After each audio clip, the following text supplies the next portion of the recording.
A loan that does not begin traditional breathing room if the project delivers what it promises. If the preschool classrooms are built, if the women enter the workforce in greater numbers, if early development centers are supported. Fourth, the grant supplement of US $1.28 million from the Early Learning Partnership Multi-Donor Trust Fund that accompanies the loan is commendable. The government has secured grant financing alongside the loan, and the opposition acknowledged that as a key feature of this motion. And fifth, the project design has length and breadth.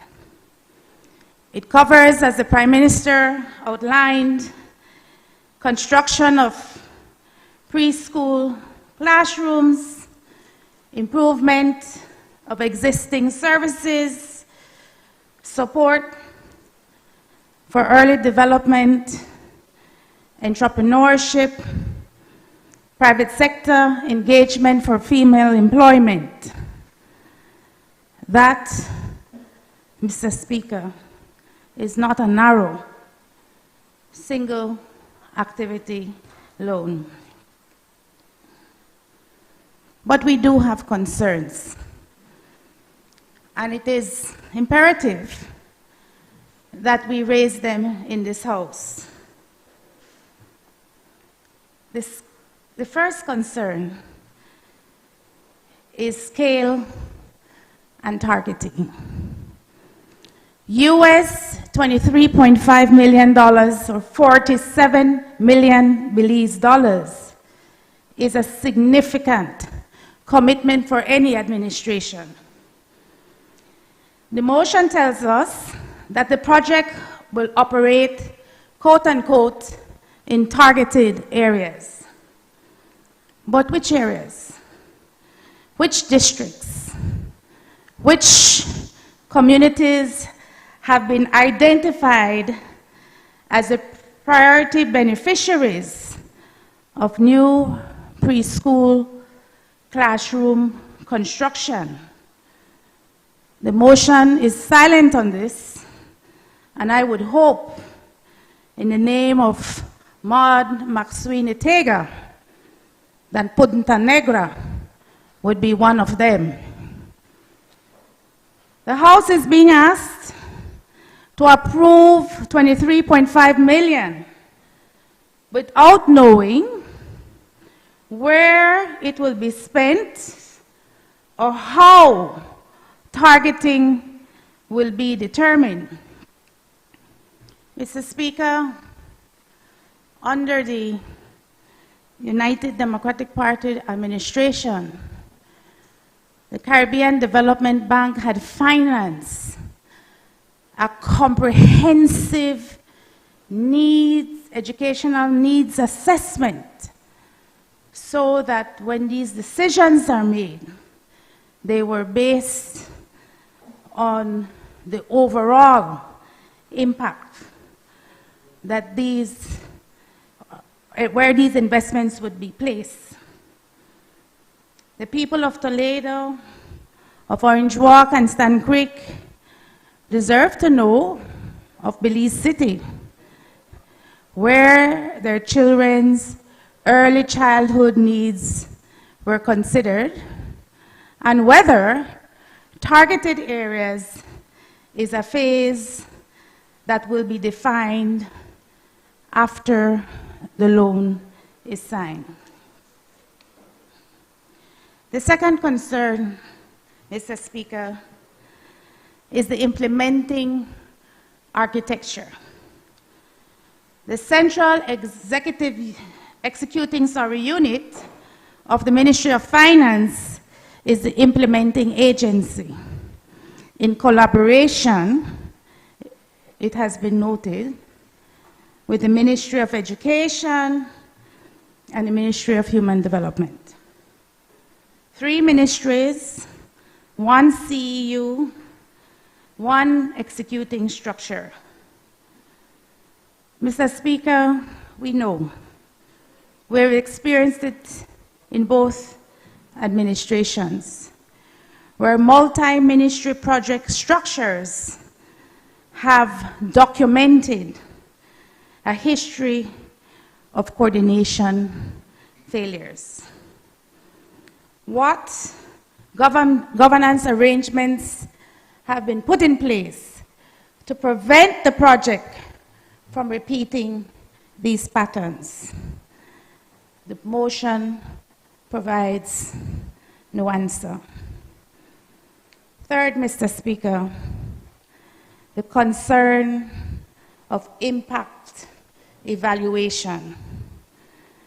The motion mentions an impact evaluation related to childcare services, women economic empowerment, and child development outcomes. The opposition commends the project, the fact that the project includes evaluation. We need to do that more. But who will conduct it? What are the metrics? When will results be reported to this House? An impact evaluation buried in a loan agreement with no reporting obligation to Parliament is not, in my view, accountability. And the fourth concern, Mr. Speaker, is the one that this House must confront every single time a loan motion appears before it. And that is the question of what happens in 40 years. What happens? What happens in 40 years? In 2065, Belize will finish repaying this loan. The children who will sit in those preschool classrooms built with this money have not yet been born. The young women who will benefit from entrepreneurship programs funded by this loan are still in primary school. We're making a 40-year financial commitment on behalf of our citizens who do not yet exist. That is not wrong. As the Prime Minister pointed out, it's forward thinking. But it is sobering. And we must give careful thought on how decisions we make today will impact those coming behind us. Because this loan, which is not free money, as the Prime Minister suggested, will have to be paid back by future taxpayers, and therefore demands the highest possible standard of scrutiny. Mr. Speaker, you know I'm compelled to place this US $23.5 million loan in the context of everything that has come before it. Because viewed in isolation, the motion is reasonable. Viewed in the context of the full record of this administration, it looks like something else entirely. And let me explain. I'm fair. One thing I am is fair. You see, Mr. Speaker, when the People's United Party took office in November of 2020, the public debt stood at $4.2 billion. Belize, approximately 132% of GDP, driven up by COVID and years of fiscal weakness.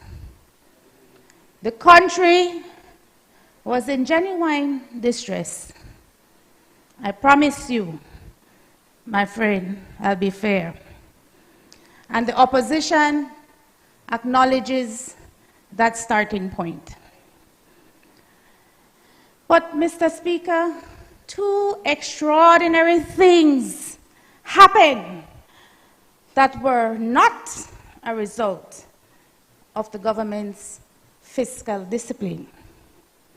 In November of 2021, through the Blue Bond for Ocean Conservation, a transaction facilitated by the Nature Conservancy and the United States Development Finance Corporation, Belize restructured its entire $553 million commercial super bond. The old bondholders accepted 55 cents on the dollar. The total savings in debt service obligations over the life of the deal amounted to approximately 400 million Belize dollars. A gift, in fact, Mr. Speaker, not earned by austerity, a gift from our international conservation partners. And then, in 2023, the government of Venezuela, under the Petro-Carib Agreement, agreed to forgive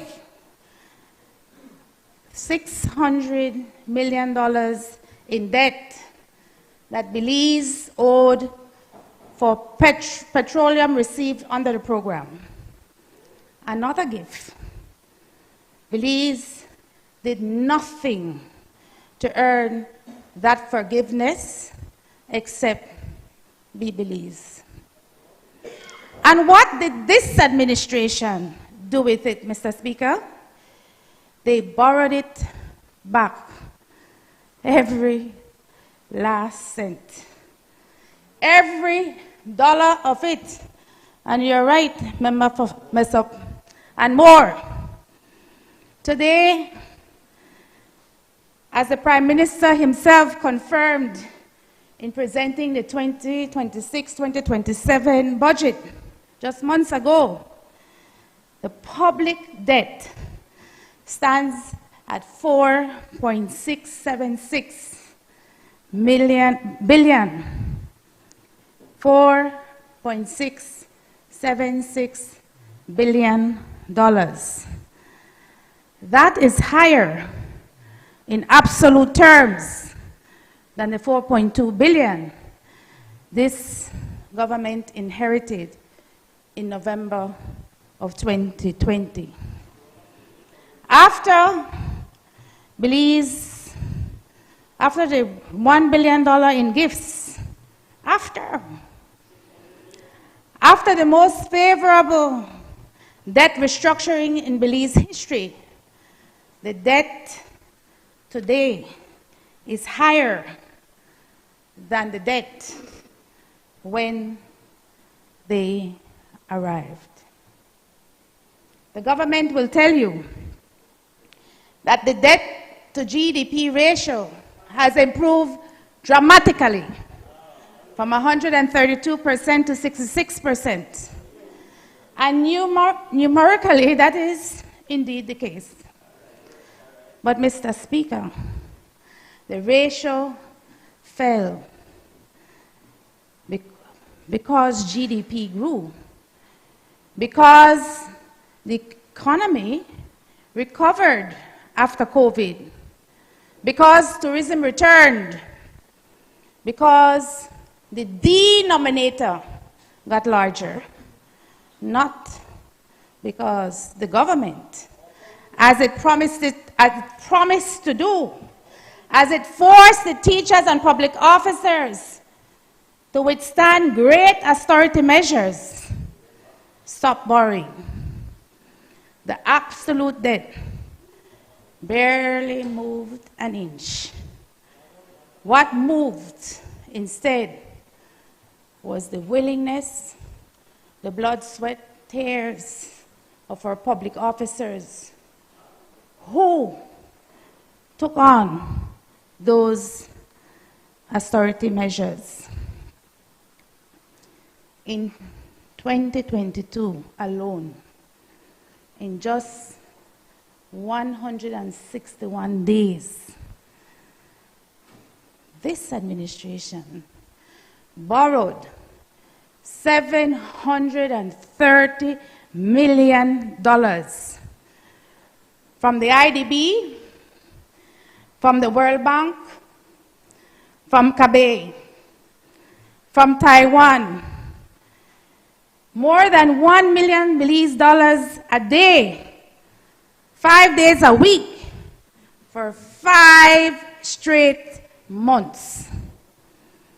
In 2025, this House was presented with 10 simultaneous loan deferral motions on loans from Taiwan, amounting to $39.4 million in principal payments, pushed back to December of 2027, because the government could not service the debt it had already accumulated.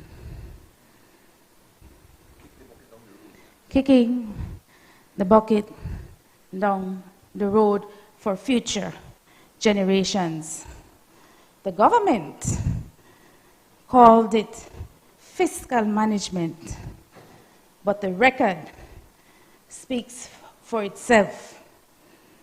And today, Mr. Speaker, today, in a single sitting, we will borrow another $50 million before the day is done. Another $50 million. This on the heels of a 12-minute presentation that the member for Orange Walk Central made to this nation, saying that he had to go back to the budget to cut $30 million in infrastructure, from infrastructure projects, and $25 million from goods and services, which we were yet to get the details. Because if you listen to the member for Orange Walk Central, he's managing his money, not the people's money. And the people of this country have a right to know where those cuts were made and what direct benefit they will receive as a result of these cuts. By 2029, the IMF projects Belize's national debt will reach a new peak. That is what the member from Orange Walk Central does not say when he comes to this house. Not because the government lacks access to concessional financing, because concessional or not, borrowed money must be repaid. The Prime Minister needs to stop lying to the Belizean people. He stood up a few minutes ago and he said it's not like free money. Only 1% for the interest. For inflation at 3%, so when you net it off, it's free money. It is not free money, because if it was free money, he would not have to bring this motion to the House.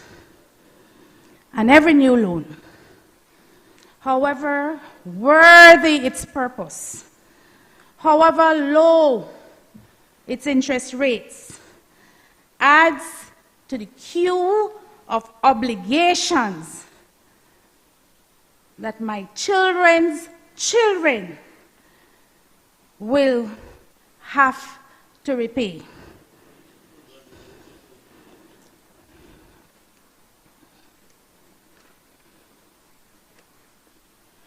You want to add to the debate? I'll be done shortly, and then you can do so. Member for Toledo East. When I've given great latitude to the honourable member to stray off from the loan motion. I know she's talking on and on about the national debt.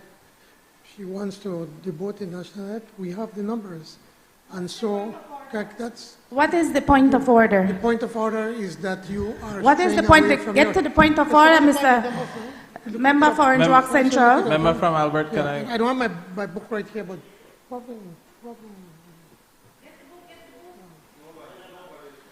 that when the point is that when you debate on the issue, and then you're moving away from the issue. I never been nobody doing it. So that's, you could look it up and put it up.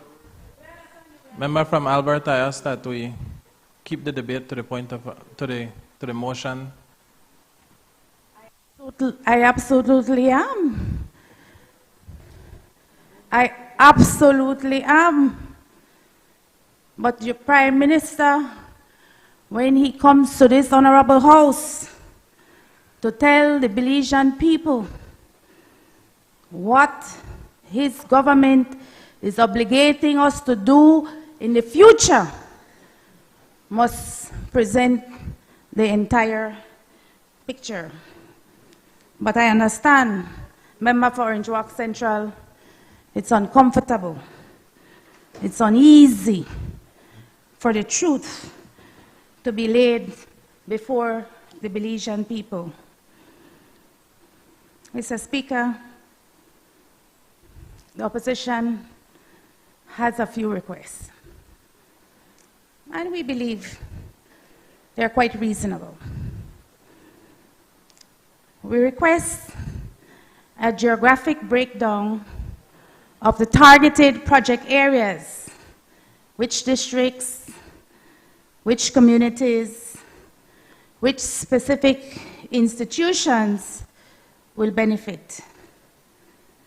We request, Mr. Speaker, a projected disbursement schedule and a model cost of the commitment charge under both optimistic and conservative drawdown scenarios.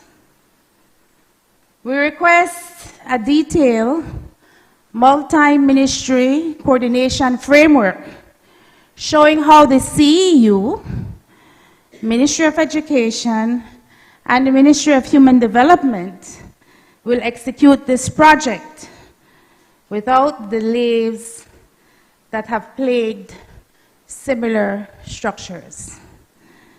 And we request a reporting obligation to Parliament, not just to the IDA, for the impact evaluation with defined matrix, timelines, and consequence mechanisms if targets are not met. And why is this important, Mr. Speaker? We all see what is happening in San Pedro with a hospital that has seen significant overruns with no public disclosure to the persons who have to pay back that loan. Above all, Mr. Speaker, we request that the government, as has been recommended by the IMF, that it puts together a national public debt management strategy, not a table of ratios, a strategy showing when the borrowing plateaus, so showing what the ceiling is, and showing the Belizean people that there can be an end to this. Mr. Speaker, I want to speak for a moment to the people that this loan intends to serve. To the mother in Belize City who cannot afford childcare and as a result does not go to work. To the young woman in Dangriga who has talent to build a business but not the capital for training. To the 3-year-old in Punta Gorda, the 3-year-old Maud McSweeney, who did not have an opportunity to receive early childhood development, early childhood access to education, who have never had the opportunity, who never had the opportunity for her foundation and for her full potential to be developed. I say to you, the opposition sees you. We want this project to succeed. We want the preschools to be built. We want female entrepreneurs to be supported. We want the child development outcomes to improve. That's how we build a strong nation. These, as I said at the beginning of this debate, are not partisan aspirations. Essentially, they are human ones. But we also say to the same mothers, to the same young women, to the same little girl born in Punta Negra, this loan will be repaid by you, by your labor, by your taxes, by your children's taxes, by your children's children's taxes. The debt incurred is in your name today becomes an obligation for all of us to carry tomorrow. We owe it to you, all of us in this National Assembly, on both sides of the political aisle. We owe it to you to make sure that when we borrow in your name, we borrow with accountability, with transparency, and with a plan, not just a noble undertaking, but a plan that will seek, that will ensure generational outcomes in the interests of Belize. Mr. Speaker, the opposition supports this loan motion, and we ask that the additional information that is required be brought to this honorable house so that this government can be true to its commitment to establishing the gold standard in transparency and accountability. I thank you, Mr. Speaker.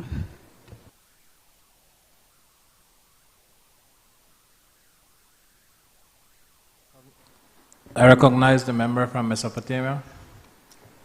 Mr. Speaker, good morning. Morning, everyone. I rise to comment. Oh, I'm sorry, boss. Good afternoon, ladies and gentlemen, members. Today, we are being asked to approve $23.5 million from the International Development Association. That's 47 million Belize dollars, Mr. Speaker. 25 million from the Inter-American Development Bank. That's another $50 million, Mr. Speaker. Belize dollars. And $3 million US from CARICOM Development Fund. $6 million. That is a total of $103 million more towards our national debt, Mr. Speaker. $103 million more. That like when they play monopoly money around this place, yeah? That are the people money, Mr. Speaker. We need to stop the play monopoly. Like play money. That the people have to pay for this money, Mr. Speaker. Mr. Speaker, let me be very clear. No one on this side is against improving childhood education. No one is against empowering women. No one is against building schools. Because in my corner, I twist the words and say, oh, because we not agree with the bar too much, I say, we not agree with this or we not agree with that. So I want to put it on the record one time, Mr. Speaker. And certainly, no one is against preparing for disaster and public health emergencies.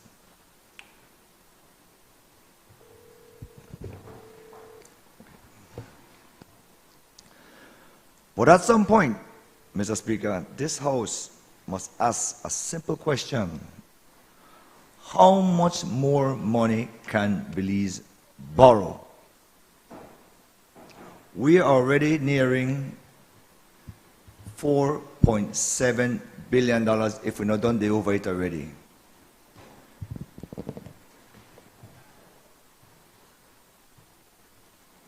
Yes, Mr. Speaker, I repeat.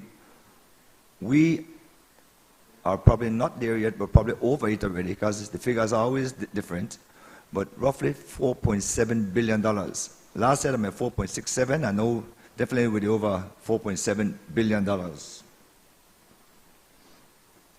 Mr. Speaker, with the savings from the blue bond and the extra other monies that this government borrowed, we're roughly at $1.5 billion plus. Every few months, another loan comes to this house. They're like clockwork. Every few months, government tells us it's for a good cause. And sometimes, yes, I agree it's for a good cause. But member from Toledo South, you need to understand, right, that we, the Belizean people, you all away, yes, but the owner to spend it like for our own money. Owner to spend the people's money like their own money. When they borrow the money like that play money. Monopoly money.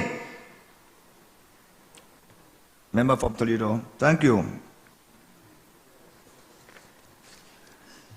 Every few months, the national debt grows larger, Mr. Speaker. Mr. Speaker, the problem is not any single loan. The problem is accumulative loans.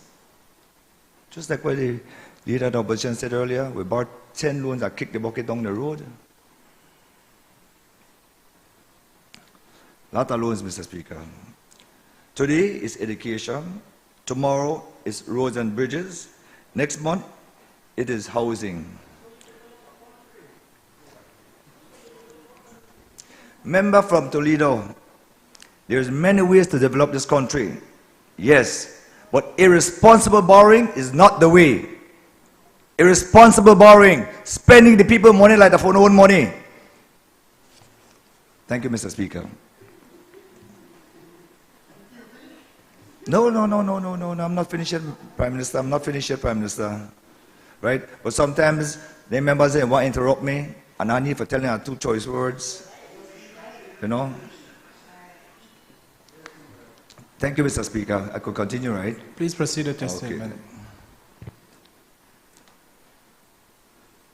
Next month is housing, and then it's disaster management. Then it's another supplementary appropriation. One loans become 10 loans. Hundreds of $1 million in interest every year, Mr. Speaker. Hundreds of $1 million. You imagine in 2020 when the debt was $4.2 billion and we had savings of roughly, let's say $1 billion. That might be $3.2 billion, Mr. Speaker. Much less interest with the pay. Much less interest. Our national debt today stands at $4.7 billion, about 66.7 billion, 66.7 of GDP. Who pays? They're not the ministers and pay. They're not the CEOs and pay, Mr. Speaker. It's the Belizean taxpayers that pay. The majority is the Belizean taxpayers. Only the minority over that side. The majority of people that pays this, that want to spend the people money, is the Belizean citizens of Belize. They treat it like for them money, Mr. Speaker.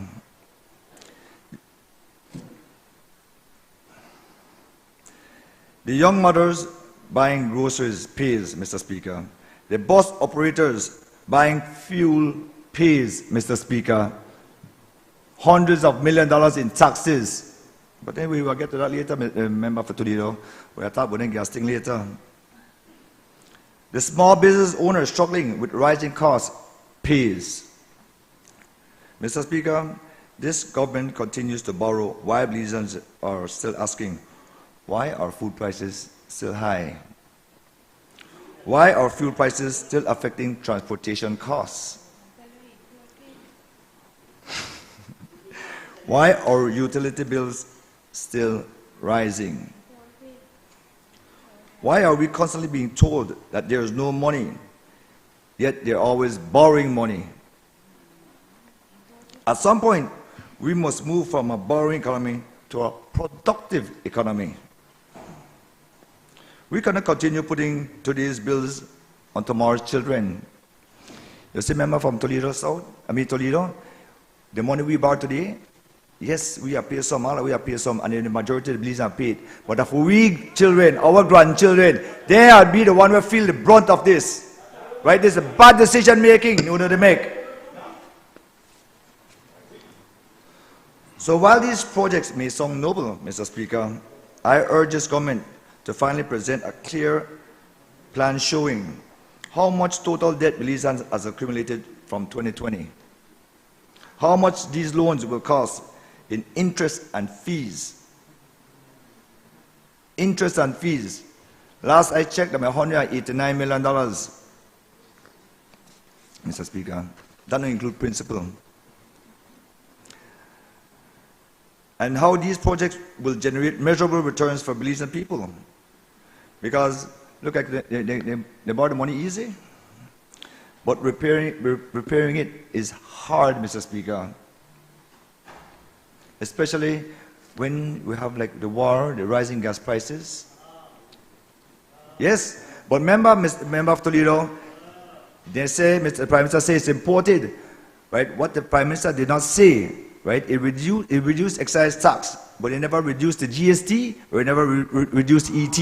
So the never $80 million we lose, it's less, much less. Remember, as the acquisition costs go up, the price of GST and ET goes up, member. Do the maths. And it is for Belizean people who will ultimately left with the bill. Mr. Speaker, a lower debt to GDP ratio does not mean Belize owes less money. It simply means our economy has grown, and yet it has. member from Toledo, but the debt still needs to be paid. Mr. Speaker, you know I have an interesting stats for you, if you'd allow me. Based on the monies, all the debt that we owe, $4.7 billion, each one of we in here, and in every picnic we're born today, owes $9,000 to $10,000. Ajabani owe that money, because the country owes the money. Take that to the bank. The debt still has to be repaid. The Belizean people cannot spend debt to GDP ratio at supermarkets, Mr. Speaker. The Belizean people pay with real dollars from their pockets. Sometimes maybe these guys over there side, they don't understand that. Things hard out here. In my constituency of Mesopotamia, people struggle. You know how much people come within the last month to ask me to help with education fees, graduation fees, yet education are free? Yes, I know. I just try to throw it in there to let Mr. Speaker know that these are the reality on the grounds. This is the Mesopotamia reality. And I believe the member from Albert, our party leader, has the same situation. You have the, oh, Godwin gone. Member? Okay then, boss. Whatever you say, boss. Okay. When I started telling you later, where some prominent lawyers say, well, no, I like it, you know, maybe good. Member, please proceed with your presentation. For two party leader? How much? Member, please proceed with your presentation. Mr. Speaker, thank you very much. I will just cut it short. I don't want to make it too long today, because by the time we finish up with the rest of stuff today, we will be here late tonight. Thank you. I recognize the member from Dangriga. Thank you, Mr. Speaker.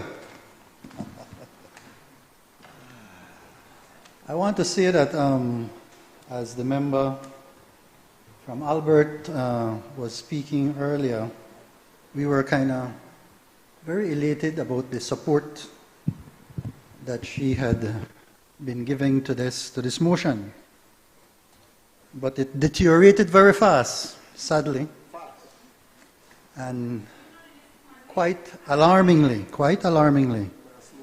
I would like to take the opportunity, Mr. Speaker, to share some information that will hopefully address some of the questions that the member had. But I can't start that yet without some basic economics. Very basic economics. The denominator, our friends from the next side, the gross domestic product. All right, if you want to use one analogy, they're like the salary what somebody make, the gross domestic product. And the idea is that you want, for you to have a better quality of life, among other things, one of the things is that you want your income to go up. Because if your income goes up, you can do more things. And as your income goes up, you are able to go to financial institutions and they will continue to lend to you because your capacity to pay has increased. Now, for your capacity to pay to increase, certain good things must be happening. For the GDP to grow, certain good things must be happening. Right? The restaurant, the food from the Chinese restaurant or the Creole restaurant or whatever, the income goes up because more people like the food that's being sold there, etc., etc. And then that restaurant could go and borrow more so that they could have better equipment in their kitchen, etc., etc. So, I'm glad that both the member from Mesopotamia and the member from Albert pointed out that important fact, that our GDP has been growing. Now, let me use this opportunity, and I'll come to your questions right now, but you raised them, and we have to expose to everybody viewing, right, what that was all about. Sadly, a lot of grandstanding with very little substance. The debt to GDP ratios of the following 10 highest countries in the world are, according to Statistica, you can go and research it. Japan, 204.35%. Singapore, 171.94%. Sudan, 169.08%. Bahrain, 152.36%. Italy, 138.38%. Greece, 136.93%. Senegal, 132.29%. Maldives, 129.37%. The United States, 125.78%. And Ukraine, 122.56%. In this list, you find very progressive countries. Some of the most advanced countries in the world: Japan, Singapore, Italy, the United States.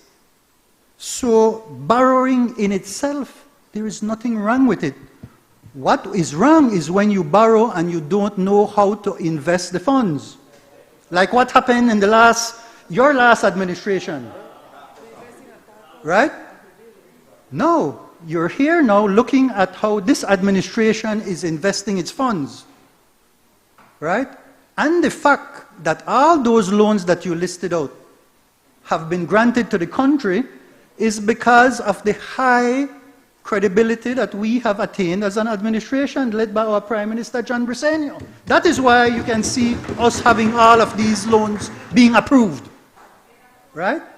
And the member from Mesopotamia spoke about the projects that they're being, that we're investing in. He said education, he said infrastructure, he said disaster risk, right? Our member from Toledo West correctly pointed out that these are the things you do when you develop a country. And so, specifically now to this loan motion, and I am pleased to be sharing this on behalf of the Ministry of Education, the following. Let me start first by underlining most broadly what it is that investment in early childhood education does. It yields lifelong cognitive, social, and economic benefits. In terms of cognitive and educational development, it helps you with school readiness. It helps you with long-term academic success.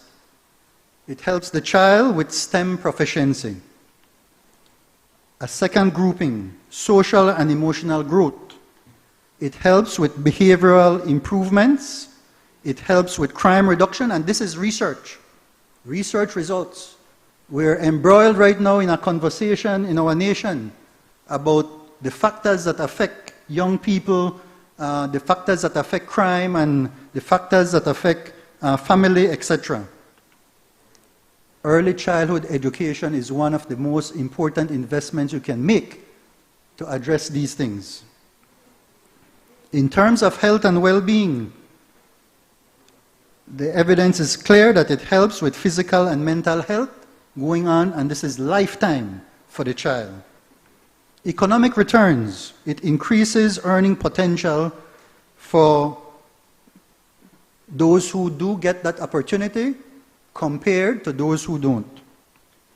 So there's a high rate of return for taxpayers in investing in early childhood education, and certainly in empowering women with employment opportunities as well. So if I could turn now then to the exact precise work that is going to be done by this very, very important investment, this investment in development of our people. I'd like to maybe remind, especially our friends from across the aisle, that This is all not just haphazard. It's based on years of proper planning. This is on a foundation that has been laid in terms of the development of a national early education framework that has been put into place. And this funding now is coming for us to be able to implement those plans. I will just read very briefly, with your permission, Mr. Speaker, a couple pieces out of the framework. The vision statement of our framework for early education says the following.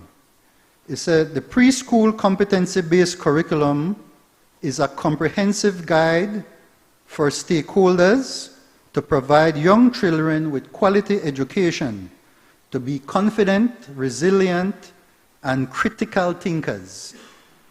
Preschoolers will be intrinsically motivated to explore their world through play and to become independent, lifelong learners. It goes on to say that in terms of the values underpinning the whole framework, there is unity in diversity, that's one. Being hospitable, that's two. Being cooperative, that's three. Being responsible, that's four. Understanding equity. Being virtuous. Having faith in God. And understanding that it's important to safeguard young children and protect their growth as they are going through this important phase of their life. So I invite you to go and look at the foundation, the Early Childhood Education National Framework as a basis for what is being done here. I will now go through with you the precise project and tell you, give you some details on it. Again, with your permission, Mr. Speaker, I will read from my notes here. So this project is a major initiative of the government of Belize, funded by the World Bank's IDA, and it has two core objectives: to expand access to quality, inclusive, early childhood care and education, ECCE, for Belizean children up to the age of 4. It's to create employment and economic opportunities for women, particularly those in caregiving and in the ECCE sectors. We've heard already the two funding pieces that adds up to 24.78 million, including the grant. In terms of where it will be delivered,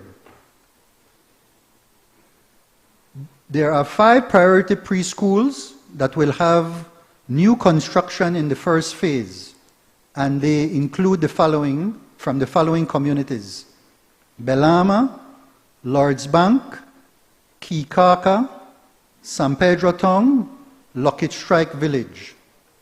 Throughout the project, approximately 60 new preschool classrooms will be built, either attached to existing preschools or as standalone facilities. Each will include toilets, playgrounds, teaching materials, and trained staff. In terms of rehabilitation of existing preschools, which is subcomponent 1.2 for 3.5 million US, 10 preschools have been prioritized for rehabilitation in the first phase, spanning multiple districts. Angela Casey in Cayo, roof resurfacing. Armenia Development Preschool, bathroom repairs, lighting, water pump. Valley of Peace Christian School, doors, eaves, painting, gate, and bathroom repairs. Port Loyola, roofing repairs. Lloyd Coffin, plumbing. Golden Star Government School in Toledo, windows. Trio, bathrooms. Midway, doors and locks. Santa Cruz, floor tiles and bathroom repairs. Trial Farm in Orange Walk, playground, drainage and sidewalks. In total, 30 preschools serving approximately 1,500 children will be rehabilitated. These schools will receive infrastructure and play space repairs, new furniture, and learning materials and teacher training. Then, in component 2, there will be system-wide capacity and coordination. So training for up to 600 ECCE practitioners. That will include teachers, daycare workers, and center directors. Development of a national quality assurance framework for early childhood services, and the coordination across the Ministries of Education, Human Development, and Finance. In terms of women empowerment, as we know, we have said a number of times, female labor force participation is about 43.6%, significantly lower than that of men, which is about 72%. Primarily because women bear a disproportionate caregiving burden due to limited affordable childcare. So this project addresses that in the following ways. 3,500 women will benefit from improved employment pathways and training opportunities. 3,500. 300 new jobs will be created in the ECCE sector. Training subsidies and referral systems will help women access skills development and job markets.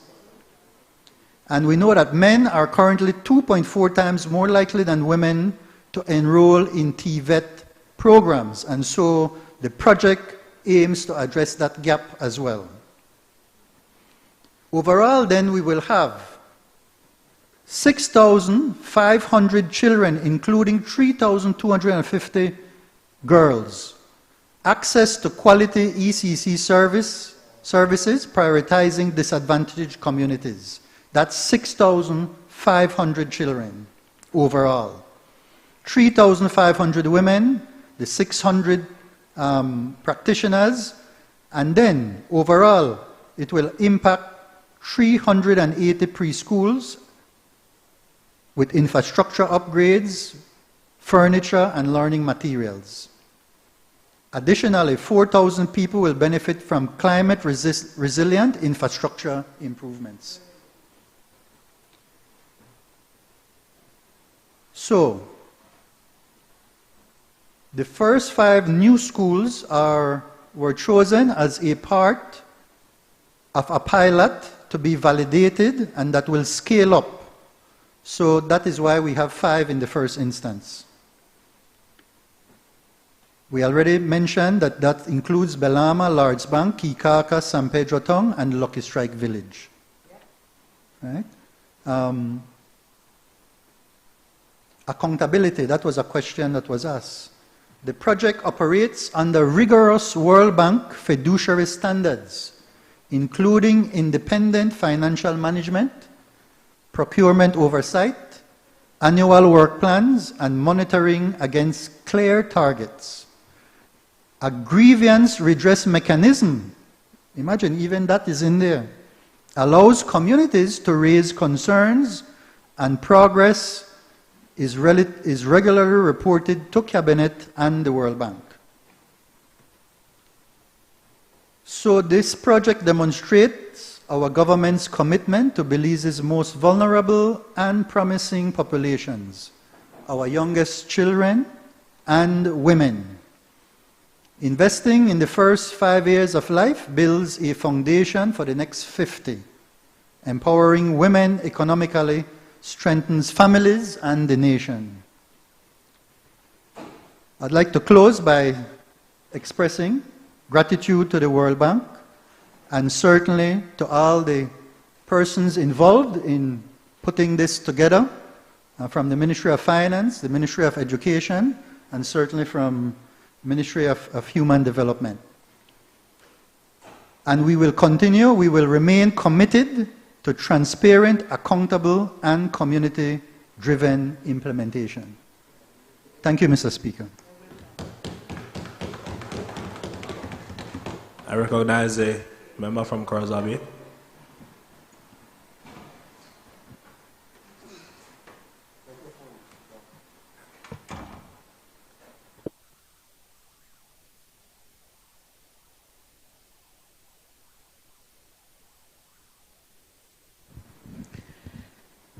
Good afternoon, Mr. Speaker. I want to say that I am very grateful to this government under the leadership of PM Briceño for being so responsive to the social ills that we face as a country. I have gone on record in Cabinet to say that the problems we currently face are not problems that just surge out of nowhere yesterday or today even. They are problems that should have been addressed 10, 15 years ago.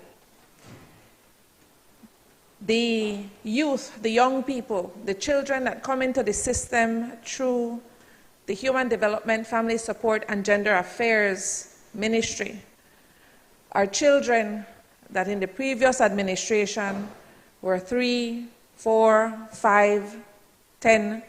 Now they are ranging in the ages of 15 to 25. And these are the youth and the children that are at risk. And I've gone on record to say in Cabinet, and members of Cabinet will hold me to this, that I increasingly say that the investments that should have been made 13 years, 15 years ago, that were not made for our children, for our families, for our women, are the problems that have come back to haunt us in this day and age.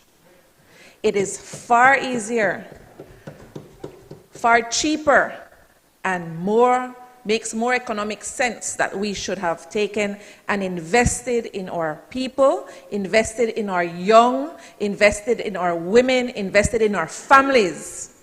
And then we would not have to be purchasing guns and ammunition. We would not have to be investing in trying to fix the problems that were easily and cheaper to address back then. Had the previous government, the previous UDP government, invested in other things than parties and PBIL, then we would not have the problems that we have today. It is easier to address the issues head on than to stick your head in the sand and hope they will go away. They get bigger and they get more expensive and are more detrimental to us as a Belizean society now. When they are bigger, when the problems now are generational, because those children that were 3 and 4 and 5 are now teenagers and young adults, with another generation that is coming to the Department of Human Services, that are coming to family support and are coming back to gender affairs. So it's a vicious cycle that we're starting. The problem is not the loans. The problem is what we invest in and what we choose to invest in. And I want to go and say to the member of Mesopotamia that we are not running this government like a panade shop. We are not running the government as if it were our panade shop. We are running the government responsibly, sir. Like our fried chickens, please. Whatever it is. We are investing in the things. We are investing, we are not running it as if it were our own business. We are investing where the investment needs to be made. We are investing in the people, and let me tell you why this project really matters. This project will invest approximately $24 million. It will invest in expanding early childhood care and to increase women's economic participation across Belize. I know that the member from Dangriga has already gone through a lot of the details. So I want to say that this investment makes economic sense, because when you invest in children, when you invest in women, you cannot go wrong. The project is expected to generate a benefit to cost ratio ranging from 12.5 to 2.4, depending on the assumptions that are used. And this means that every dollar invested is expected to generate between $2.40 up to $12.50 in economic benefits over time. So it is a smart investment. The project has an estimated internal rate of return of approximately 21%, and that is significantly higher than the borrowing cost of concessional financing. Again, economic sense.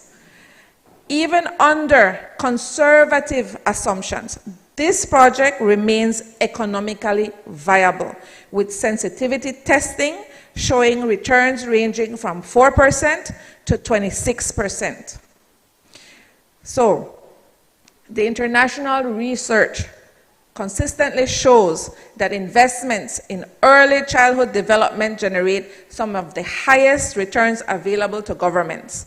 And research led by James Heckman has found that high-quality early childhood investments can generate annual returns of 7% to 13% per year through better educational achievement, higher lifetime earnings, reduced crime, and improved health outcomes.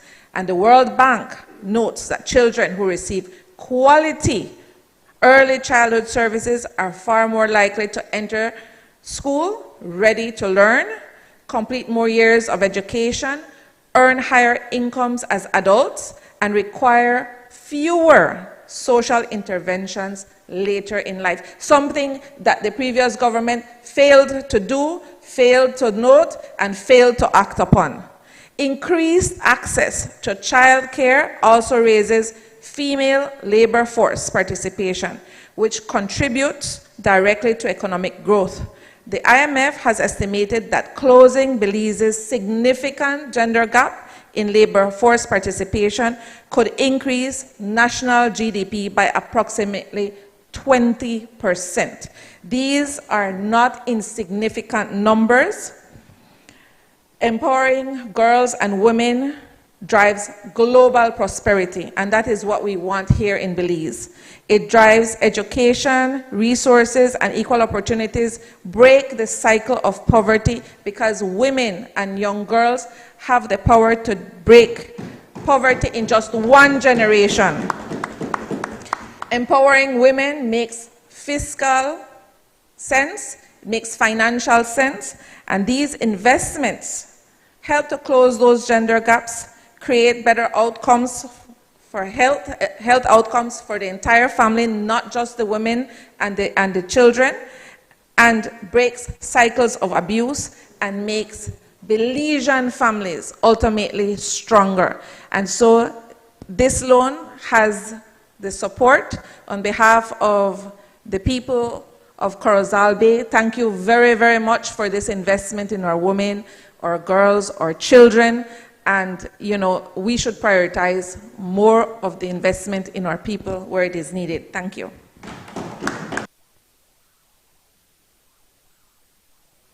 Mr. Speaker, I rise to make my contribution on the loan motion that is before us. That is the International Development Association, Belize Early Childhood Development and Female Empowerment Project, US $23.5 million. Mr. Speaker, allow me to start off by recognizing and thanking our Prime Minister, the Honorable Member from Orange Walk Central, for presenting this motion. And certainly I want to thank all the other members who have risen in full support of this motion. Mr. Speaker, it makes me wonder what is wrong in investing in the future of our nation, our children. What is wrong in investing in empowering our women? And I ask that question, Mr. Speaker, in the context of the presentation made by two members of the opposition. You know, they really and truly show their slip, the true color of their slip. They spinned around, showed a great level of ignorance and hypocrisy, spoke against the motion, and came back to end by saying that they support the motion. Mr. Speaker, they really need to make up their minds. Are you in or are you out? And no wonder, just the very way they behave here in this house signals that indeed what some of their senior members of their party are saying is that indeed they are in trouble. How, in the name of a good conscience, in the name of a good leader of the opposition, speak against such a very important investment? Madam Speaker, Mr. Speaker, I will not go into the details because my colleagues have spoken about the research and the importance of early childhood education. But I can say one thing, that when you build the foundation of your nation, you are on the right track. So an investment in our children in early childhood education, capacity building and training, and we heard the numbers, over 600, teachers are going to be trained, the amount of women, over 3,000 women who will receive relevant technical training is significant. So why in a good conscience would we support such an important investment? Why would they not support? That's what I'm referring to. Why would the opposition speak so badly against it? Mr. Speaker, I want to say to you today, our government is future focused. And it doesn't matter how much they come here and criticize and grandstand, we are focused on the future. And we understand one thing, that if we are going to build a good nation, if we are going to bring socio-economic development to our country, to our people, then we must invest in our children and in our women. The statistics show, as was said, that we barely have about 43% of our women in the workforce. They are underrepresented, and certainly there is a big gap.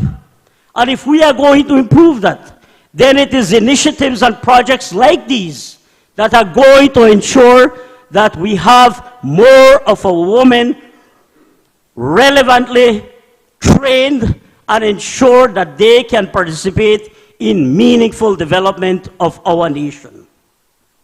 But I want to go to the hypocrisy of the opposition. As we listen to the member from Albert, Madam Leader of the opposition, it makes you think and wonder the way she spoke. It is as if she was never in government. And may I remind her, and may the nation remind her, that she presided, along with her government, over $1 billion that was squandered in Petro-Carib money and oil money. And what do they have to show? I represent a constituency that is rural. $1 billion spent in Petro-Carib and oil money, along with all the other millions that were squandered. Did we see improvement in the Toledo district? No, nothing. We could not even get 3 culverts under the former Prime Minister, your leader, Madam Leader of the Opposition. We could not get that. Today, listen to me, today, we have not only built bridges on the San Jose Road, we have fixed the road, and the next couple of months, we are going to be paving that road to San Jose. That's what development is. 13 long years and billions of dollars spent.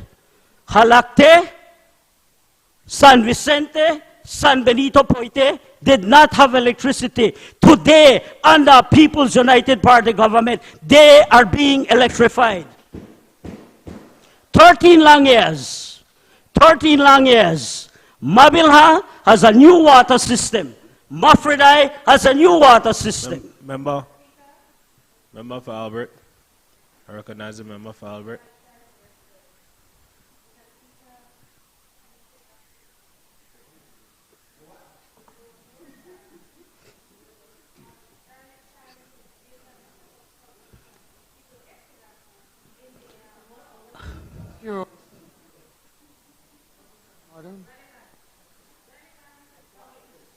The number. No, I want the number. I asked you, I challenge you now.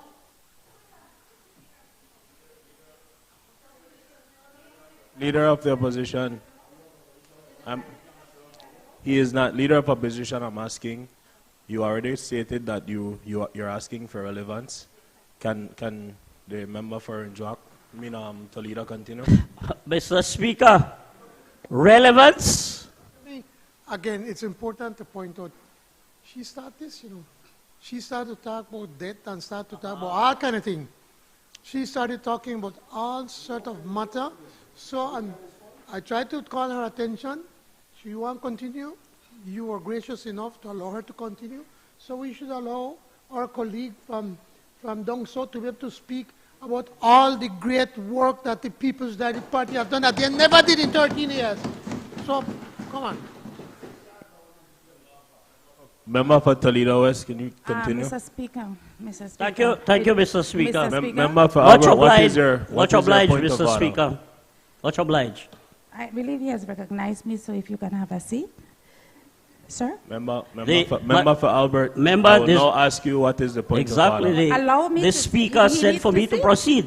He needs to have a seat. I'm on my feet.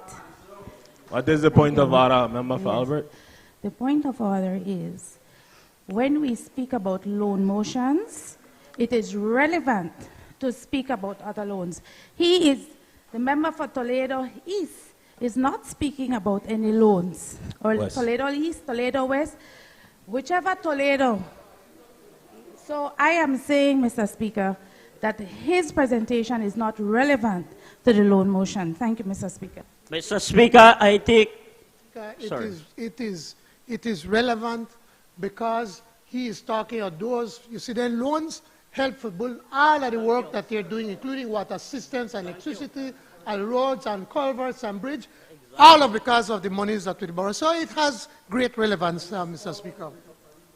Mr. Speaker, if I am allowed to continue, I do not take lightly the remark made by the leader of the opposition when she referred to the constituency saying whichever Toledo matters, and Toledo West matters. I proudly represent Toledo West, and I hope that the people of Toledo West will remember your remarks, Madam Leader of the Opposition, when you try to go and visit them. But Toledo matters. I will continue. You know, Leader of the Opposition, it's obvious that you're very thin-skinned. It is obvious, because I will say to you, there is much relevance in my presentation, because both of you spoke about the money spent and what did we achieve with the money. And that's the point I want to make here today. that the investment made by this government are relevant, they are important, and most importantly, you can see them on the ground. They have been transformative, and they have made the lives of our people across this country better.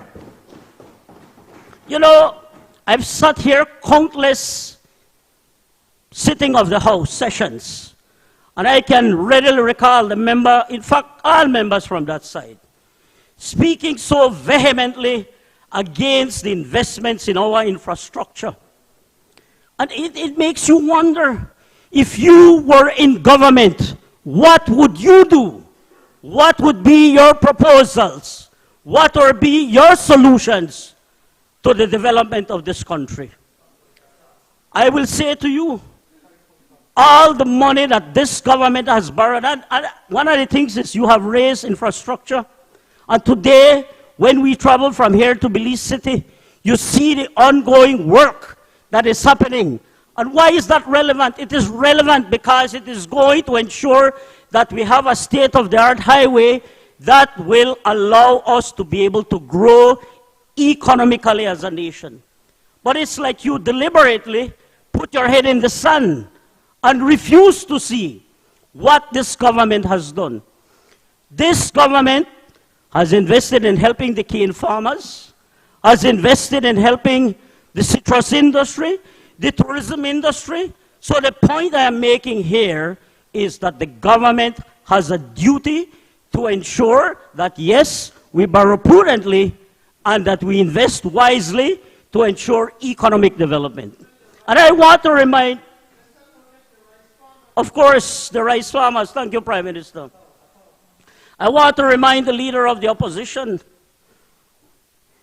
you sat there as a cabinet minister when no other than your former leader said he would borrow and borrow and borrow till he can't borrow no more. Those are the words of your leader, your former leader. And that is why in 2020, where were we? Borrowing $1 million a day. Our GDP to external debt ratio, as you rightfully mentioned, leader of the opposition, was over at 131%. Today, that has been reduced by less than half, or by more than half. That is what this government has been doing. So, Mr. Speaker, allow me to say that I fully support this loan motion. We on this side of the House will not apologize for investing in our children, because that is a sound and right decision that we are making. We will not apologize in investing in our women, because we need to empower and support our women across this country to ensure that they have the relevant training and skills and that they can rightfully take their place in national development of our country. So today, I proudly support this loan motion, and I urge everyone to do so. I thank you. Recognize the member for Orange Walk East. Thank you, Mr. Speaker. Somebody said this once: early childhood education is of paramount importance to us in the Albert constituency. This was said by the leader of the opposition back in 2019 in our Facebook post. But I wonder if she has changed her mind, because the way she came on today, talking a whole lot of points and opposing to the motion in some parts, you don't like the truth.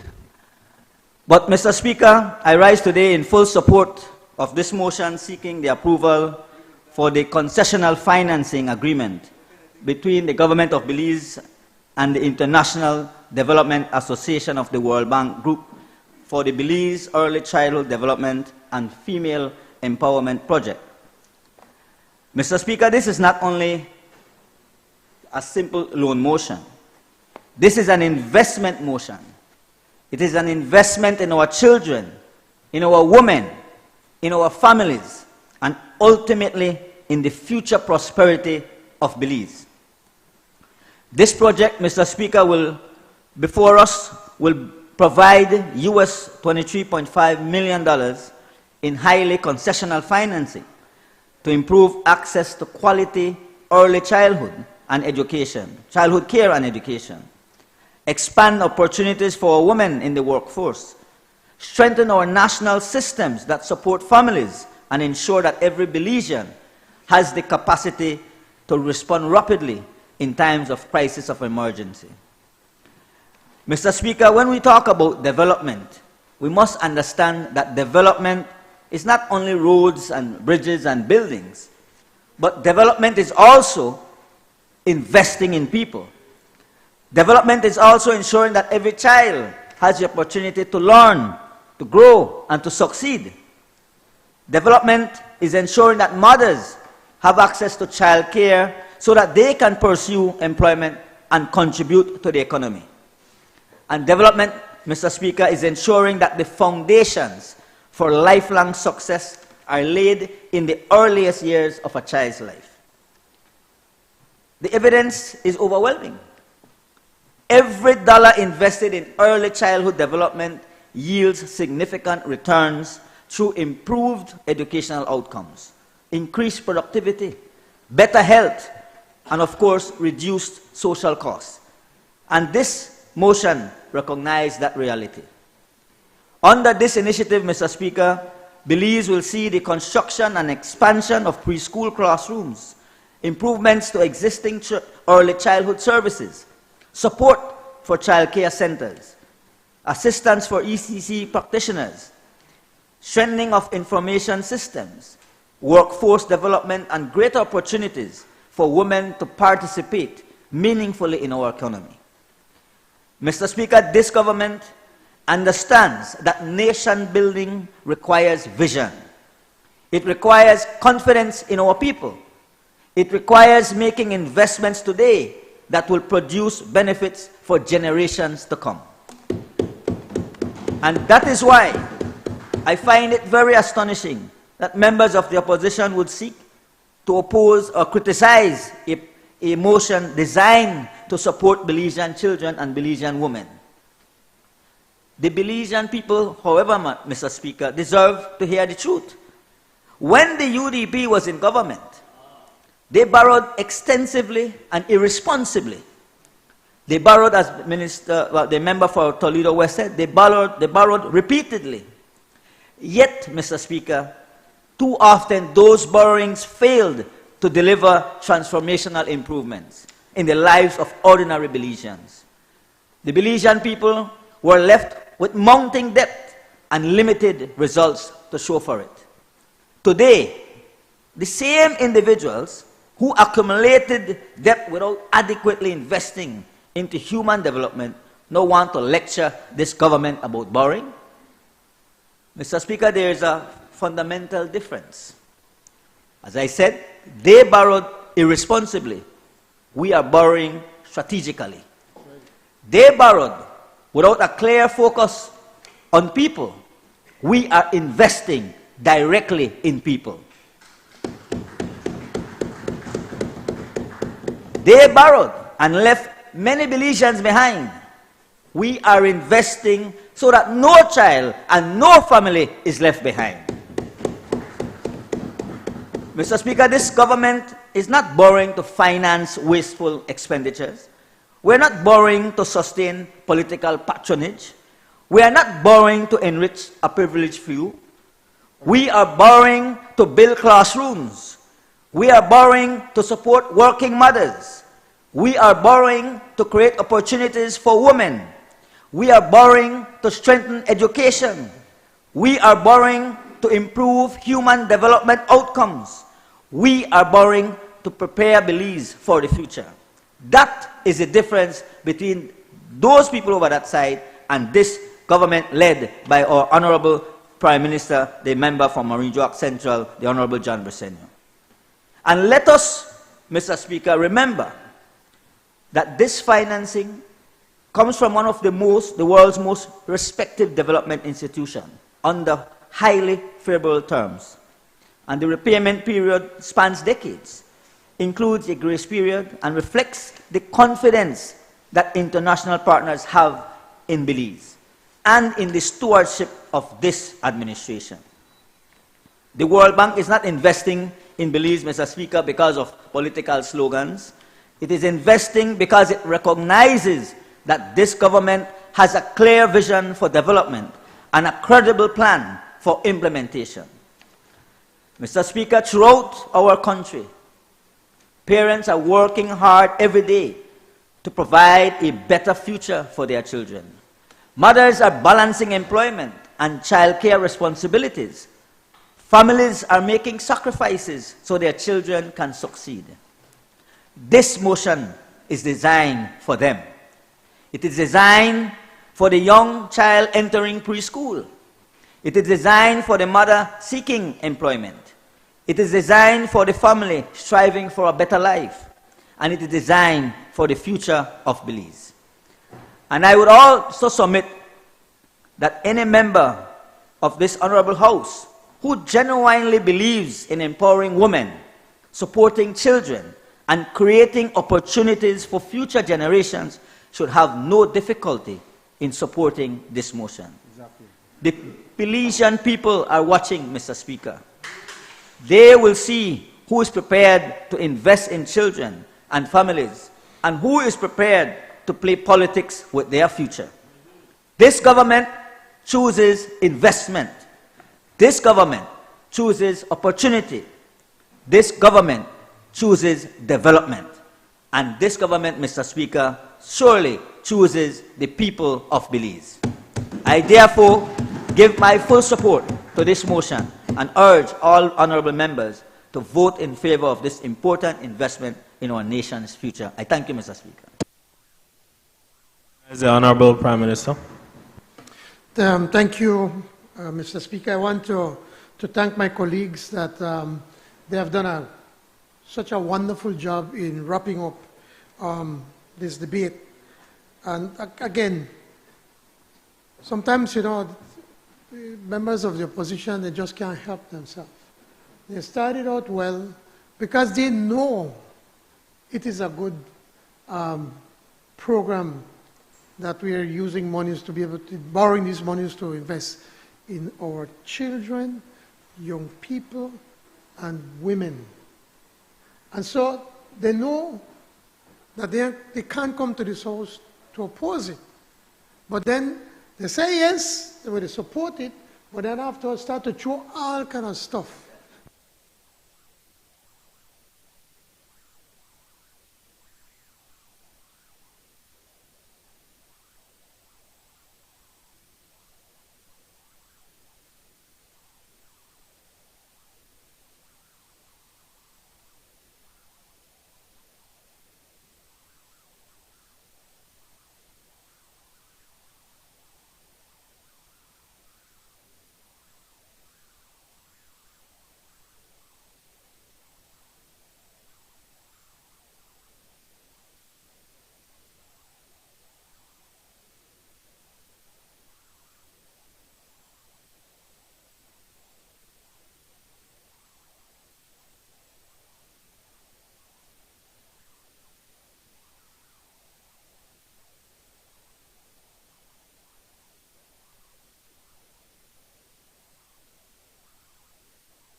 We will now resume the House session for today. I recognize the Honorable Prime Minister.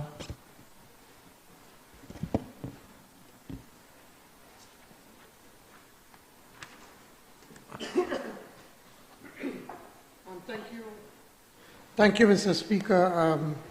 Again, as I was saying earlier, that, it's for a minute, I felt that, we would be here having both sides support a bill that is worthy, a bill that addresses pressing issues, access to early childhood learning for kids, especially in areas where it's most needed, working with entrepreneurs, working with women, creating opportunities, child care centers, all of that. And the leader of the opposition started well.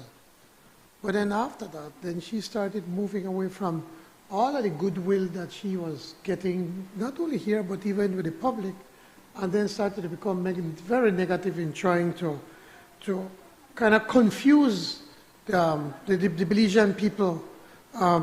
You should sit here and learn something, young lady. If you will stay here, you'd learn something, man. Okay, you'd have learn something if you leave, but maybe you could tell, all right? Okay, all right. So let me talk about thin skin. Anyway, just to correct the records, because obviously the leader of the opposition have selective learning. He learns something and forget the rest, or learn everything, or deliberately distorts the truth. Pick one. I'm not accusing her of any, but it's one of them. Let's start with the public debt. In 2008, when the UDP came into government, the public debt was at $2.3 billion. And you go check Central Bank, check Finance, World Bank, anywhere. By the time they left, 13 years later, the public debt was at $4.2 billion. So it's good. They increased the debt by $2 billion. They pretty much almost doubled it. Of that, the domestic debt was $250 million when this came in, and by the time they left, it was at $1.3 billion in public debt. The external debt was $1.9 billion, and by the time they left, it was at $2.9 billion. So they borrowed $1 billion outside of Belize. Now, the PUP government, we started off at $4.2 billion. And now, on the budget estimates, when we said it all, the public debt now stands at $4.676 billion. So you could say about $450 million around. And these are the official numbers. That's what is going on. The external debt, it's at 2.98, has only gone up by $80 million. The external debt, because remember, as we borrow, we pay. Following? We pay. No, we're paying loans that you all made and previous governments, so we have been paying. We've been hundreds of millions of dollars we've paid. So the net increase is only $80 million. Now, on the external debt, internal debt now, from the domestic banks, that gone up by $400 million Belize. That's what it gone up. But not take into consideration, we have made two critical investments in this country. We bought over Port of Belize for $187 million. So you deduct that from the $400 million. We bought over Fortis and BL. That's another $240 million.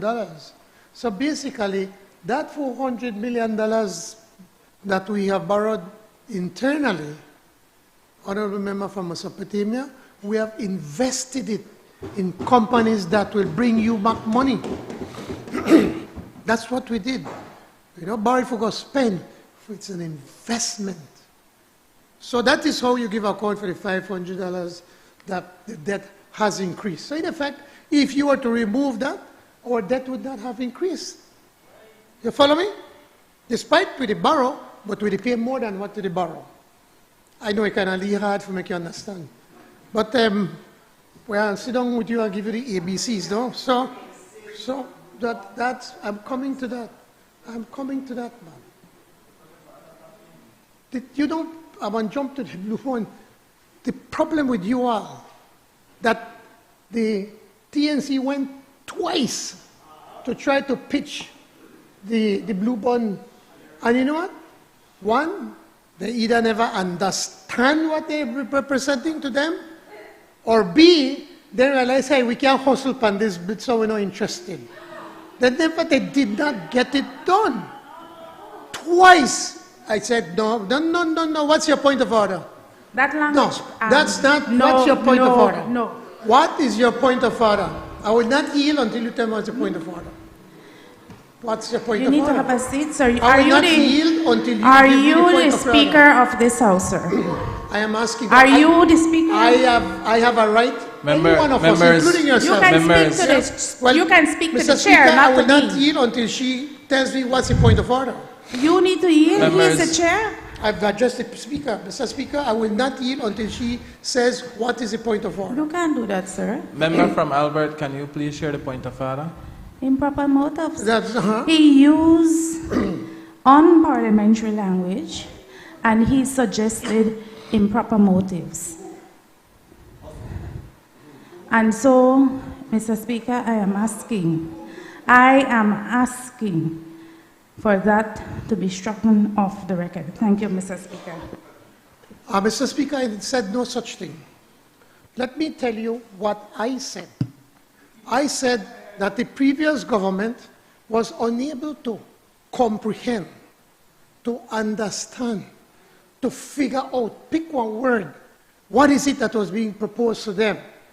It was either that, or maybe some people may think, no money they have to make.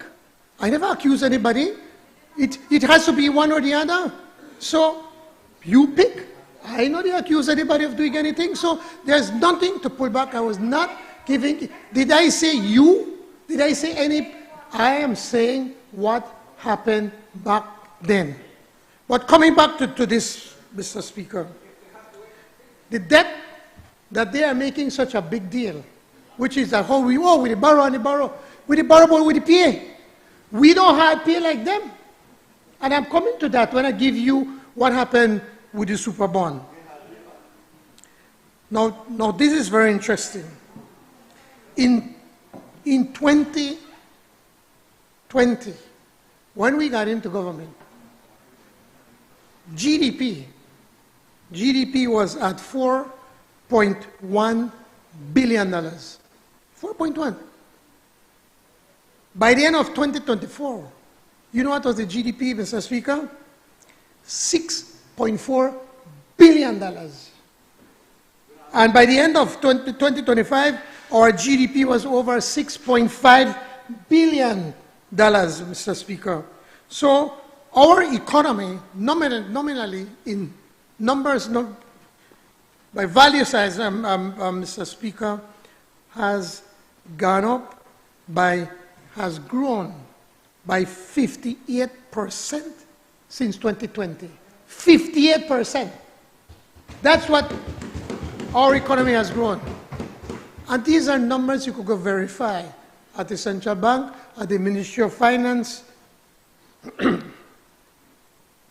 In just these 5 years, the economy grew by over $2,400 million, or almost 5 times, or 500% than the money that we have borrowed during that time, the other $500 million. So the debt to GDP has been cut from 133% to now roughly 67%. It's miraculous. They come here beating us for that and talking bad for it, talking about it, when internationally, everywhere we go, countries are asking us, how did you manage to accomplish this? You should be proud. It's the Belize that benefit, we benefit. It's Belize, for some, I wish you could start to think about Belize. Because you know what, remember from Albert? By 2030, you will not be sitting here. The people, we don't have that term. So just be good and work together and show people that you have political maturity. So that maybe then later on they might consider giving you a chance.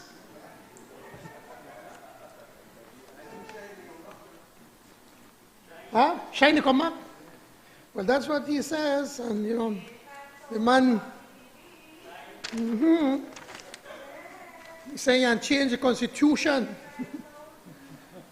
Now,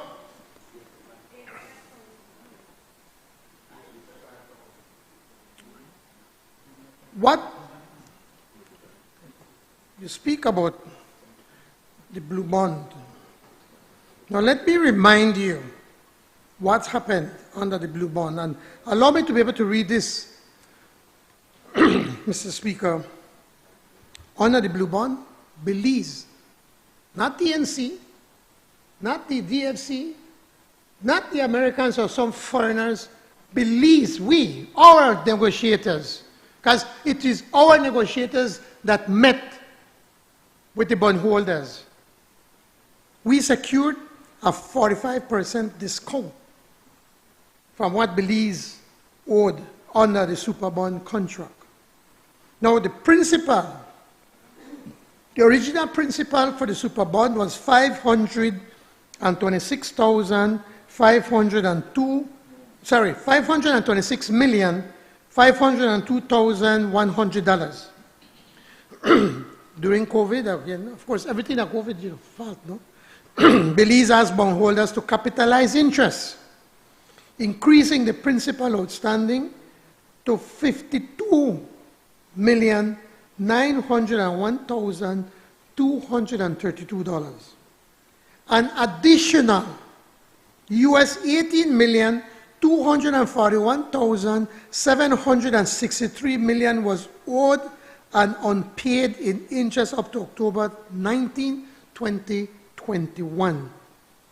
And a principal reinstatement of $58 million $58,441,733 would have come due had Belize defaulted on the bonds. Taken together, the principal, capitalized interest, past due interest, and principal reinstatements, Belize was on the hook for $629 million, $584,728. When they come in, it was at $526 million. We didn't read the thousand. By the time they left, the bond never gone down. It went up to $629 million US dollars. So now the 45% discount wipes off $257 million US dollars at Belize owed. 257 million. That's $500 million Belize dollars that we saved there. So the total debt reduction included the principal reinstatement in US $315 million. When you add everything that was owed. So the first amount was just the original, but when you add everything, he said the principal reinstatement is at $315 million. 87% of the bondholders agreed. They signed up. They endorsed Belize's offering, far exceeding 75%. We need to get 75% of the bondholders to sign on. And they did, because they saw that this government was serious. They saw the plan that we had. They saw Plan Belize. They saw how we're turning things around. And they figured, you know what? Maybe we give the discount so we are sure that we'll be able to collect the rest that is owed to us. And And the money to pay off the super bond is coming from the blue bonds. It's a financing mechanism that was designed by TNC and their banker Credit Suisse. And so Belize will now access some $363 million to pay off these bonds for the following purposes. $301 million for the discounted repayment of the super bond. $23.5 million is a pre-fund for a marine conservation endowment account. That's what we put. We are ready to save for the future. Remember future focus? This is future focus. We're hoping that by 2040, this endowment fund will have $100 million in that fund. So some of the money, the savings, we save money in this endowment fund. 18 million as the original issue discount to facilitate a lower interest rates in the early repayments, 10 million as debt service reserve account, and 10 million to cover closing costs for the transaction. So because of Belize's heavy debt load, historic economic performance, credit ratings, and trading levels of the super bond, that implied interest rates in external capital markets for Belize could be as high as 18%. The base blue bond interest rate is around 4.3%, plus the 15% interpolated U.S. Treasury bond rate.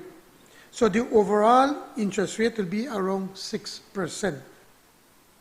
On a dollar-to-dollar basis compared to the super bond, the blue bond interest rate is effectively 3.3%.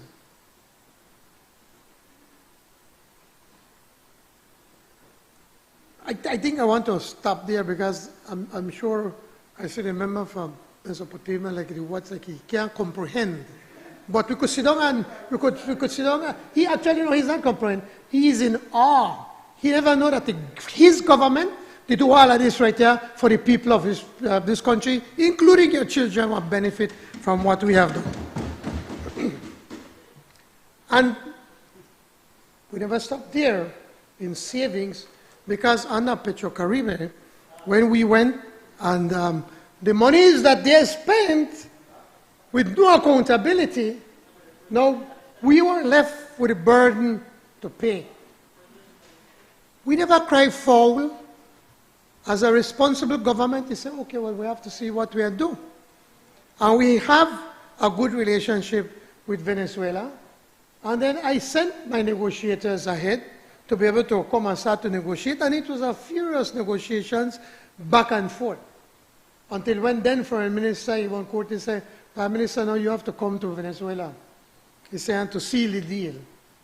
I was in Venezuela for about 13 hours. I got in about 5 o'clock in the evening, sealed the deal, and 6 o'clock in the morning I was on a plane coming back because we got to get the job done. And because of that, we had a 65% discount on the $360 million that they had spent. And we make the savings.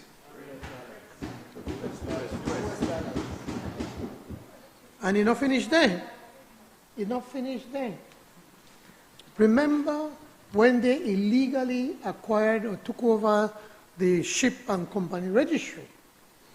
And again, like James Bond movie, and they fight all over the world, where are Paris and London and Mexico fighting over this case.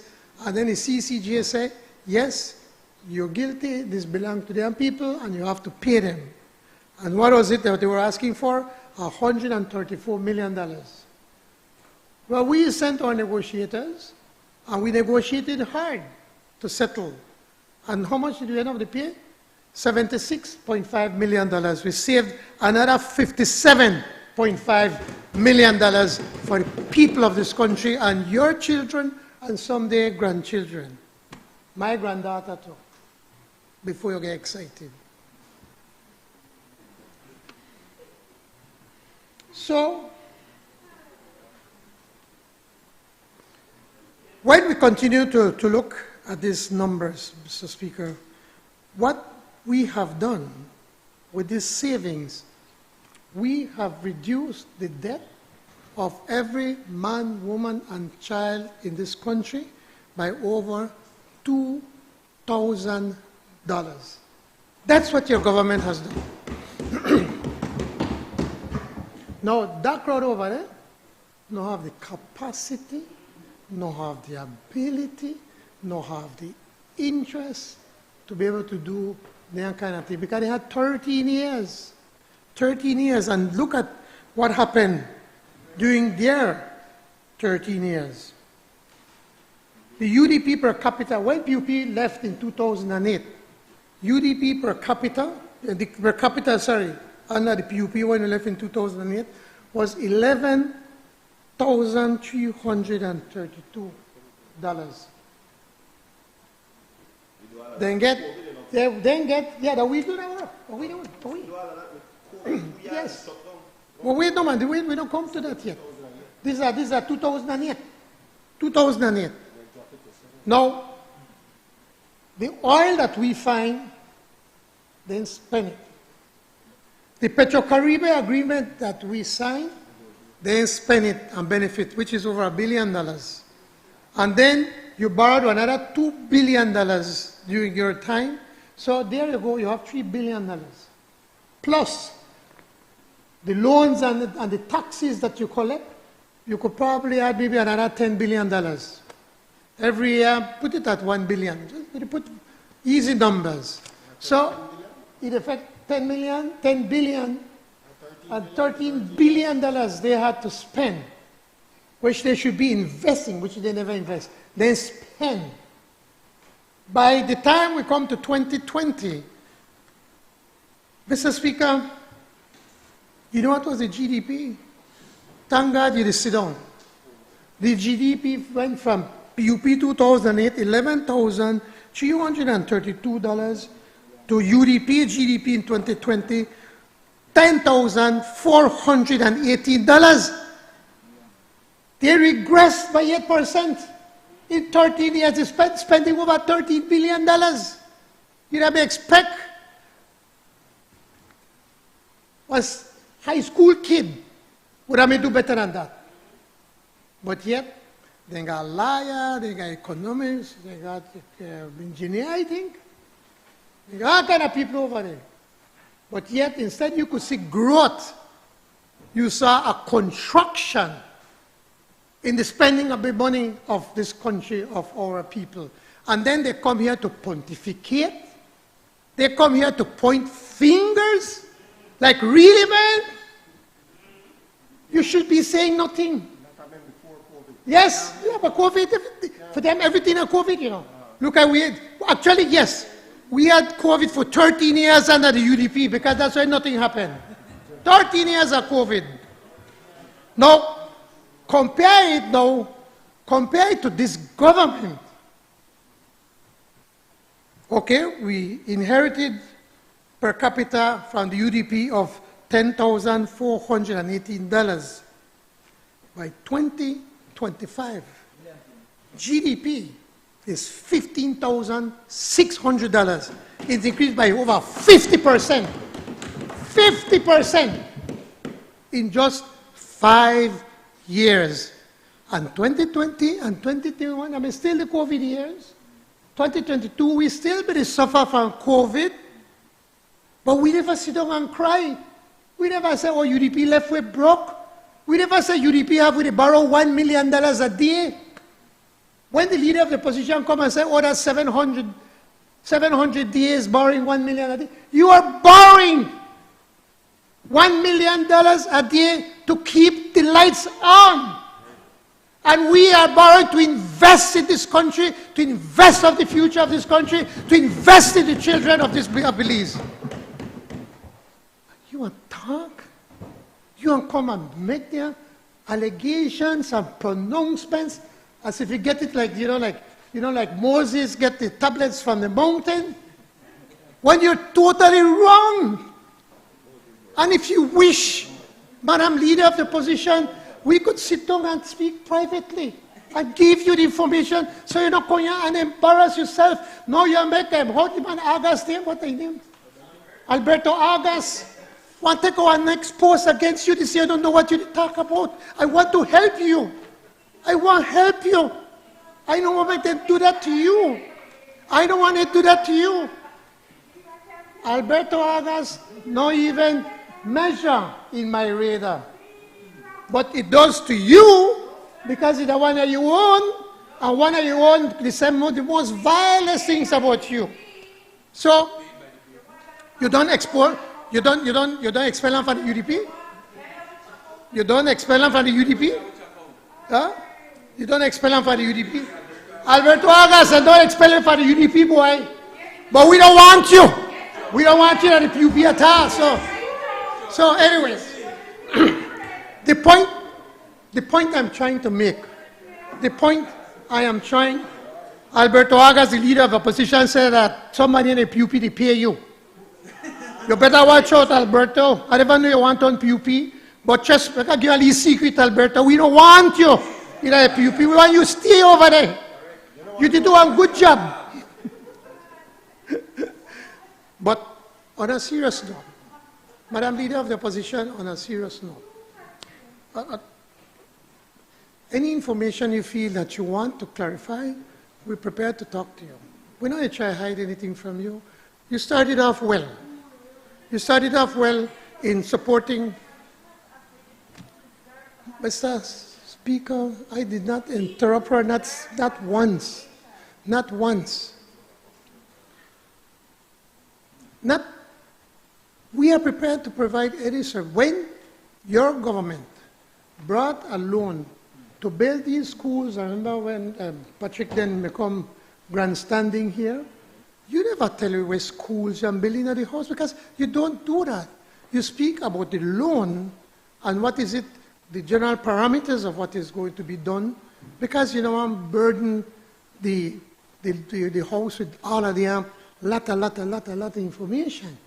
Then it is though your responsibility, if you are so interested in getting that information, you could go to the honorable member from Human Development. She can give you whatever information from her part.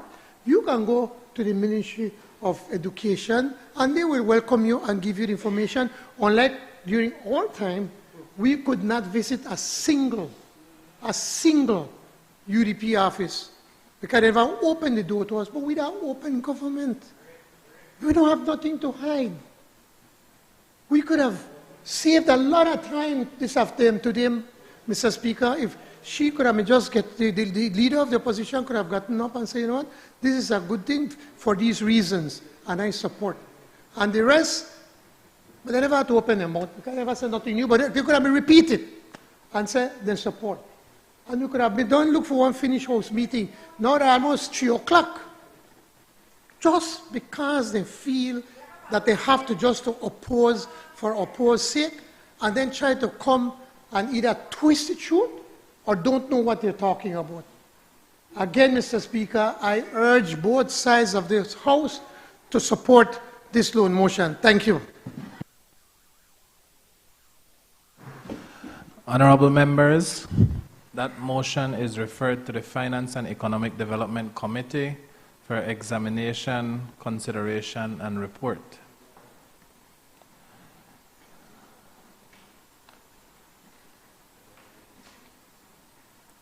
I recognize the Honorable Prime Minister.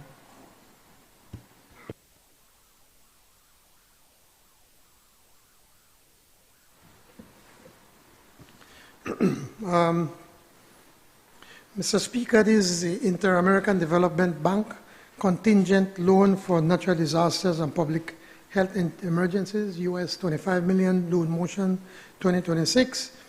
Whereas Belize, as a member country of the Inter-American Development Bank, called the bank, is eligible to receive financing in support of national development priorities, including fiscal resilience, disaster risk management, emergency preparedness, and public health response. And whereas Belize is highly exposed to natural hazards and public health emergencies, including hurricanes, excess rainfall, earthquakes, wildfires, droughts, pandemics, and epidemics, which may place significant pressure on the public finances of the country and require immediate access to stable and cost-efficient financing. And whereas the government of Belize has approached the bank for contingent financing to support the contingent loan for natural disaster and public health emergencies.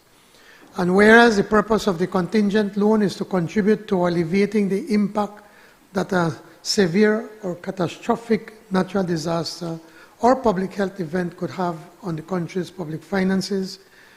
And whereas this proposed contingent loan will amend and replace in its totality the contingent loan for natural disasters emergency in the amount of $10 million signed on the 18th September 2019 and provides for additional financing. And whereas the execution of the project shall be carried out on behalf of the government by the Ministry of Finance acting as the executing agency. And whereas the bank has offered contingent loan financing for up to $25 million under the following terms and conditions. The lender is the Inter-American Development Bank. Principal loan is US $25 million. Purpose to alleviate the impact of severe natural disasters and public health events in Belize. The loan is for 25 years from the date on which the first disbursement of the contingency loan occurs for each eligible event. The coverage period shall be 5 years from the effective date of the contract and at the request of the borrower and at the discretion of the bank. Disbursement schedule. Disbursement shall be made only upon the occurrence of an eligible event and the fulfillment of the applicable conditions for disbursement. The repayment period to be repaid in 66 semi-annual consecutive and approximately equal installments from the date on which the first disbursement of the contingency loan resources occurs for each of these eligible events. For the rate of interest, the loan will bear interest at a variable rate equal to the applicable SOFR base interest rate, which is currently 3.6%, plus the applicable lending spread of the IDB's ordinary capital loans payable semi-annually on the outstanding loan balance. Drawdown fee paid only if the loan is drawn. A one-time fee of 0.5% of the total amount disbursed for each eligible event. And whereas under the provisions of Section 7.2 of the Finance and Audit Reform Act 2025, the government of Belize is required to obtain the prior authorization of the National Assembly by way of a resolution for such borrowing. Now therefore be it resolved that this Honorable House, being satisfied that the contingent loan will significantly assist the government of Belize in strengthening the country's financial resilience and capacity to respond promptly and effectively to severe or catastrophic natural disasters and public health emergencies, approves and confirms that the government may enter into the amendment and any additional financing contract with the Inter-American Development Bank for the contingent loan for natural disasters and public health emergencies on the terms and conditions set out above, and further authorizes the Minister of Finance to execute and to deliver the said loan motion.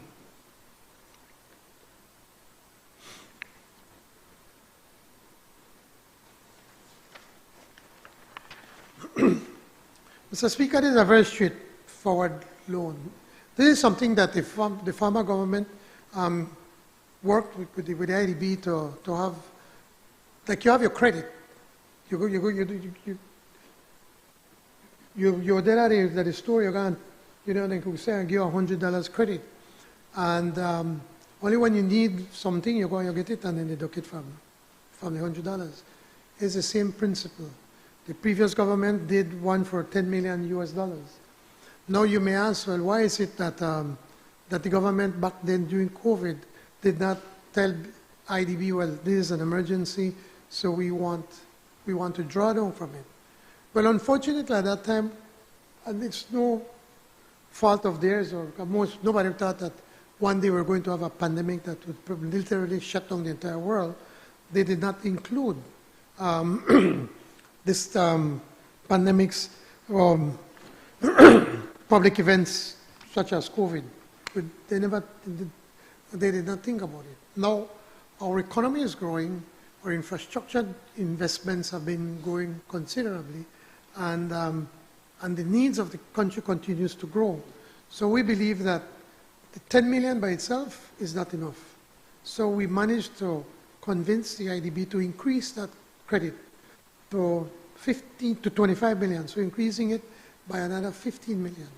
And so that, in effect, will say, God forbid if a hurricane were to hit us in September or sometime, we could immediately go to to IDB and say, if a hurricane, we need to draw down from this monies to be able to try to put up the electricity or water or put some tents or whatever for people where hosts lost or disease spread out, because of the flooding. We could immediately go and say for health reasons, we could have access to this money. And it cost us nothing.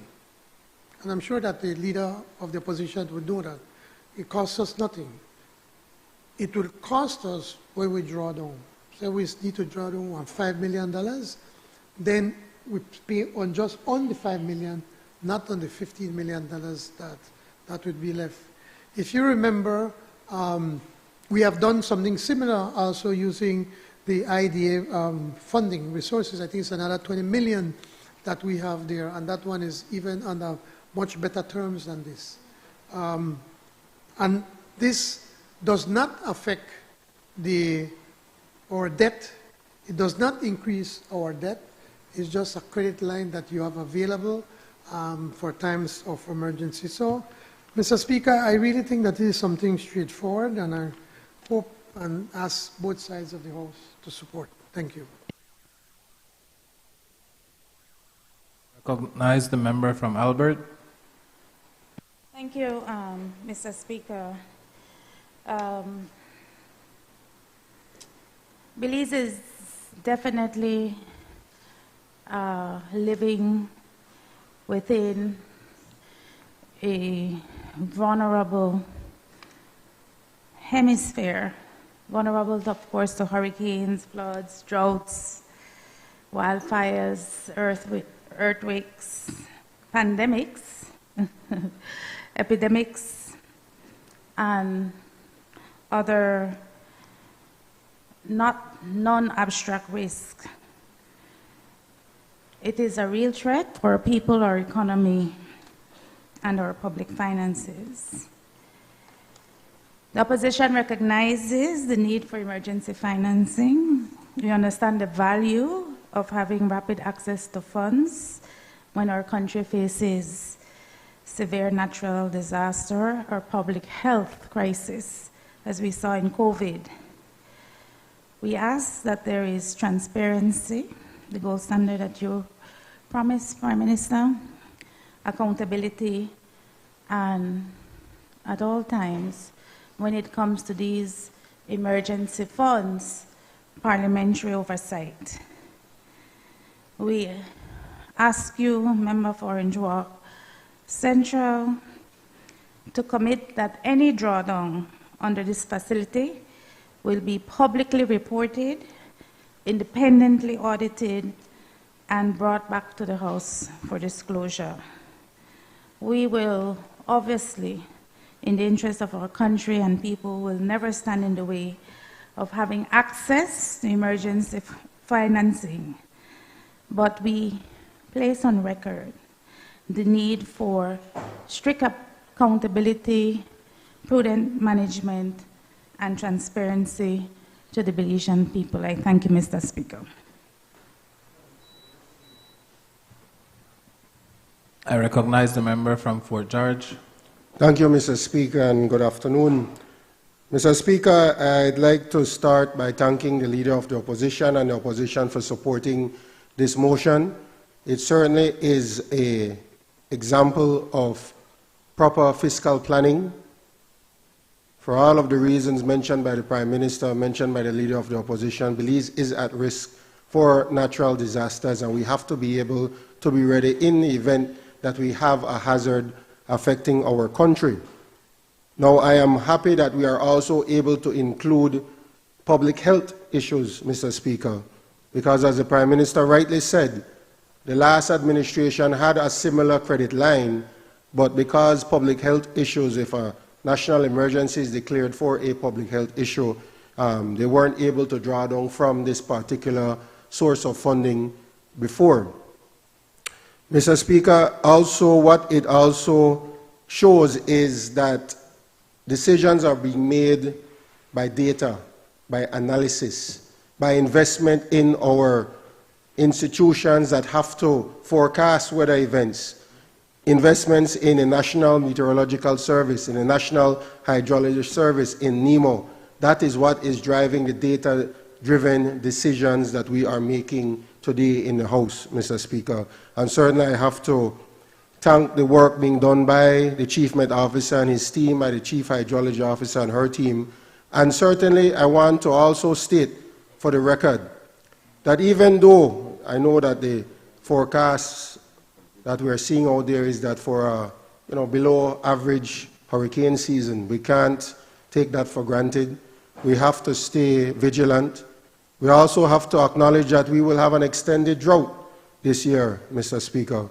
So all of these events are events that affect Belize, they affect our livelihoods, they affect our farmers, it affects the economy. Very recently, Mr. Speaker, if I can just state for the record, there was an anticipatory funding mechanism that was triggered in order to provide some cash advances to farmers in 3 districts in Corozal, Orange Walk, and Cayo. And this is so that they could have prepared for the extended drought that is being forecasted. They'll be able to invest, hopefully, in water storage mechanisms, in irrigating their fields. I think that there's even some drought-resistant seeds that they'll be able to purchase with some of the funds that were given to them. It wasn't much, but again, it's about forward thinking, forward planning, and being data-driven in terms of the decisions that we are making. So, Mr. Speaker, I would also like to support this loan motion as the Minister with responsibility for disaster risk management, and I thank both sides of the House for also supporting. Thank you.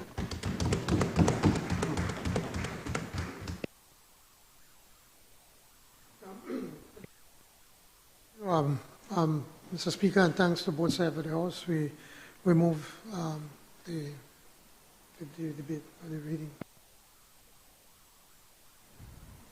Honorable members, that motion is referred to the Finance and Economic Development Committee for examination, consideration, and report. I recognize the Honorable Prime Minister.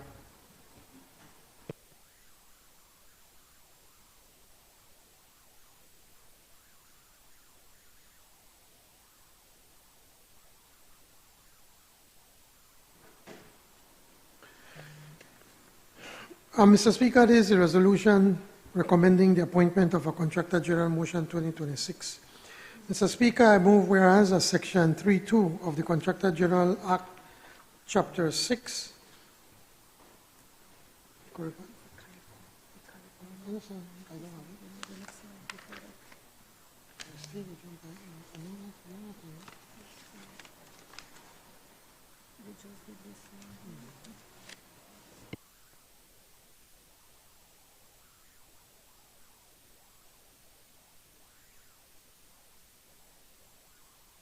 I think we really want to finish House meeting. I'm jumping again, getting ahead of my time. Mr. Speaker, this is the CARICOM Development Fund, School Development Fund for Corozal and Cayo, $3 million US loan motion 2026, whereas Belize, as a member state of the Caribbean community, is eligible to receive development assistance through the CARICOM Development Fund, the CDF, which provides financial and technical assistance to disadvantaged countries, regions, and sectors within CARICOM in support of additional development, national development, and competitiveness and resilience. And whereas the CDF is implementing its 3rd contribution and subvention cycle 2024-2028, through which resources are made available to Belize in the form of development grants and concessional loan financing. And whereas At an extraordinary board meeting held on the 22nd January 2026, the CDF approved project submissions for Belize, securing approximately $1,800,000 US in grant financing and $3 million US in concessional loan financing for priority national initiatives. And whereas the approved initiatives to be undertaken with the loan financing is the school infrastructure development for Corozal and Cayo project, which seeks to provide modern, safe, inclusive, and disaster-resilient school infrastructure for the Our Lady of Guadalupe RC School in Babapan, the St. Francis Xavier RC School, and the San Antonio RC School in the Corozal district, therein called the project. And whereas the project will support the construction of inclusive and climate-resilient school facilities, the furnishing and equipping of classrooms, the provision of essential learning materials and information communications technology tools, teachers and staff capacity development in inclusive education, gender-sensitive practices, the WASH and related life learning skills, community engagement, and project oversight and maintenance and infrastructure sustainability. And whereas the project is also supported by grant financing from the CDF in the amount of $451,375 US, and whereas the execution of the project will be carried out on behalf of the government of Belize by the Belize Social Investment Fund as the executing agency. And whereas the CDF has offered the loan financing under the following terms and conditions, the lender is the CDF, the loan principal is US $3 million, purpose to contribute to the financing and construction of safe, inclusive, climate-resilient school infrastructure, together with essential learning materials, teacher training, and community engagement activities under the project. Disbursement period. Disbursements are to be made in 3 tranches over a period of 4 years, from the date of signature of loan contract up to the 31st March 2030. The loan term, 12 years inclusive of a 2-year grace period on the principal repayments ending on October 2038. The repayment period to be repaid in 40 equal or approximately equal and consecutive quarterly installments of US $75,000 commencing after the 2nd year grace period on principal repayments. Repayment percentages, interest is payable quarterly at 3% per annum on the approved loan amount. And whereas under the provisions of Section 7.2 of the Finance and Audit Reform Act 2025, the government of Belize is required to obtain the prior authorization of the National Assembly by way of a resolution for such a borrowing. Now, therefore, be it resolved that this Honorable House, being satisfied that the loan proceeds would significantly assist the government of Belize in improving access to safe, inclusive, climate-resilient, and quality education infrastructure, reducing overcrowding, supporting inclusive and gender-sensitive teaching and learning environments, and strengthening community participation and sustainability in the education sector, approves and confirms that the government may enter into a loan agreement with CARICOM Development Fund on the terms and conditions set out above, and further authorizes the Minister of Finance to execute and deliver the said loan agreement and all other documents. Mr. Speaker, I think this is, again, straightforward. We are part of we put money into the CARICOM Development Fund, and so then we are allowed to be able to put monies for grant financing, or projects for grant financing and low-cost loans. And so in this instance, what we did, we asked for this school building for Our Lady of Guadalupe RC School in Babapan, St. Francis Xavier RC School, and then the San Antonio Roman Catholic School in the Corozal district. Again, the project will be constructing is a construction for inclusive and climate resilient school, and it'll have facilities and furnishing of equipment, providing essential learning materials and information communication technology tools. There's teachers and staff, capacity development talking about inclusive education, gender-sensitive practices, and related learning skills, community engagement, and project oversight. Mr. Speaker, I think we on this side, we are satisfied that the loan proceeds will significantly assist the government of Belize and its people in improving access to safe, inclusive, climate resilience, and quality education. It will help to reduce the overcrowding, support inclusive teaching, improve environments, and strengthen community participation and sustainability in the education sector. Again, Mr. Speaker, we are future focused. Everything we do, we look at the future, focus on the future and how the actions that we take today will make sure that we have a better and more prosperous future. And this is one such manifestation of what we're doing. So I commend the loan motion to the House and ask both sides of this honorable House for their support. Thank you.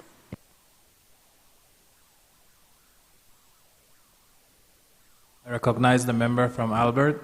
Thank you, Mr. Speaker. I rise to place on public record the opposition's support for this $3 million concessionary loan from the CARICOM Development Fund for school infrastructure development in Corozal and I believe it's Cayo and Belmopan, right? And Corozal and Cayo, incorrect. I wondered, Mr. Speaker, if some consideration could not have been given to St. Mary's School in Belize City. It's your constituency, member for Fort George. I passed there every single day for the last 4 years. And there has been no movement in terms of ensuring that that institution be brought back to some level of functionality so that we can have more children in the Belize City area and Belize District access to St. Mary's School. As I said before, the opposition supports this motion, and that we ask that since the Belize Social Investment Fund will be the executing agency, that, as is the standard, there will be open tendering, proper procurement, independent monitoring, and regular reporting back to the public. Thank you, Mr. Speaker. I recognize the member from Fort George. Mr. Speaker, thanks. Quick intervention. I certainly want to thank the leader for recommending that we invest in St. Mary's School. Certainly it is a pillar of education in Belize City, in the Fort George Division, but many students from Belize City, from surrounding areas, have gone to St. Mary's. Just a point of clarity, though, leader of the opposition, the Ministry of Education and the Ministry of Infrastructure Development and Housing has met with officials from St. Mary's, from the Anglican management. It is a school that is managed by the Anglican Diocese, and estimates have been prepared. What needs to be done is known. We have to see where the funding will come from. We're working to see where that funding will come from, but we are going to make sure that St. Mary's comes back the way it needs to come back. Thank you, Mr. Speaker. I recognize the Honorable Prime Minister. Yes, thank you, Mr. Speaker. And again, thanks to the support to the Honorable Member from Albert. But I'd just like to point out that these loans approvals take months of operation. So this has been in the works from probably sometime last year. and so that by the time this is approved and then something else come up, it'll be difficult to be able to say, okay, we changed our mind, we want to do this, like in this case. So as a government, that we still have to fight. In this instance, it was difficult. It was already approved. So it kind of be difficult if we do it. But also, I want to assure you, under SIF, there are very strict rules that has to be followed. So there's public tendering, opening up the tenders in front of everybody. They have to keep within the costs that have been estimated. There's an independent body that goes and physically checks to ensure that they're working. So we do have these very strict, stringent rules when it comes to SIF. So because certain people don't apply for the SIF because they figure, say, you don't make a lot of money. But it's for that reason that we ensure that we follow every step of the process. So, but again, once again, thanks for the support. Honorable members, that motion is referred to the Finance and Economic Development Committee for examination, consideration, and report. I recognize the Honorable Prime Minister.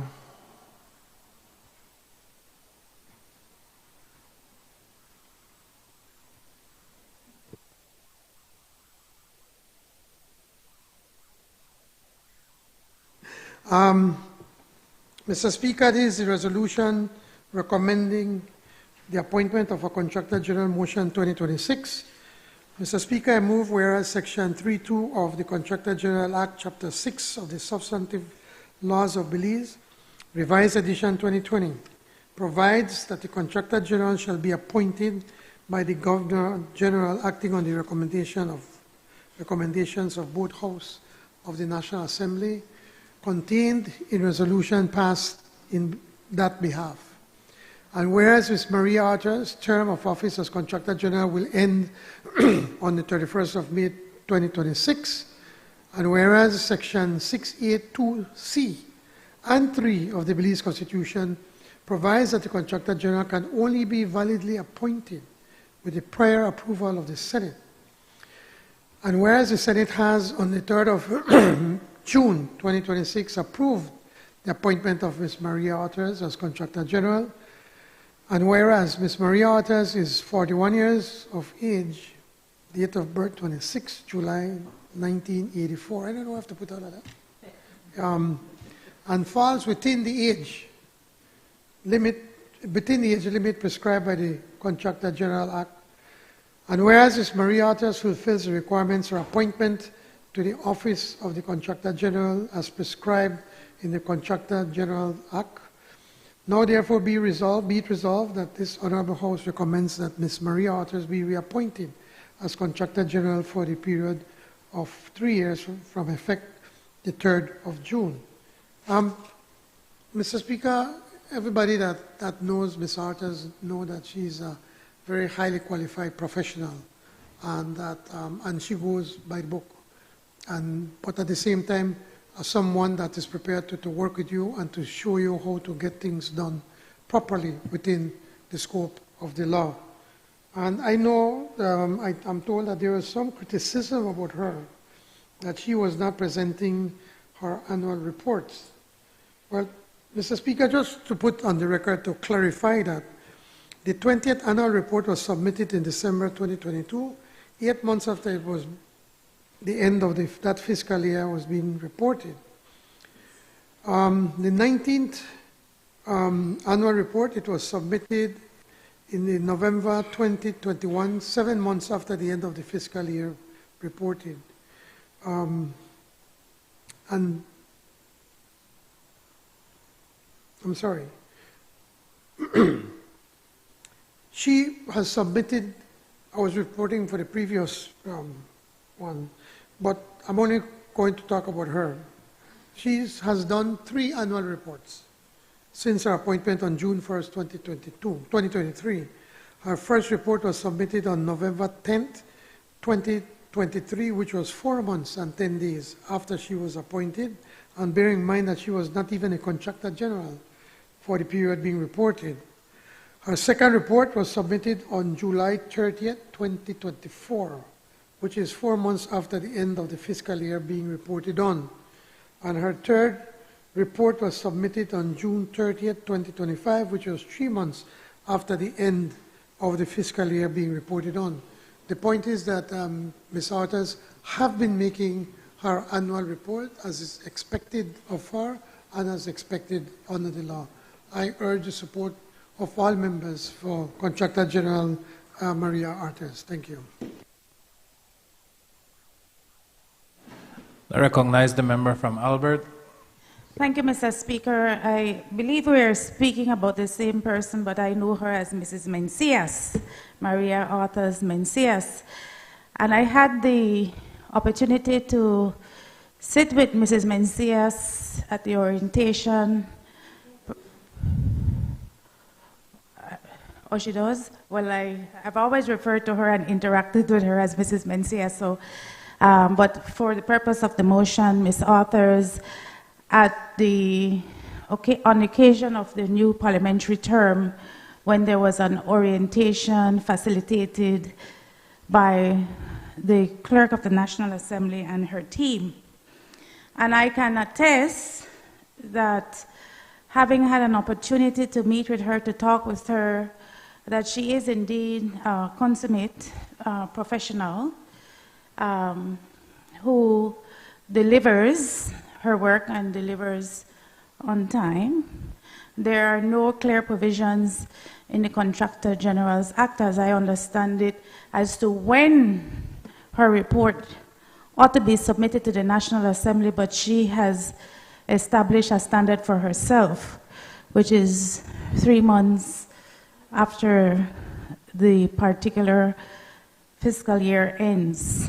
And to the best of my knowledge, Ms. Arthurs has maintained that standard that she has established for all of us. I have no difficulty, and neither any members on this side of the House support Ms. Arthur's contract being renewed as the Contractor General. And I should have checked with you, Member for Kayo South, because I'm sure you interact with her quite a bit. Oversight is an imperative when we're using public funds. And we have moved with quite a bit of haste in getting this contract renewed. Perhaps with good reason, because we have a lot of contracts that are now being issued and projects underway. The question we have, Mr. Speaker, is when are we going to see a new ombudsman? All these, well, it's been quite a few months now. We have heard nothing on the reappointment of an ombudsman. And we think that all these elements, all these professionals, all these institutions are critical to the overall health and functionality of our oversight mechanisms, particularly because we are utilizing the public purse, utilizing public funds, utilizing taxpayers' contributions to the consolidated fund. And so as we support this motion, we also take the opportunity to urge the government to move with some level of urgency in appointing a new ombudsman to office. Thank you. Thank you, Mr. Speaker.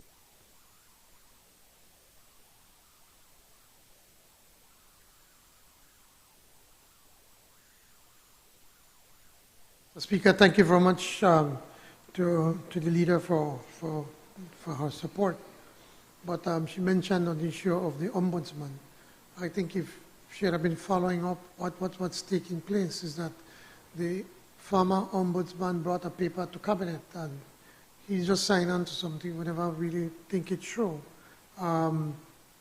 Based from meetings that he was getting from the EU and other group, where they are converting now the ombudsman office to a human rights office.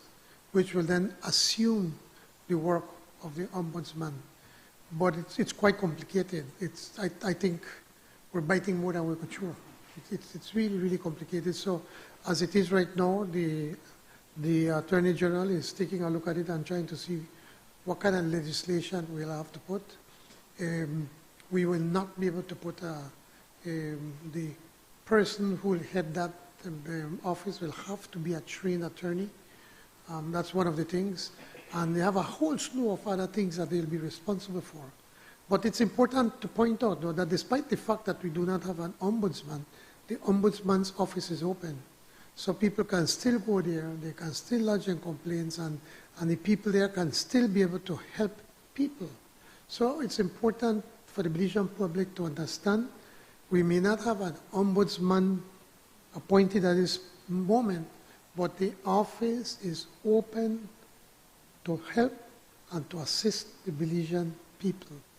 And the reason we don't have an ombudsman is because it is under his tenure that came to cabinet and said, this is the way we want to go. And, you know, when we agreed on it on the surface, but now that we're looking at what all it requires, it's a lot.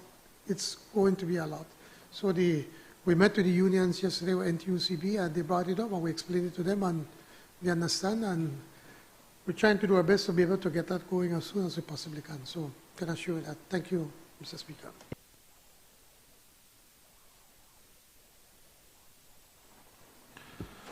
Honorable members, that motion is referred to the Constitution, Foreign Affairs Committee for examination, consideration, and report.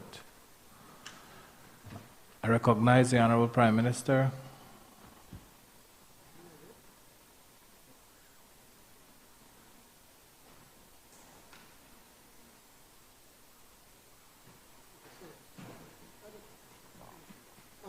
Mr. Speaker, in accordance with Standing Order 49-1, I move that the motion be taken through all the stages forthwith. We really need to get Ms. Waters back into the office to continue her work. Thanks. Honorable members, the question is that this motion be taken through all its stages this day. All those in favor, kindly say aye. Aye. Those against, kindly say no. I think the ayes have it. I recognize the Honorable Chairperson of the Joint Public Accounts Committee.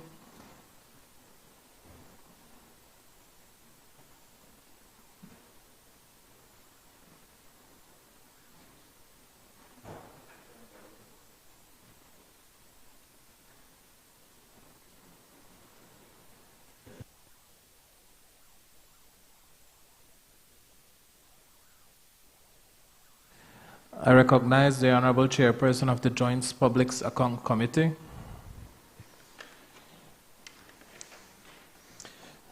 Mr. Speaker, this is the adoption of the report from the Joint Public Accounts Committee on the report of the Auditor General for the year April 2016 to March 2017.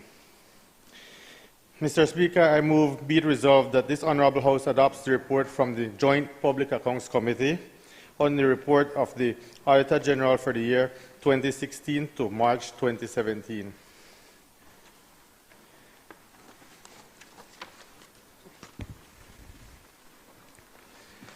Mr. Speaker, I rise today in my capacity as Chairperson of the Joint Public Accounts Committee to present this report. First, I'd like to thank the government side because it's really the third chair led by the opposition, an initiative that started with the zealous fighting, the zealous battles prior to 2020 when you had the member from Kaya South pushing to have this PAC become JPAC, led by the opposition. And today we on the opposition side have the opportunity to chair it. It's really a milestone achievement. We give gratitude, we salute Prime Minister John Briceño and his team for acknowledging the importance of having a robust opposition. I also thank the members of the JPAC for their uncompromising work, their diligence, their attendance. Special mention to Senator Janelle Chanuna. She has been the fire behind the JPAC, ensuring that every meeting is held, every deadline is met. We truly appreciate it. I also wish to thank the Auditor General, the Accountant General, the Financial Secretary, the Brigadier General, and all public officers who appeared before this committee and assisted in this work. Thanks also to the staff of the National Assembly. Madam Clerk, you are exceptional. Parliamentary Clerk, Mr. Grant, we appreciate it as well. The JPAC is one of Parliament's most important House committees. It is entrusted with examining how public funds approved by this National Assembly are managed and accounted for. Through its work, the committee seeks to ensure that public resources are utilized lawfully, efficiently, transparently, and in the best interest of the Belizean public. This report represents more than an examination of financial statements. It reflects Parliament's commitment to accountability and good governance. The committee's role is to bridge the gap between audit findings and public accountability by ensuring that the issues identified by the Auditor General receives proper scrutiny and recommendations are made to strengthen the public financial management. Mr. Speaker, in carrying out this review, the committee held a public hearing. We examined both the AG report and we used the evidence presented before the committee to find several issues.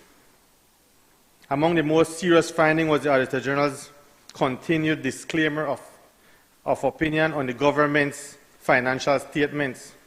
This means that sufficient evidence was not available to enable the Auditor General to express an opinion on the reliability of those statements.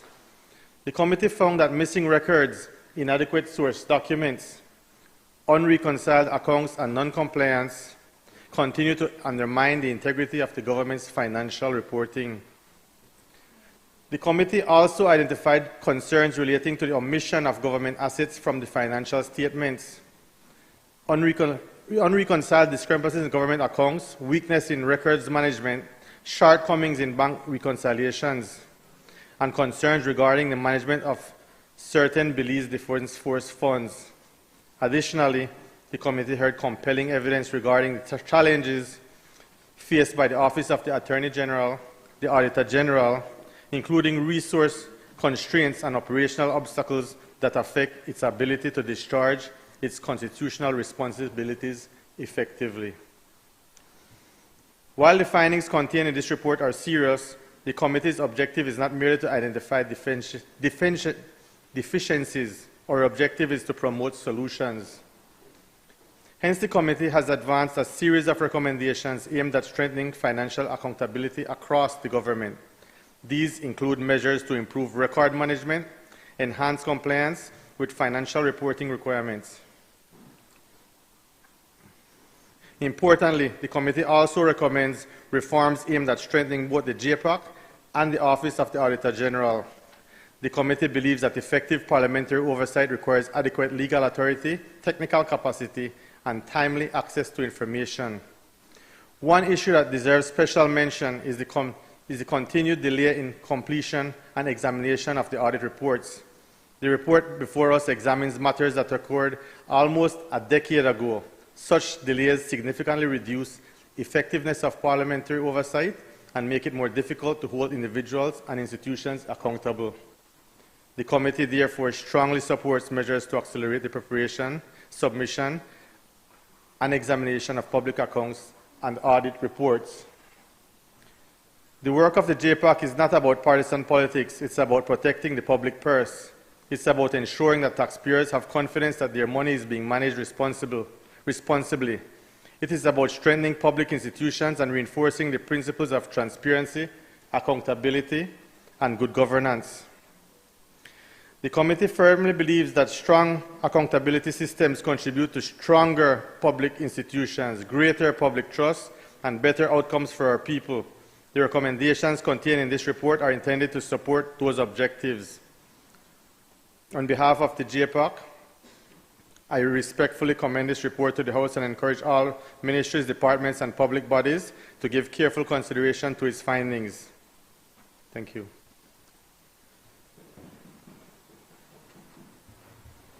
I recognize the member from Kaya South.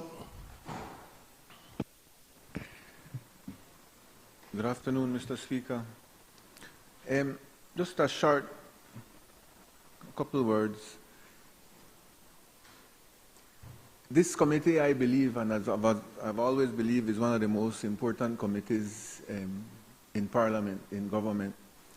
And now, with the experience of working with the opposition, I can say, and my colleagues that join us on the team can say that it's been a good experience. I hope that we continue working the way we have been working. We have our differences of opinion, which that's normal. But at the end of the day, both sides are realizing that government has a lot to do to be able to make the system work better. Just as a reminder to everybody, this report is for the year 2016 to 17. It was when the UDP was in government. That has to be clear. And our time will come when the Auditor General's report on our performance will be tabled to the House and we could have a comparative. That's very important.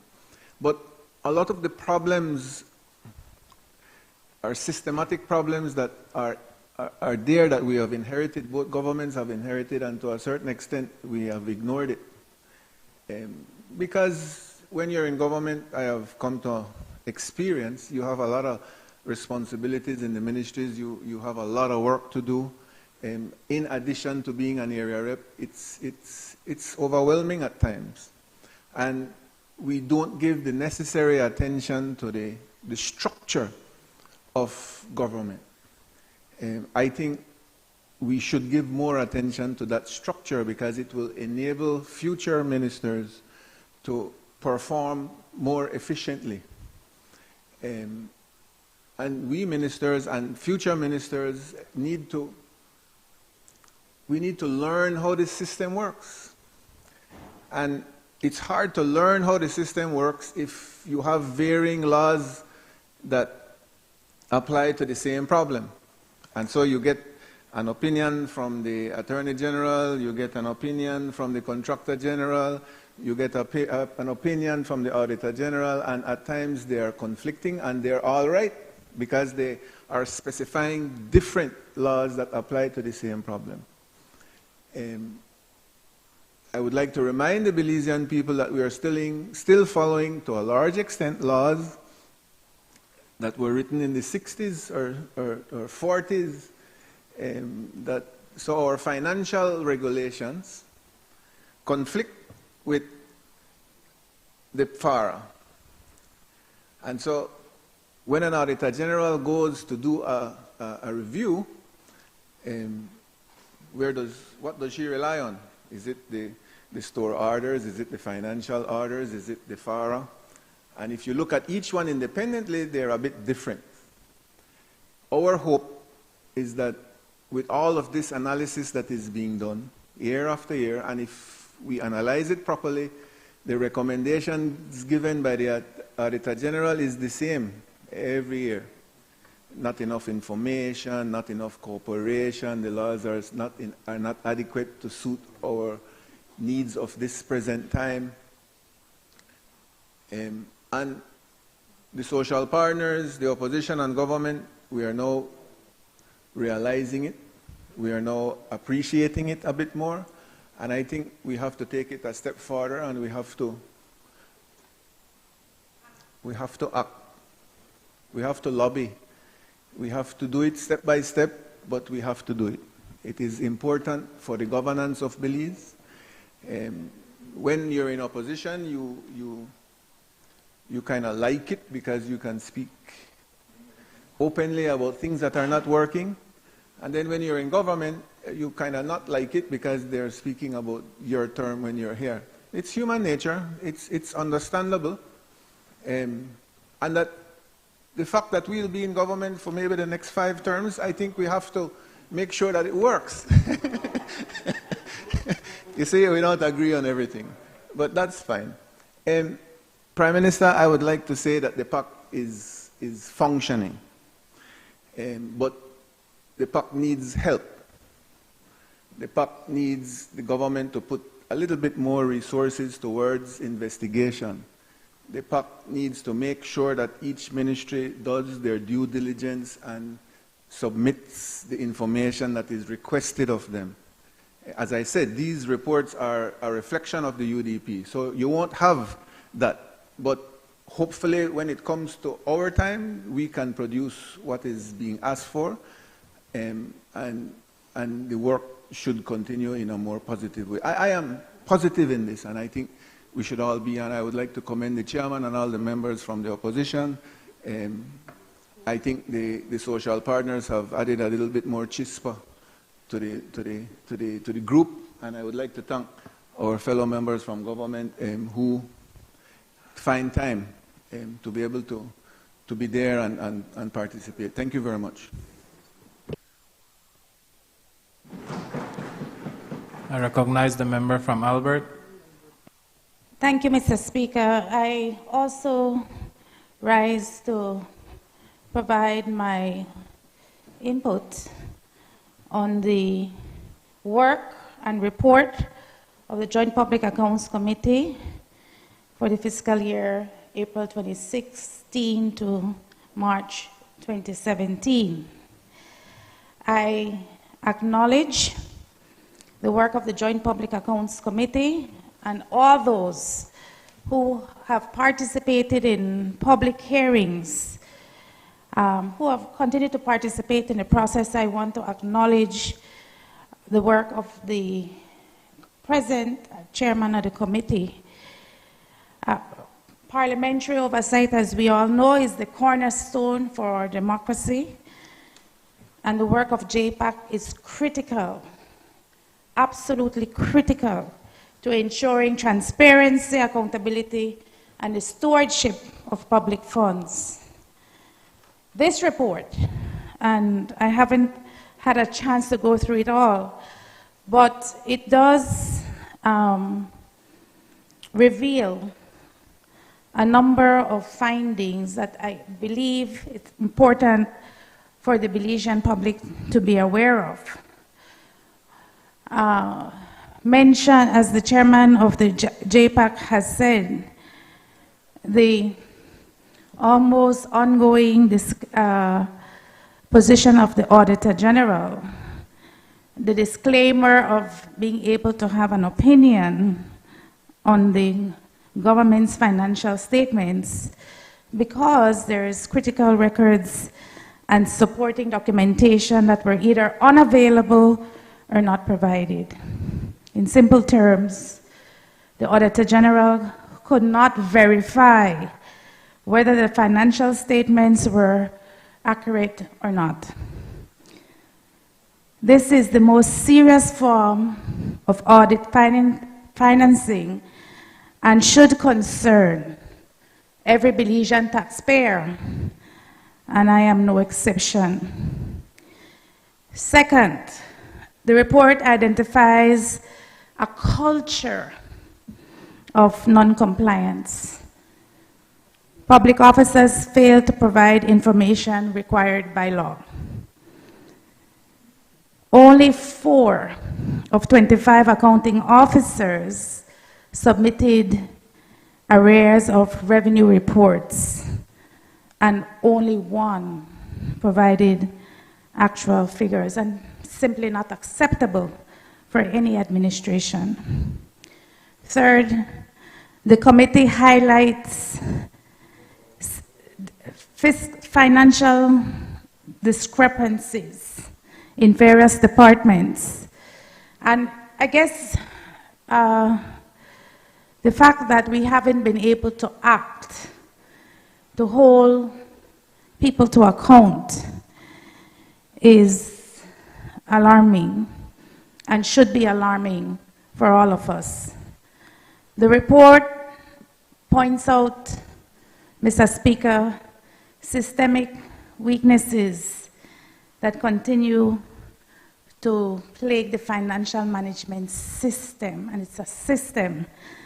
And when I served as chair of the JPAC for a very short time, we had a number of meetings with the Auditor General, with the Accountant General, with the Financial Secretary, with AOs, with FOs, and with the Minister of Finance himself, so that we could at least come to some agreement that the system needed support.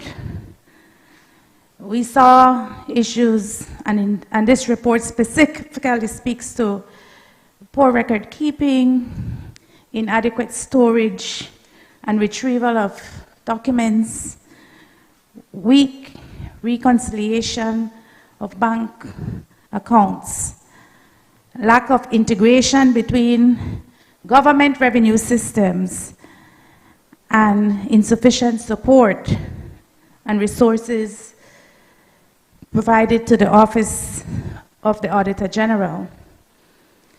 There is a piece of legislation that I understand is sitting at the Solicitor General's chambers that provides or seeks to provide greater autonomy for the Auditor General's office. And we believe that the time is now that piece of legislation be brought forward and ratified by this National Assembly. The committee in the report has made some sensible recommendations, in my view, including strengthening the independence, but more importantly, the capacity of JPAC, improving the powers and resources allocated to the Auditor General's office. Things like digitizing records and integrating revenue streams and ensuring greater compliance. Compliance, compliance, compliance. These recommendations deserve the full attention of all of us in this National Assembly. And Mr. Speaker, in closing, I'd like to say that indeed it is our view that accountability for the public purse can never be seen as a partisan issue. Whether these findings relate to the previous administration that I was a part of or the current one, our duty, our sacred duty as parliamentarians is to ensure that public resources are managed lawfully, efficiently, and in the best interests of the Belizean people. The lessons we learn from, and we urge the Belizean people to stay alert, to stay engaged, to participate whenever they can in discussions that focus on public expenditure, that includes public resources. We expect action. We should expect action. We expect transparency. We should expect transparency. We expect consequences for misconduct where misconduct is found, and reforms where weaknesses are identified. I therefore, Mr. Speaker, commit that those of us on this side of the House will continue to work closely with our colleagues on the government side and our social partners to ensure that the recommendations laid out in this report are accepted, are implemented, so that at the end of the day, monies that are entrusted to us in the good, for the good of the people for the greater good of Belize must be properly accounted for. Thank you, Mr. Speaker. I recognize the member from Fort George. Thank you, Mr. Speaker. I'll be brief because I commented on the report this morning.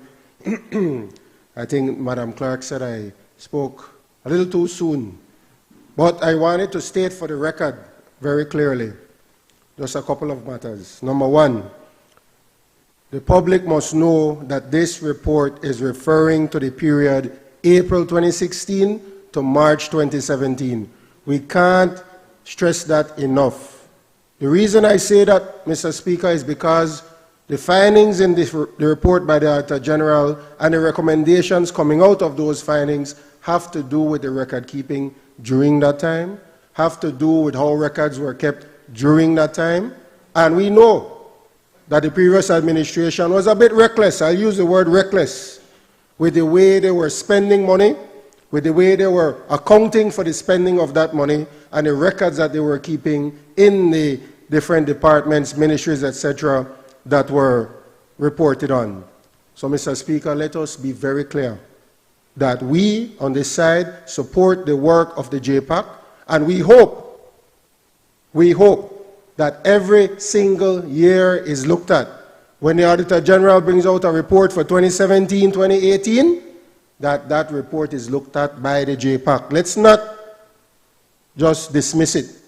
Because the former chair, the member for Mesopotamia, raised a matter, and it's right here, I don't know if it's in this report, but it is one report, that he tried to table a resolution saying, let us just forget about that time and move forward. We don't want, and the public does not want to forget about the time of the UDP reign of terror, Mr. Speaker. And that has to be looked at. So we expect that that is done by JPAC. We welcome the recommendations that JPAC is bringing in terms of digitizing files. That is ongoing currently. Transparency, accountability, leader of the opposition, that is something that is a hallmark of what is happening right now in the public service.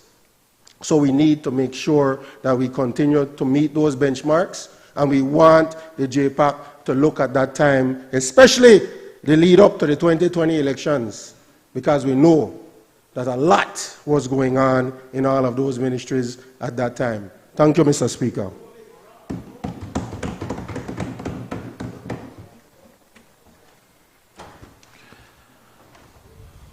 Honorable members, the question is, be it resolved that this Honorable House adopts the report from the Joint Public Accounts Committee on the report of the Auditor General for the year April 2016 to March 2017. All those in favor, kindly say aye. Those against, kindly say no. I think the ayes have it. Announcements by the Speaker. Honorable members, it has been agreed that the resolution recommending the appointment of the Contractor General, Motion 2026, pass this day. As you are well aware, under Standing Order number 74, all proposed legislation, messages, petitions, motions, and other matters relating to the subject mentioned under the title of each standing committee shall be referred to the House, to such committee for examination, consideration, and report to the House. The way for this to be done, other than by suspension of standing order, is for me to suspend the sitting to enable the Constitution and Foreign Affairs Committee to examine, consider, and report to the House on that motion. All those in favor, kindly say aye. Those against, kindly say no. I think the ayes have it. The sitting is therefore suspended until the Constitution and Foreign Affairs Committee has concluded its business.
Presentation of report from Select Committee. I recognize the Honorable Chairperson of the Constitution and Foreign Affairs Committee.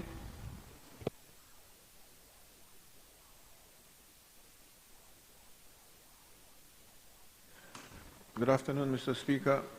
I rise to present and lay on the table sessional paper number HR 82/1/14, report from the Constitution and Foreign Affairs Committee on the resolution recommending the appointment of a Contractor General, motion 2026. Thank you. Honorable members, that report is ordered to lie on the table. Public business, government business motion. I recognize the Honorable Prime Minister. Mr. Speaker, with your permission not to repeat the recitals, I move now therefore be it resolved that this Honorable House recommends that Ms. Maria Arthurs be appointed as Contractor General for a period of 3 years with effect from 3rd June 2026. Honorable members, the question is now, therefore be it resolved that this Honorable House recommends that Ms. Maria Arthurs be appointed as Contractor General for a period of 3 years with effect from 1st June 2026. All those in favor, kindly say aye. Those against, kindly say no. I think the ayes have it.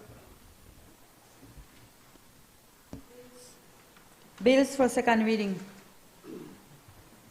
I recognize the Honorable Prime Minister.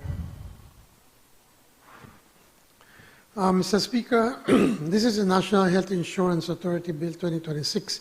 I move the second reading of a bill for an act to repeal the NHI provisions contained under Part 7 of the Social Security Act, Chapter 44, on the substantive laws of Belize, Revised Edition 2020, and place them under this Act to establish the administrative framework and other necessary mechanisms to enable the provisions of equitable, accessible, affordable, and quality healthcare services to all eligible persons for the attainment of universal health coverage, to facilitate people-centered healthcare that meets the needs of the population, to promote efficiency in healthcare administrative operations, to enable sustainability through appropriate allocation of resources in healthcare in collaboration with the ministry responsible for health,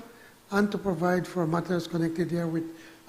Mr. Speaker, when I introduced the paper, the bill, I went through an extensive explanation, but I just want to highlight some of the things to remind our honorable colleagues that this bill basically advances universal access to healthcare, ensuring that every Belizean, regardless of income or location, can have access to essential services.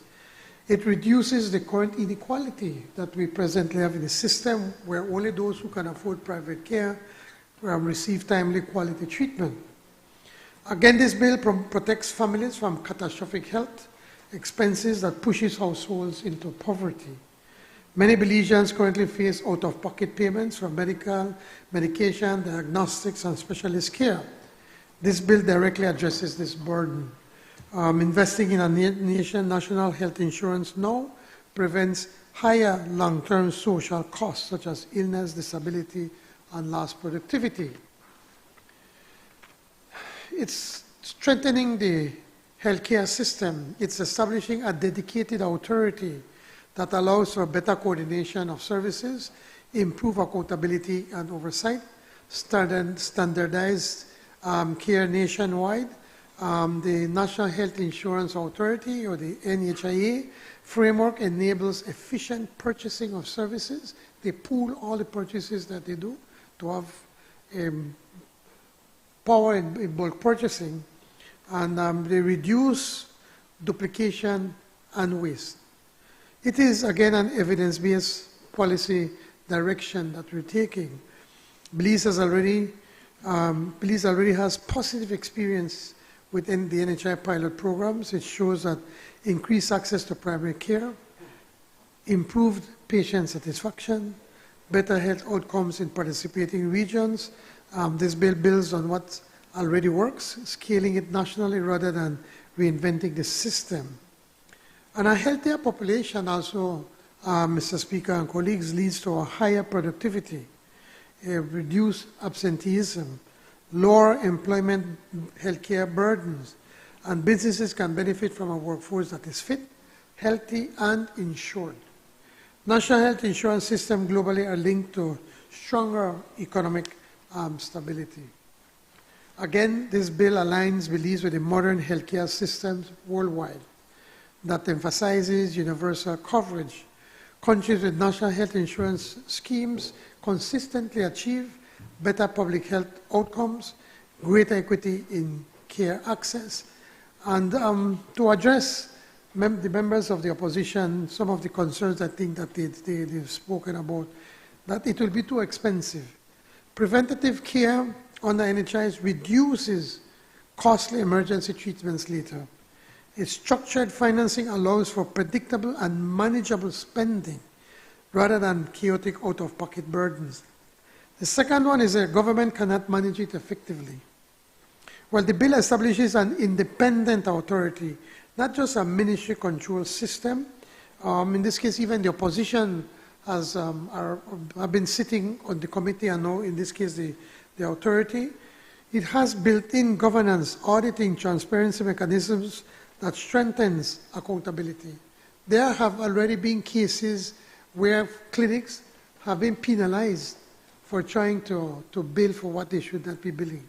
In some instances, there are one or two pharmacies that they have taken them off the system because they ended up giving more medicine than what is required just so that they could, quote unquote, make the sale. So it is being managed effectively and efficiently. And I want to add something. We are not in any way suggesting that we are competing with the Ministry of Health. What we're doing in this instance is that when you go to the hospitals, many times you see 200-300 persons there. And in most cases, of those 200 or 300 people, maybe 20% should be in a hospital. All of the rest need to be in a clinic. You got a cough, you feel bad, you feel dizzy, you have fever, you have diarrhea, these things that a clinic could look after. And so by you coming into these clinics, you ease up the burden on our secondary and tertiary hospitals, and then allows for those that really need the services very quickly can then get that service. And also, what we have allowed also is that the Ministry of Health has also put in bids to be able to provide, using their facilities, their clinics, to provide these services. And several times they have won the bids. I mean, I think in Belize City I was using this, Mitchell Roberts, that is used as a good example of where the public sector is competing against the private sector and being very successful at it. And like that, I think there are other clinics that are also applying to provide services under the NHI coverage. So I just want to make that very clear, that we're partnering with the Ministry of Health, and I say we because the Ministry of Health is also a part of this, and where we are going to be the authority through finance is providing buying the services, and the Ministry of Health is setting the standards and ensuring that those standards are met, and through the NHI authority, they ensure that the monies that are given to them are spent correctly and that every dollar is accounted for, every pill that they have is accounted for. Again, some in the opposition said that may disrupt private health care. Well, this system partners with private providers also, and so it does not replace them. It's actually, for instance, Belize Medical Authority Association, Belize Medical Associates, they have a clinic in Orange Walk, the northern region, Medical Plaza, Northern Medical Plaza, they also have one. Reyes, that has one, they also have applied. So it's not that we're displacing them. Actually, we're using what they have and could be able to use our monies wisely and not be duplicating everything that we do. So it creates a more stable, predictable payment stream for the healthcare providers. And what's important is equity and inclusion. This bill ensures rural and underserved communities receive equal access. Equal access.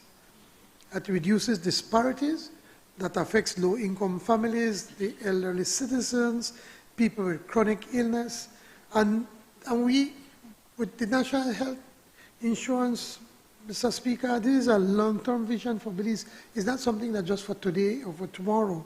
This is not just health reform. It's a part of long-term nation building. It's an initiative for nation building, Mr. Speaker. A strong health system supports education because healthy children can learn better.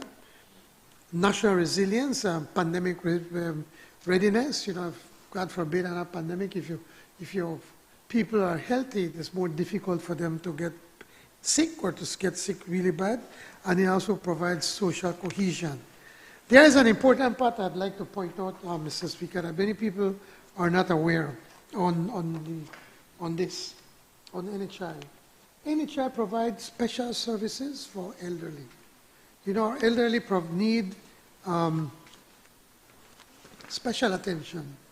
It's not just about going to the hospital, or I got a headache and so forth. They require a lot of. So, and I like to feature the Mercy Clinic in Belize City. It's a flagship NHI program that delivers dignity and quality health care for the elderly. The elderly in Belize, as I said, have been long overlooked. And many of them have multiple chronic illnesses. And most of them have either no income or limited income. So the NHI rollout has made Mercy Care Clinic a national model on how to serve the aging Belizeans with respect and effectiveness. And at the NHI, we ensure that our elderly in the district towns have a Mercy Clinic. We're still working on trying to open up these clinics outside of Belize City to provide the services for the elderly. The Mercy Care is specialized. It's not a generic care. Mercy Care is designed for geriatric needs, managing polypharmacy, which is multiple medications that you have to take, the fall risk, memory concerns, and mobility issues. This is not a general clinic retrofitted for seniors. It is built around them. They have free medication and consistent follow-up. Under NHI, elderly patients at Mercy Care receive regular prescription refills without co-pays. No more skipping blood pressure or diabetes medication because their money run out. We give it to them free. We reduce the hospital admissions because Mercy Care provides routine checkups and early intervention.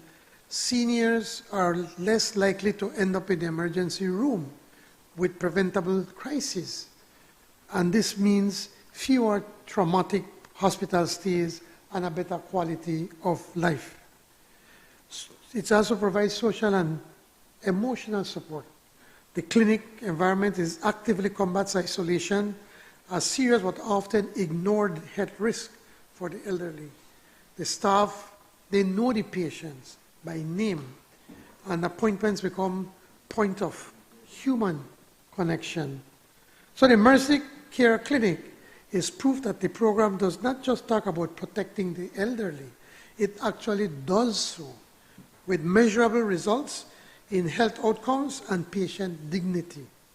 So I'm sure that there are members probably in this cabinet, in this honorable house, or we know some family that have one of their relatives or elderly mothers or grandfathers or grandparents that are accessing these services. And if you know anybody any elderly person, we should encourage them to go there, because then they get specialized services for them. And not just go to any regular clinic, but a clinic that's made for them. And so, and the healthcare personnel at the Mercy Care Clinic, they visit their patients at home when they can't come to the clinic. They even have Meals on Wheels and offer them physiotherapy.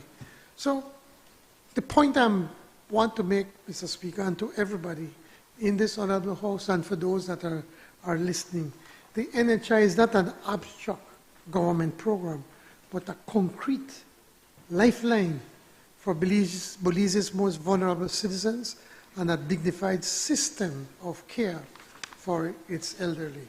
I really hope that we can get the support of both sides of this house for this really, really good undertaking. Thanks.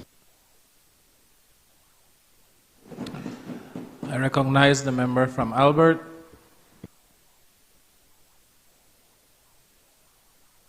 Thank you, Mr. Speaker. I want to acknowledge the work of Dr. Andrea Tega. When the Mercy Clinic was established in this country, the healthcare service protocols for the elderly were established by her. Her approach to healthcare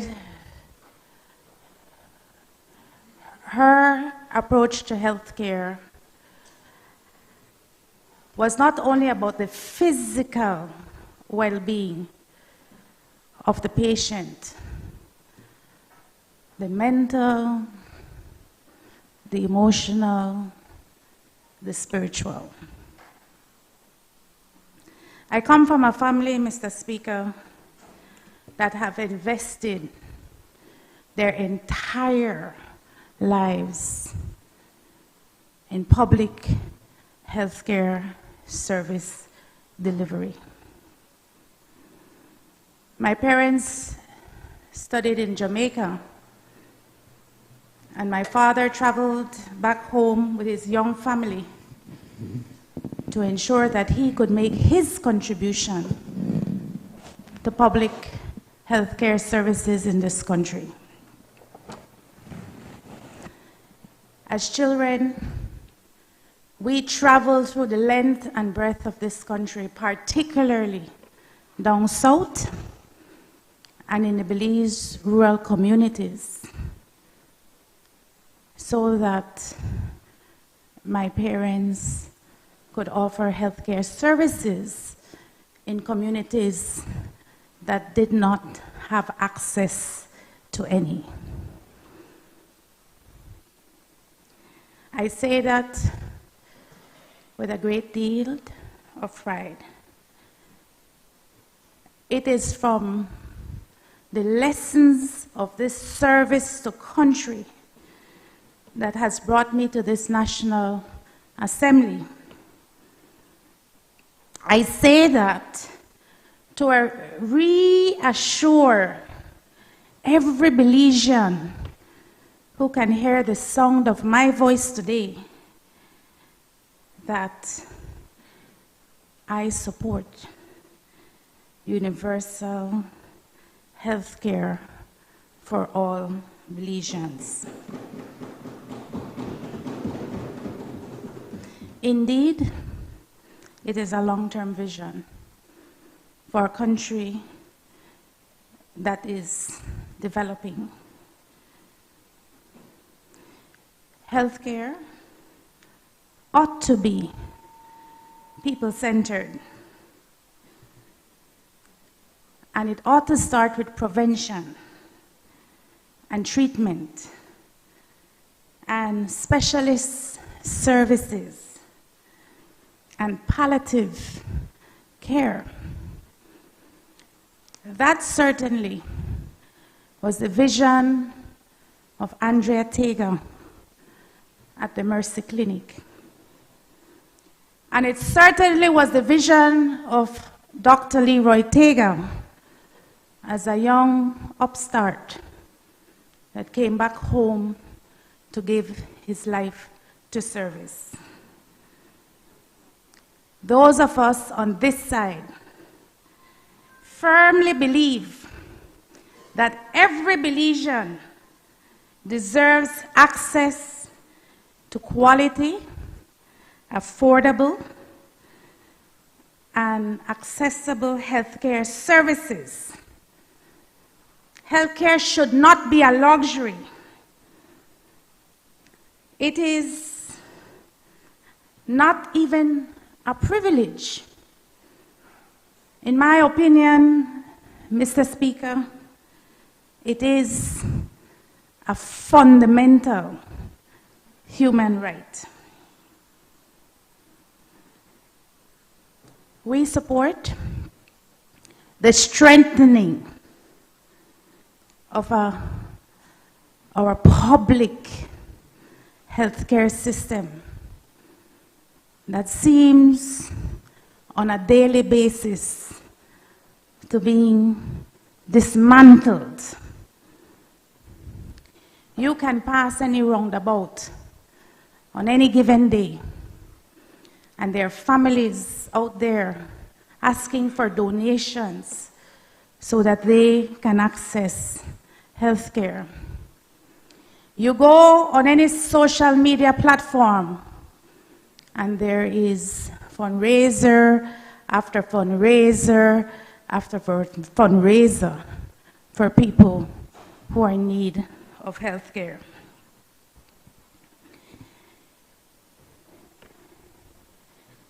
Primary care is currently not accessible to every Belizean.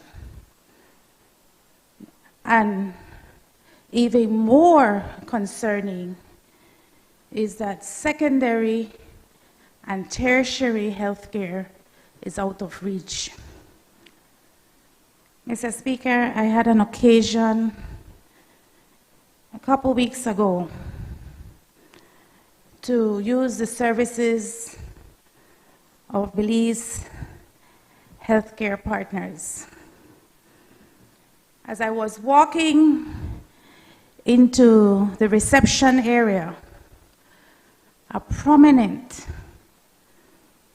educator from a private tertiary institution, academic institution, who has self-declared to be a stalwart supporter of the People's United Party, shouted at me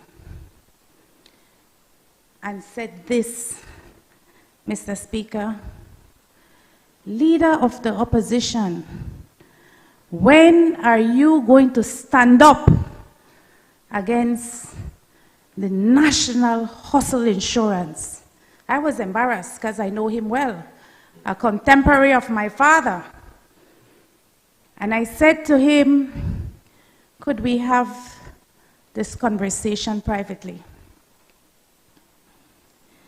He said, something has to be done because all of us support access to health care. But that piece of legislation that is now being put in place is dangerous for this country. Mr. Speaker, the bill indeed raises serious concerns regarding governance, regarding accountability, regarding sustainability, and yes, Prime Minister, regarding equity. It is our duty as legislators to ensure that any policy decision that we institute and any laws that we put in place that is passed by this House serves the best interests of our Belizean people, and not merely the interests of those who occupy the seat of power. One of the most troubling aspects of this bill is the absence of sufficient evidence to justify the structure that is being proposed. Because, Mr. Speaker, we're now moving from a National Health Insurance Commission that became the procurer of services to a National Health Insurance Authority that serves as procurer, serves as provider, serves as regulator. That's what the bill suggests. And while it may not be the intention, until we take on board the concerns that were tabled at the National Health Insurance Commission meeting regarding certain provisions, then we are doing our Belizean people a disservice. Mr. Speaker, the bill that's being presented today fundamentally changes the role of the National Health Insurance. As I said before, historically, NHI was designed primarily as the purchaser of healthcare services. And as it is now, 80% of those services are being procured from private healthcare facilities.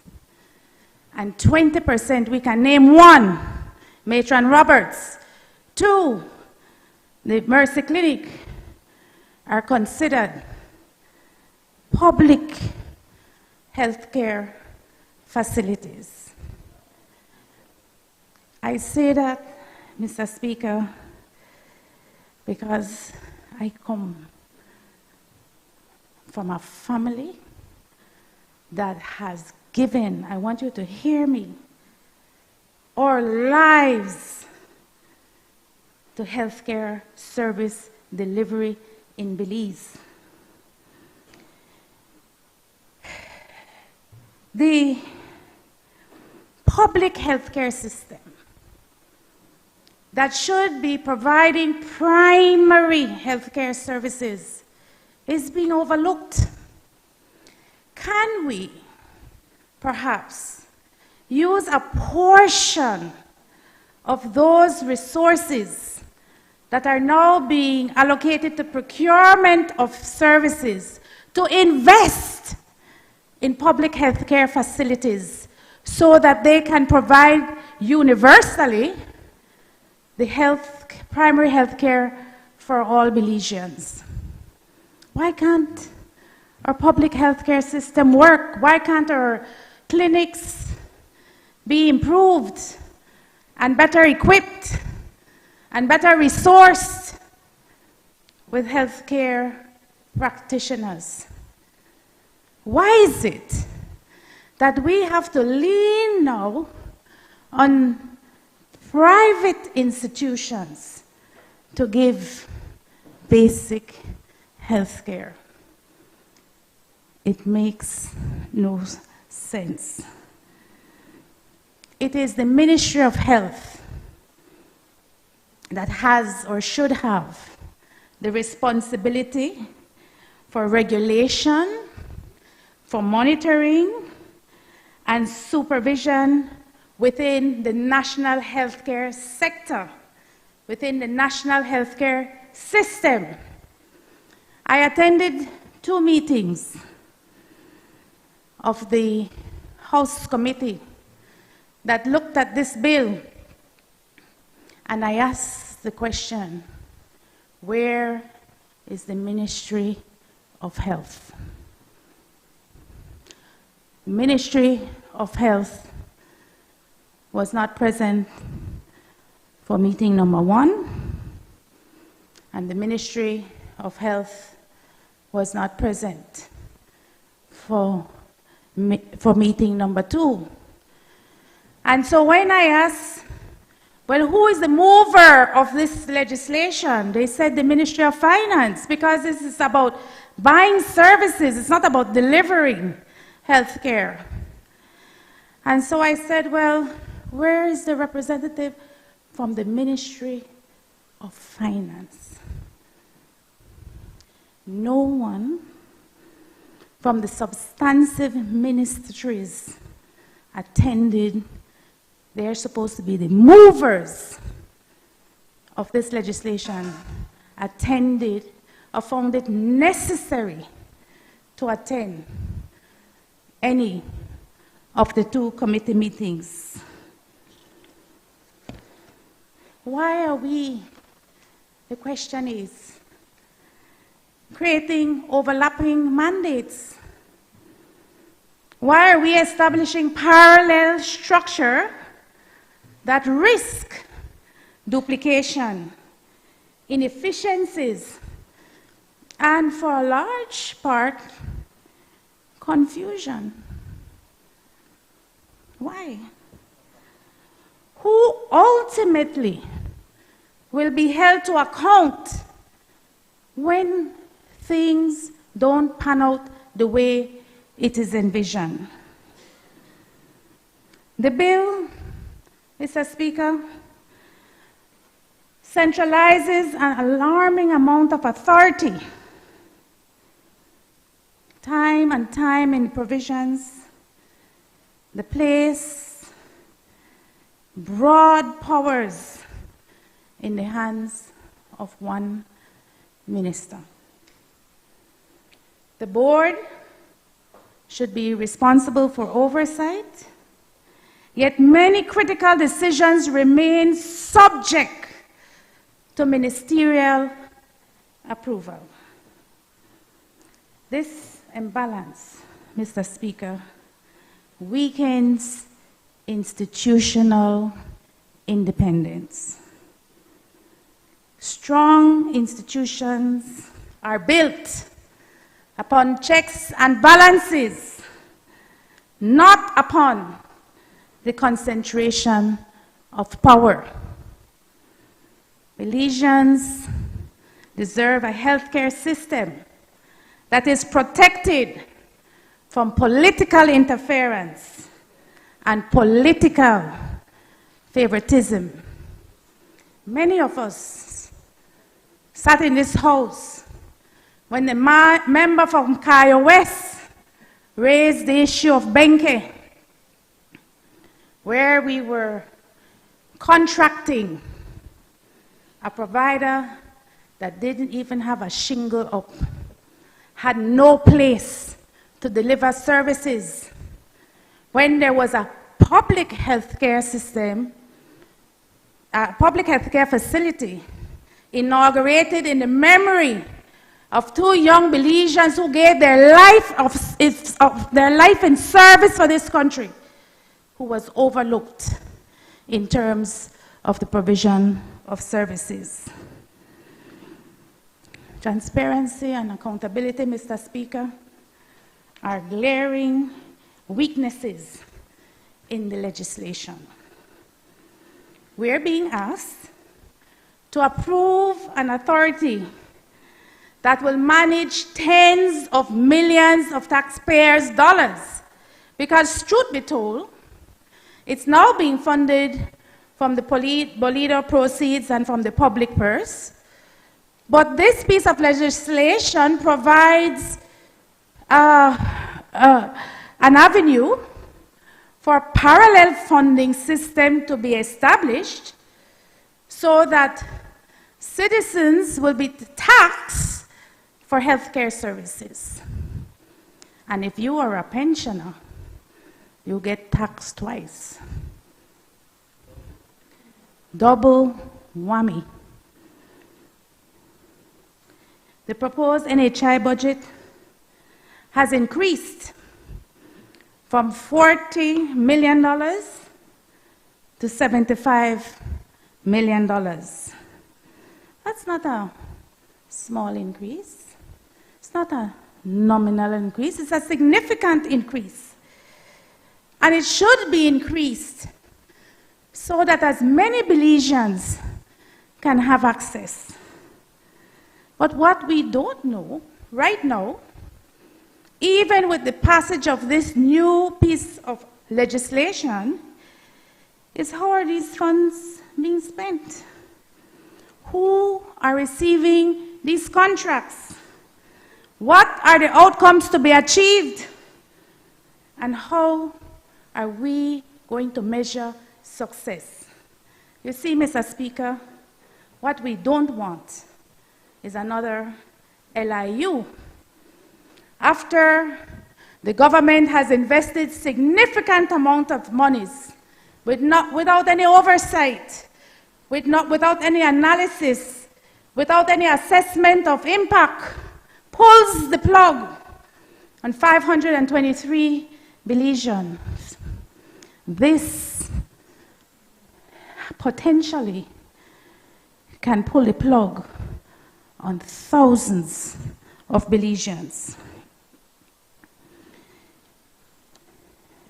The bill gives significant authority to the institution, to the authority to borrow money, borrowing powers. Any institution, my friends, empowered to borrow money, monies that they have collected from the taxpayers, must be subject to rigorous oversight and safeguards. It can't be. We will rely on the input of one minister. We have seen enough in our region and beyond where poorly managed public entities become liabilities for future generations. That is not what we want for our healthcare system in Belize, starting with primary healthcare.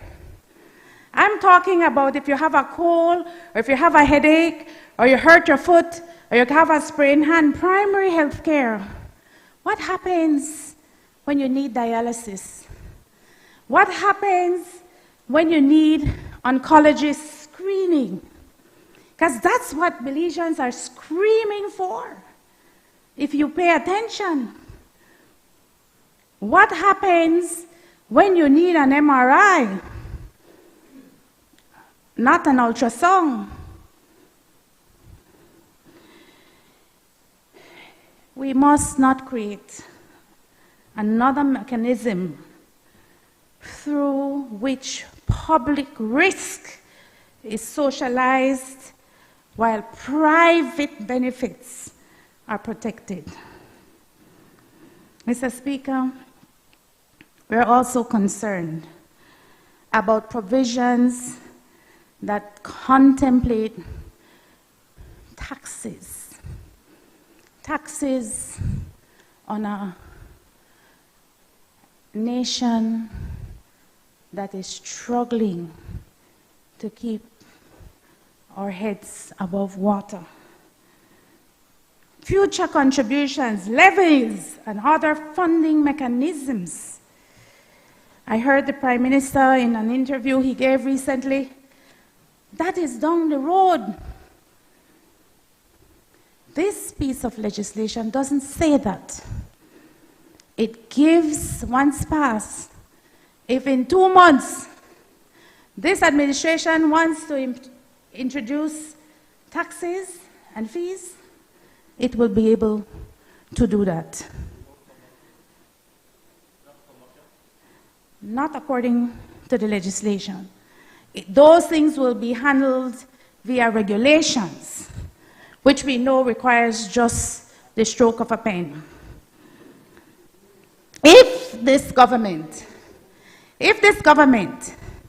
intends to impose new financial obligations upon Belizeans, we should have the time to plan for it, and you should have the courage to be honest and to state so plainly to the Belizean people. The promise of NHI is to expand, and I repeat, access to health care. But how do we determine the levels of service to be provided under this new mechanism? Provisions within the framework raises concerns about patients being tied to registered providers. So why is this an issue? What happens when a patient becomes ill away from home? What happens? What happens when a farmer from Corozal is working in Cayo?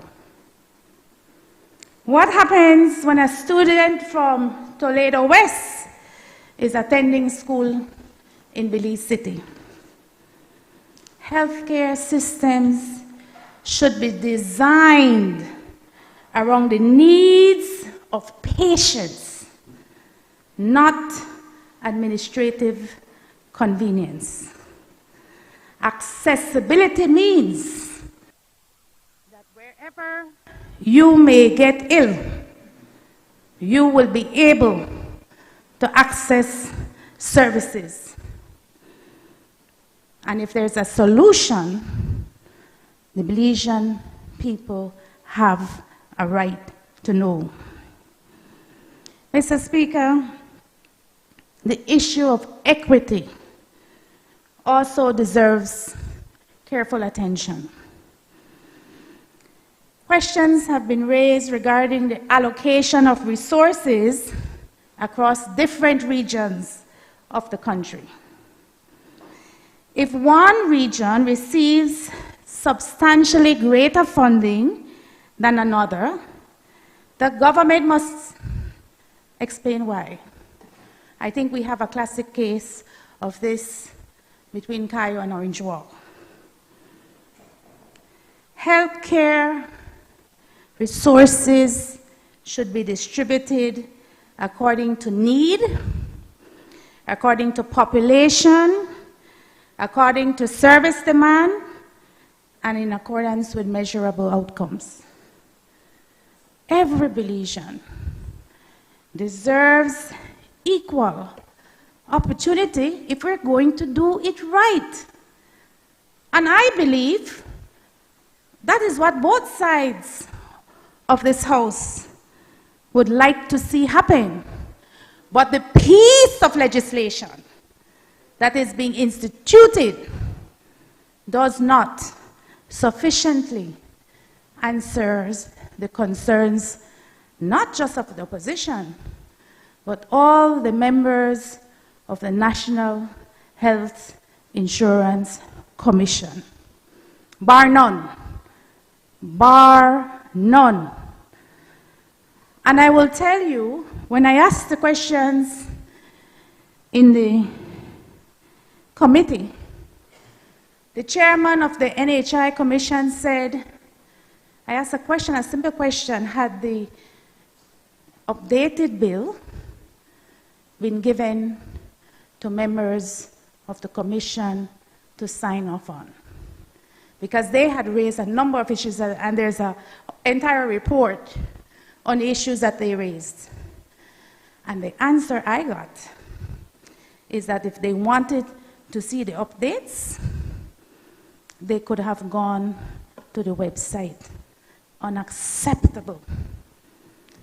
And so I call member for Orange Walk East.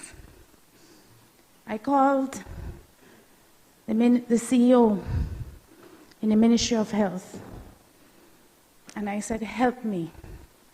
Help me understand, why is it that such a significant piece of legislation would not get the sign-off from the very members who are tasked with the oversight? And his response was, I never gone at the meeting. Hands off. That's a matter for the Ministry of Finance.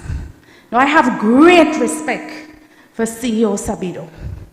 I think I'm probably a stalker by now. I call him almost every day, and he's gracious enough to answer my calls.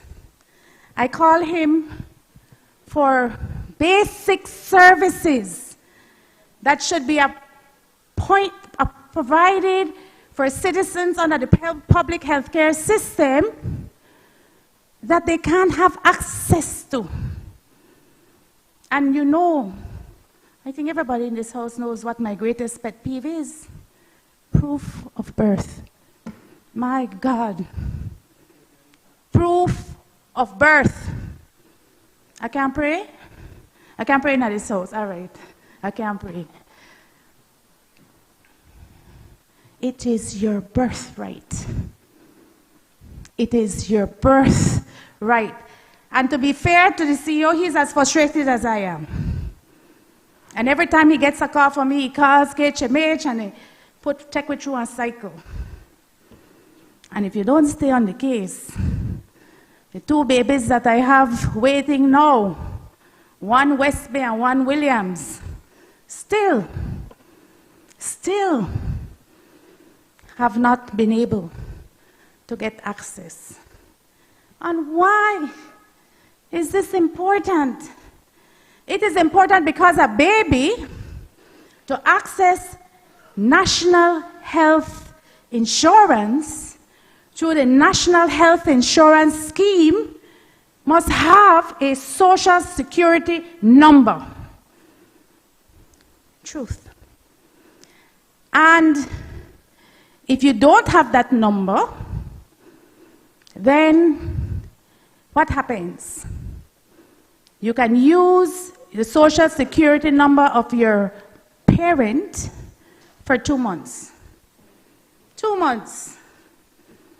And after that 2 months, if you still have not been able to sort out your proof of birth for your baby at the institution your baby was born at, and normally, my cases are with KHMH, that baby does not get access to NHI, does not get access to healthcare services under the NHI scheme. I have a baby, and the member from Belize Rural Central will know of that case. The baby essentially was dying before our very eyes, was malnourished, had to be put in the hospital. The baby had to be put in social services because the young mother was not able to support the child as she needed to. And whenever she tried to take that baby to the NHI clinic in Albert, there was an issue because of the social security number not being available, because the child could not sort out his birthright. Equity. That is equity, my friends. Before this young baby has a chance to thrive, the system is working against him. And it makes me angry. And it should make you angry. And that is why this NHI insurance coverage is so absolutely important, that we get it right. Why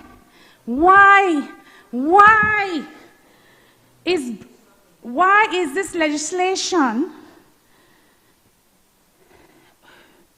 moving toward privatizing public health care? Why? There's no need.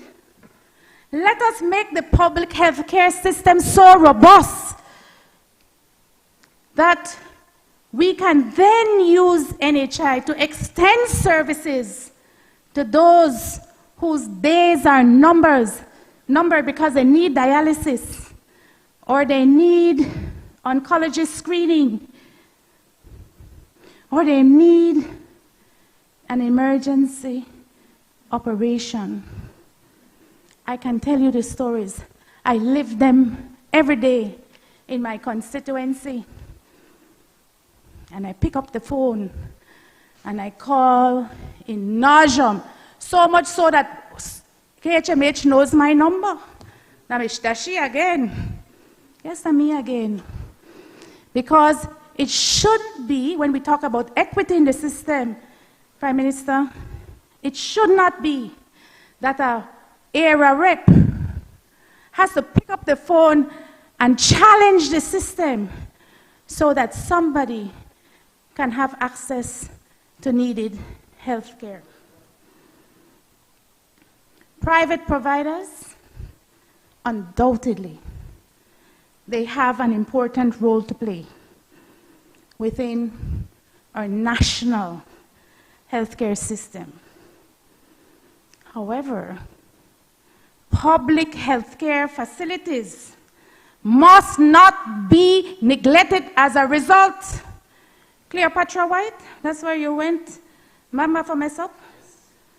And they gave you that tour, member for MESOP? And we did what we could to help. Why? When we have resources available, equity in the system, access for all Belizeans. Government clinics and polyclinics remain a lifeline for thousands of Belizeans. A strong public healthcare system is an imperative, is the baseline to ensuring universal access that we want for our citizens. The goal, in our view, should be partnership, strengthening the partnership, not a replacement. Strengthening public healthcare infrastructure must be a national priority. And the member from Port Loyola knows exactly what I'm speaking about. Healthcare reform, Mr. Speaker, is too important for us to get wrong. The bill requires, and if the former minister was wrong, he was wrong. Because the one thing I will not do here, Prime Minister, is play with the health of a Belizean citizen. Healthcare reform, public healthcare services is too important to get wrong. And the bill, in my view, requires greater consultation. Because I asked about that as well in the meeting that I attended of the committee. And I was told by Dr. Figueroa, the chairman of the National Health Insurance Commission, I was told by him, well, they don't have an obligation to consult outside of the membership of the commission. That's not their job. So the UDP, by way of Dr. Michael Pitts, has a seat on the commission. And so the expectation is that Dr. Michael Pitts, without any resources, must canvass this country to speak with UDPs from Corozal to Toledo, from Cayo to Belize City, because that is not their responsibility to consult. Nonsense. Unacceptable. It was Dr. Figueroa's view that they don't need to consult with the unions. NTUCB has a representative on the commission, but they cannot, without the resources allocated, do the consultations countrywide. Man, not even, and if it wasn't so serious, it would be laughable. Not even with the Ministry of Health. And I know that because I have access to the minutes of the meetings of the commission where people are railroaded because they bring legitimate concerns to the table. It is my view, member from Orange Walk Central, that the bill requires further consultation. It requires stronger governance safeguards. It requires enhanced accountability mechanisms. And it requires a clear demonstration that the proposed model will in fact improve healthcare outcomes for Belizeans, for the avoidance of any doubt. Because I hear the propaganda already. Rubbished. For the avoidance of any doubt. The opposition unequivocally supports universal health care access for all Belizeans. And we stand ready to work with all the relevant parties to support meaningful health care reform. It's in my bloodline. It's in my bloodline. We stand ready to support policies that indeed improve access and quality and affordability and the big one, equity. But we simply cannot endorse legislation because it carries a label of healthcare reform. Our responsibility collectively is to examine the details. Our responsibility collectively is to ask the difficult questions. Our responsibility collectively is to ensure that Belizeans receive, not promises, Mr. Speaker, but results. In closing, healthcare should unite us.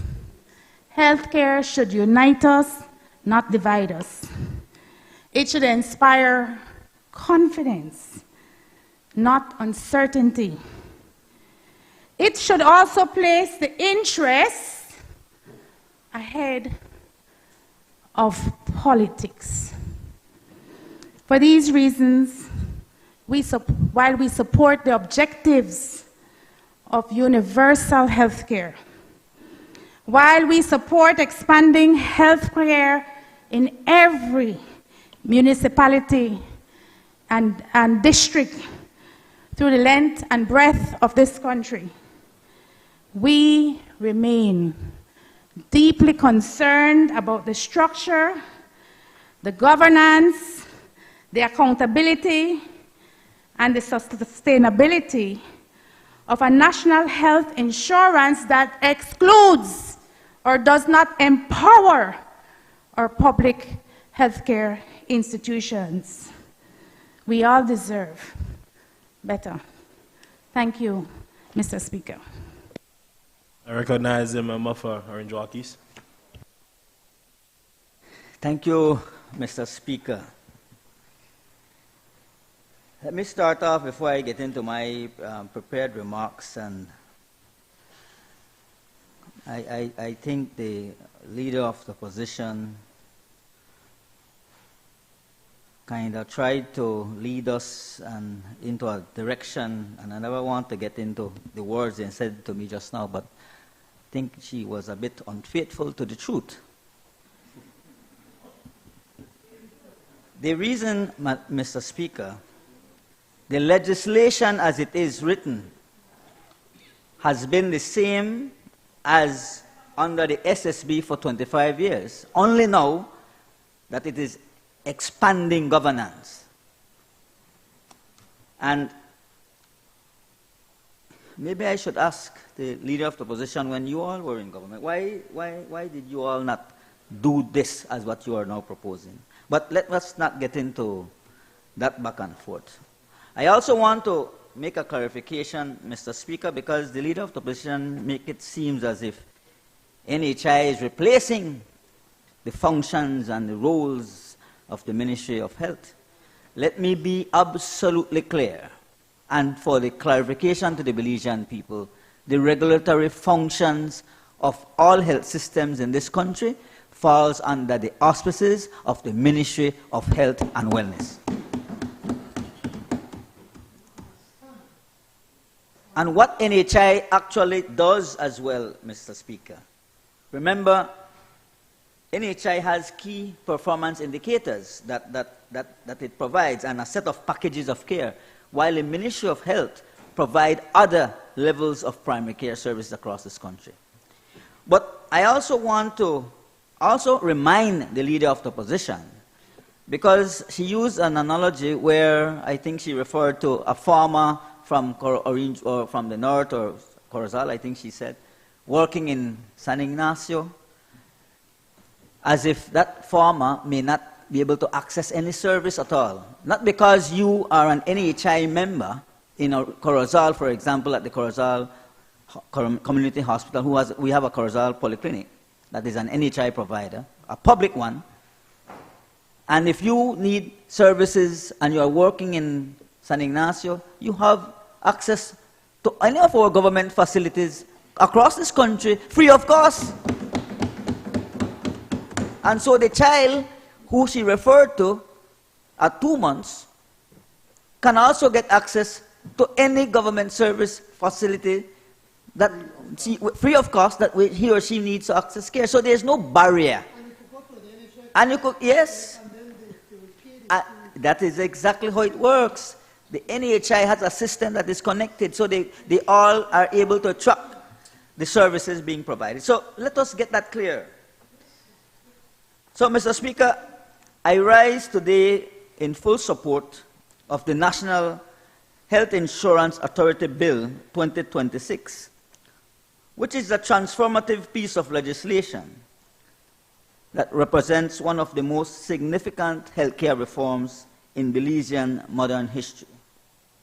Something, for sure, the UDP could have never done. It had to come. It started under the PUP, and it's expanding and rolling out under the PUP. At its core, Mr. Speaker, this bill is about fairness. It is about equity, Madam Leader of the Opposition, and it is about dignity. It is also about ensuring that access to health care is determined not by the size of one's wallet, but by one's need for care. As we know, for far too long, Belizeans have struggled with a healthcare financing system that have left many families vulnerable to catastrophic health expenditures.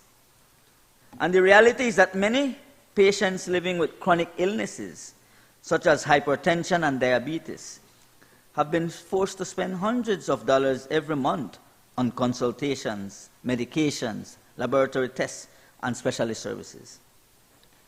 And let me highlight, Mr. Speaker, that it is estimated that some patients could have faced monthly health care costs of approximately 600 Belize dollars. But under the NHI and the new national health insurance framework, these costs can be reduced to less than $50 a month, and in many instances, to no direct cost at all to the Belizean people.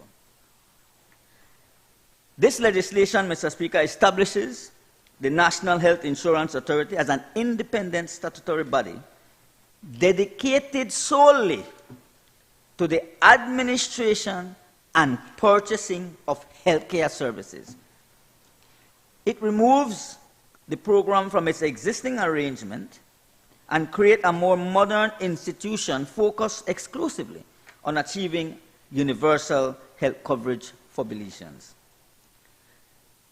Again, we will repeat, the authority will function as Belize's strategic purchaser of healthcare services. Through the single-payer model, it will consolidate purchasing power, reduce fragmentation that currently exists, and improve efficiency. It will help to regulate costs and increase transparency throughout the healthcare system. And this is not merely an administrative change. It is a structural reform designed to deliver better outcomes for patients while ensuring better value for public resources. So, Mr. Speaker, the success of the national health insurance is not theoretical. Let's put that in perspective. We already have evidence from the services currently being delivered under the NHI program. And allow me to highlight the remarkable progress, Mr. Speaker, made in ophthalmology services under NHI between 2020 and 2025. During this period, and I hope they are taking note, during this period, more than 7,600 diabetic eye examinations were provided to Belizeans living with diabetes. Over 1,090 cataract surgeries were performed. More than 735 retinopathy laser surgeries were completed to prevent blindness among diabetic patients. More than 2,200 pairs of eyeglasses were provided to elderly citizens. And more than 1,850 school children received eyeglasses to improve their educational opportunities and quality of life. That is what NHI is doing for the Belizean people, Mr. Speaker. The impact has been extraordinary. Annual investment in ophthalmology, that word sometimes twists my tongue, services increased from approximately 61,000 in 2020 to over 770,000 in 2025, demonstrating, Mr. Speaker, that this government commitment to expanding access to specialized care. Behind every one of these numbers is a Belizean who can now see clearly, an elderly citizen who regained independence, a diabetic patient who avoided blindness, or a child whose educational prospects improved because they could finally see the classroom board. Mr. Speaker, the growth in primary healthcare services under NHI is equally impressive. Data from April to November 2025 shows that NHI providers collectively recorded between 20,000 and 25,000 patient visits every month, with a peak of 25,727 visits in October of 2025. These figures, Mr. Speaker, demonstrate the growing confidence of Belizeans in the services provided under the NHI program, and underscore the importance of strengthening and institutionalizing this system through the establishment of the National Health Insurance Authority. Yes, in 10 months, 250,000 visits. That's the amount of people we are seeing and having access to health care. These numbers, Mr. Speaker, are not statistics alone.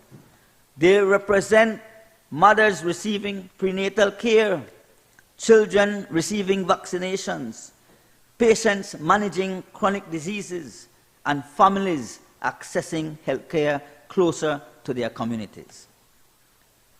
Mr. Speaker, this bill also supports a philosophy that we firmly believe in.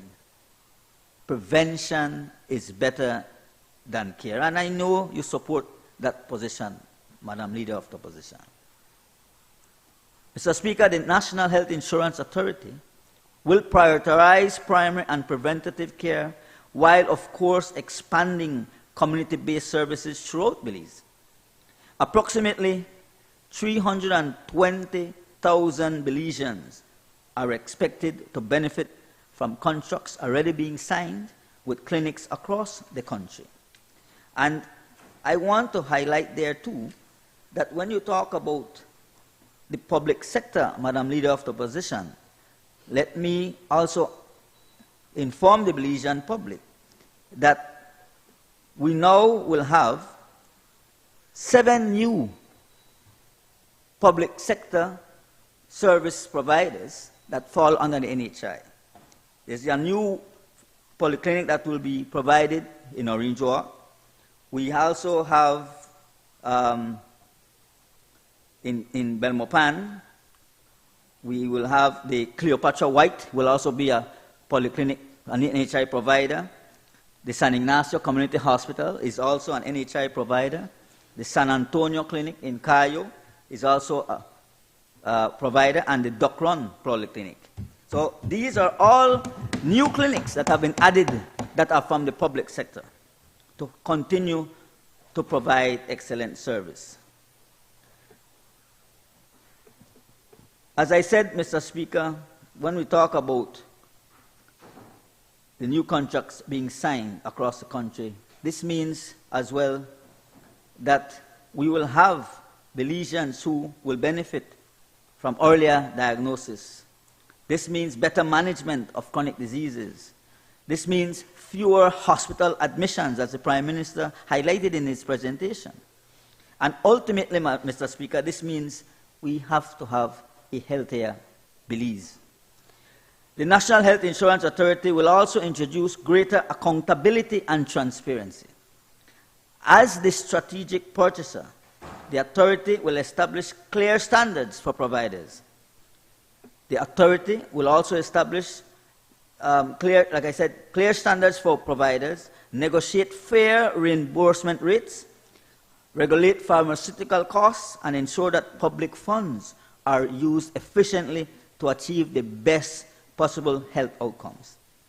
This reform reflects international best practices, Mr. Speaker, in health financing, and aligns Belize with global efforts to achieve universal health coverage. Most importantly, it reflects our government's commitment to social justice. Healthcare is not a privilege for the few. Healthcare is a right for all Belizeans. And today, we are laying the foundation for a healthcare system that is more equitable, more efficient, more sustainable, and more responsive to the needs of the Belizean people and our Belizean families. Mr. Speaker, the National Health Insurance Authority Bill 2026 is a bold step forward. It's a step towards universal health coverage. It is a step towards financial protection for families. It is a step towards better health outcomes, and of course, is a step towards fulfilling our obligations that every Belizean, regardless of income, geography, or circumstance, can access quality health care when they need it. I therefore, Mr. Speaker, wholeheartedly support the National Health Insurance Authority Bill 2026 and respectfully urge all other members of this House to join me in supporting its passage. I thank you.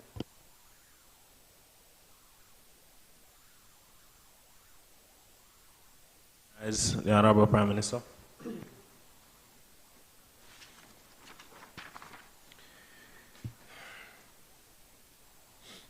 Mr.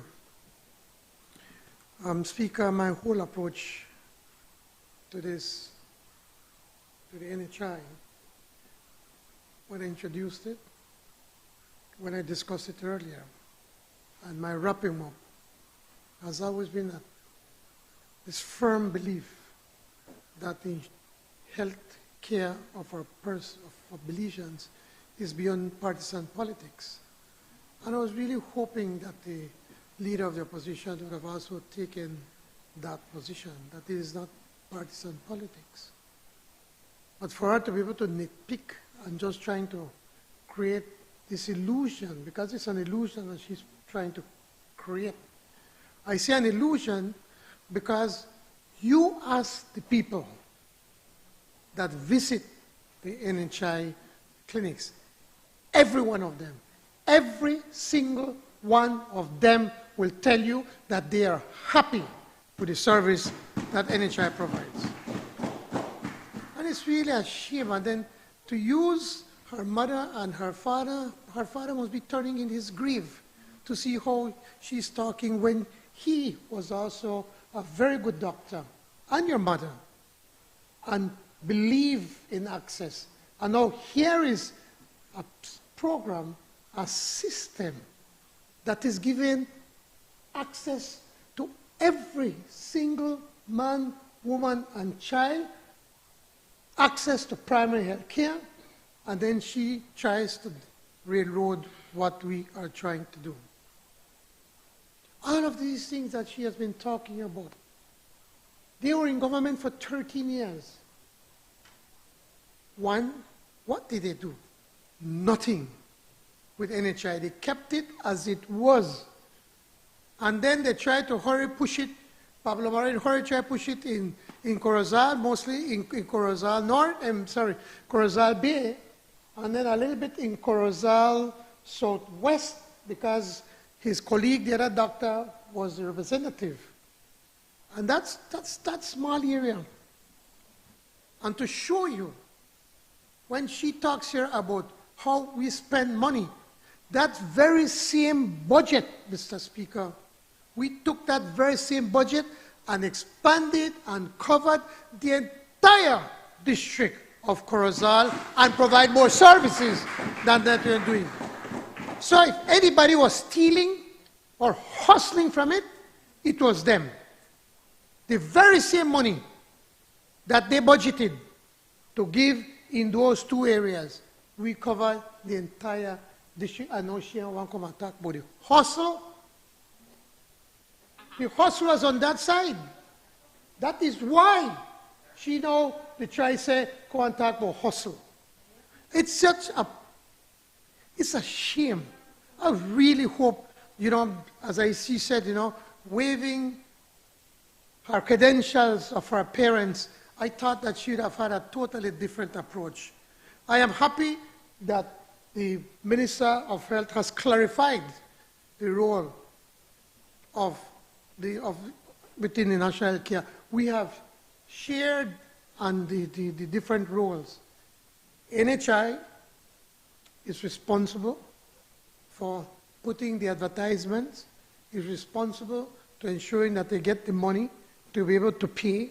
It's responsible to ensure that these doctors and nurses are providing the services that they are being paid for. The Ministry of Health, they are the ones that sets the standards of what is expected in a clinic and what these doctors and nurses are required to do to provide good primary health care to our citizens. They are the experts in that. And then NHI, the authority, they are responsible to go and negotiate the best possible price. And then go and check, because they go and check regularly They get surveys regularly from people that go. And if people complain, they go and check on them. And then they go and check. If the place don't properly clean or light up, they are penalized. That is what they do, ensure that that kind of standards is being done and that we will be able to get money, value for money that we are spending. That's the difference. So when they go to go a clinic, they go do what we call bulk purchasing. So if you are going to look after 4,000 patients, or you're going to have 5,000 patients, then you can then take that cost and then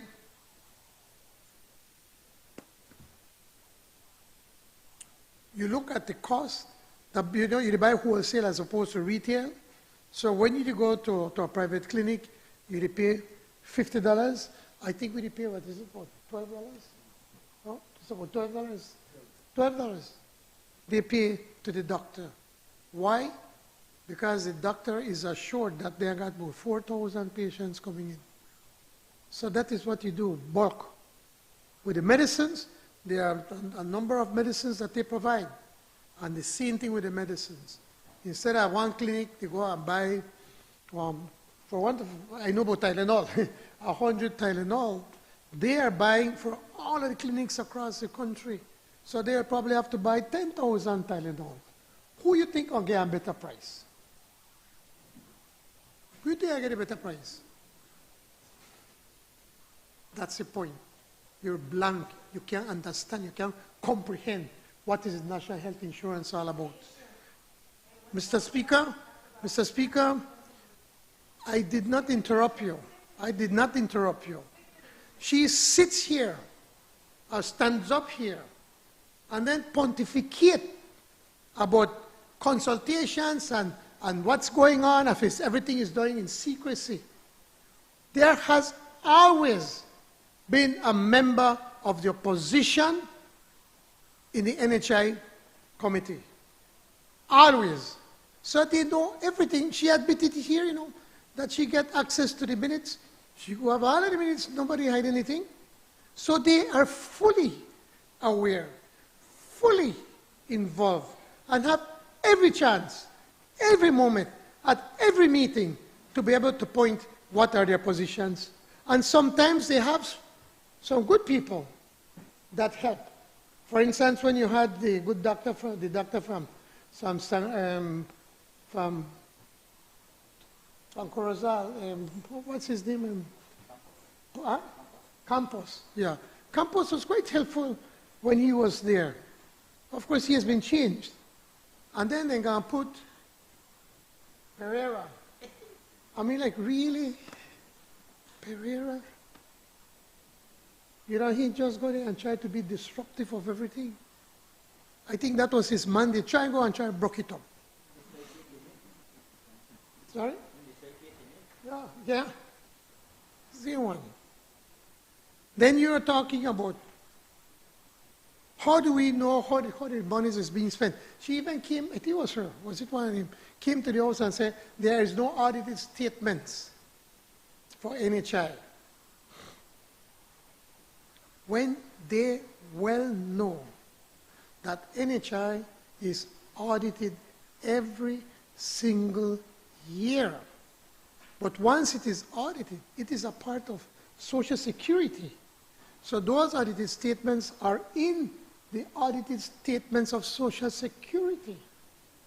And the Social Security report is brought to the House.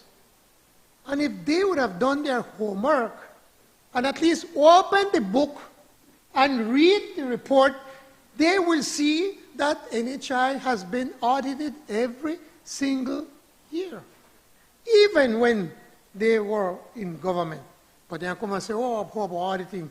Well, now under the authority, they are going to be audited every single year. And that report will be laid here on the table for the entire public, for the entire country to have access to, and they can see how we spend the people's money. Mr. Speaker,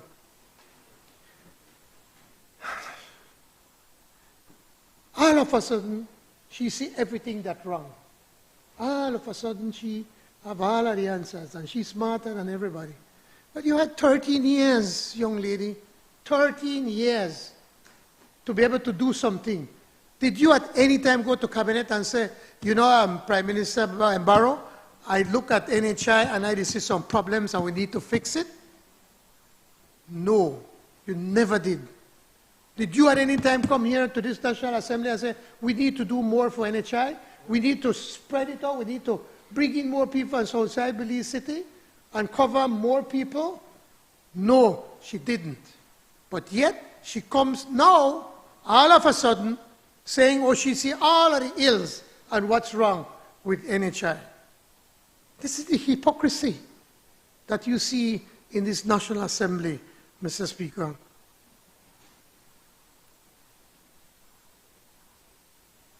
She speaks about that the honorable member from Kaya West came and said that they give to a certain person when you have shingles or whatever. What she did not tell you is that NHI wanted to use the clinic that the UDP built in Benque Viejo del Carmen. But we cannot use it. Do you know why, Leader of the Opposition? You can't use it because the building, they crack up. The building is unfit for human to inhabit, to live. You cannot have a clinic in a building that's being condemned. And then they turn around and put the same two gentlemen, the heroes of COVID, and they put the name of a building without worth a penny for it is. But you see, then just do these things to be able to try to get some political mileage that they're recognizing their work. These two doctors deserve that and more.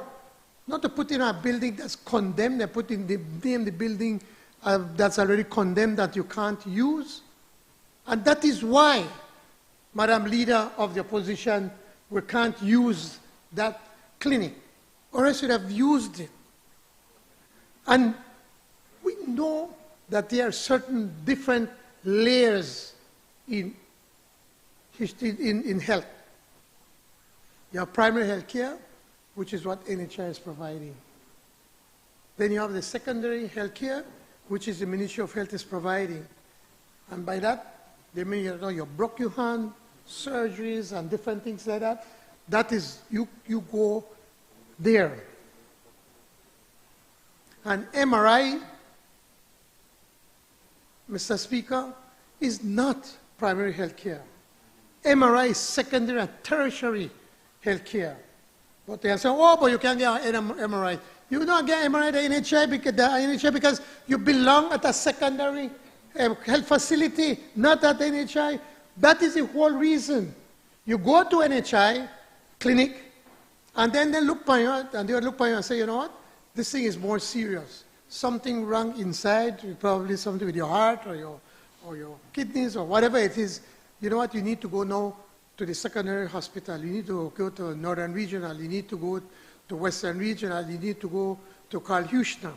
Or if you want to go to a private hospital because you provide that, then you go there. And then that is where they're going to then do the proper screening.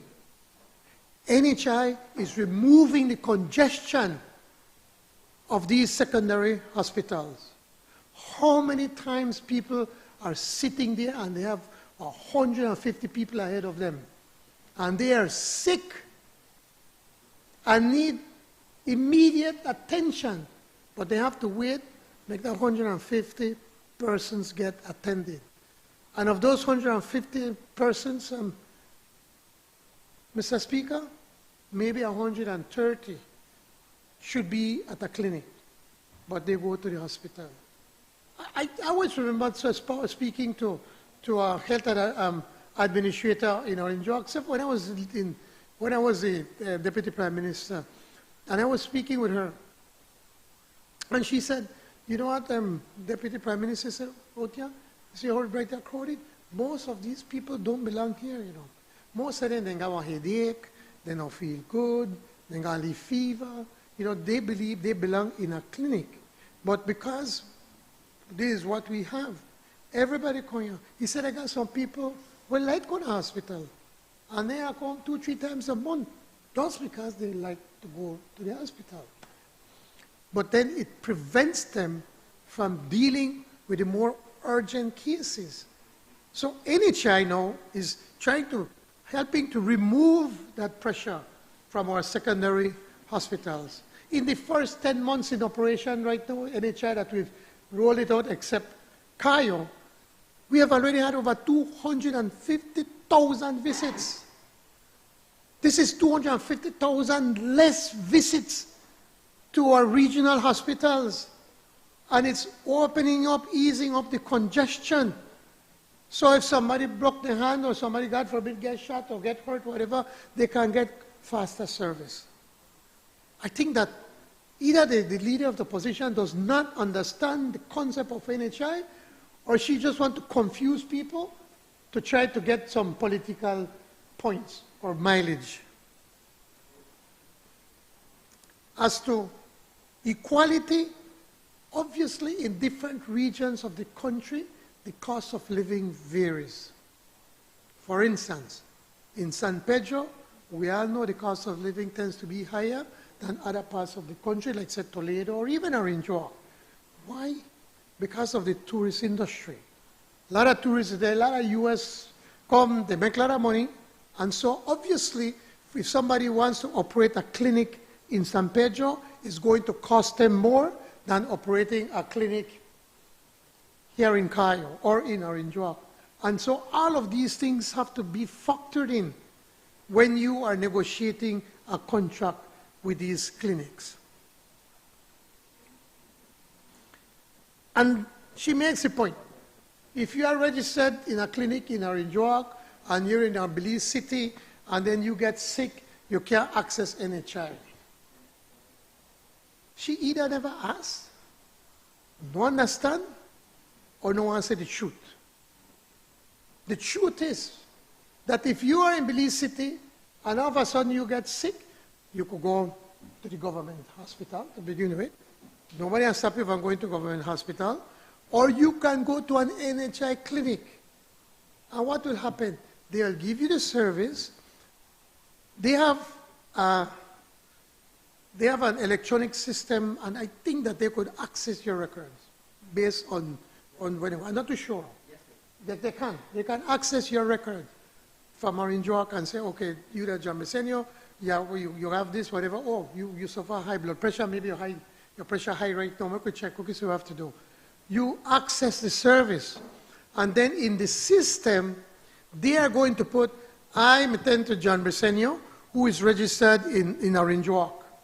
And then the system, NHI, will make the adjustments and ensure that the NHI in Belize City get paid for somebody that was registered in Orange Walk or Corozal or wherever it is.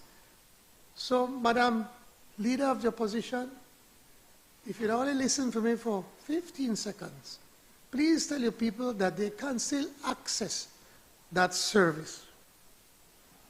And as to the baby that not registered can get the service, yes, they can. Because they can use the card of their mother to get. They can get the service from their mother. Now, once that service is given to them, now they have enough time to go and register their child with NHI. It no costs nothing to go and register. Maybe you never registered them yet and you get sick, I have to run NHI. They can give you any service. But after that, NHI say, well, no, you need to register your child. And so you'll be able to get the service, but they will turn you back because your child no register. That is not so, Mr. Speaker. And again, if that were to happen, they could also go to Constitutional, Northern Regional, or any of the government's facilities. You talk about the legislation. This legislation, Mr. Speaker, that we have is pretty much the same legislation that we've had for the past 25 years. But what have we done? We have expanded more on the governance of it.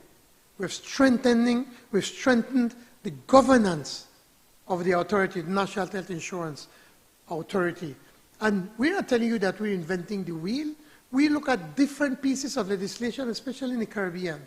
And we saw the one that best fit Belize is Bahamas. And so we have taken from that and see how they structure the issues of governance. And then from that, then we are using that and tailoring it to our Belize model. And we have been so successful, Mr. Speaker, that right now other countries are looking at us.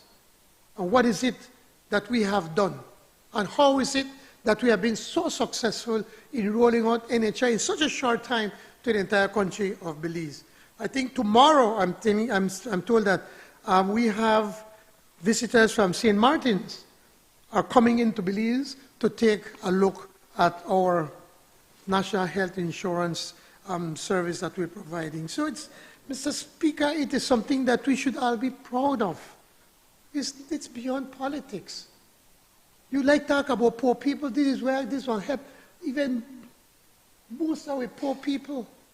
I always remember the other day when I was passing through the clinic in Orange Walk, and I see this man and the wife and 2 children, and I was walking, and the man come to me and said, boy, Johnny, dice, esta cosa es en la mejor cosa que han hecho.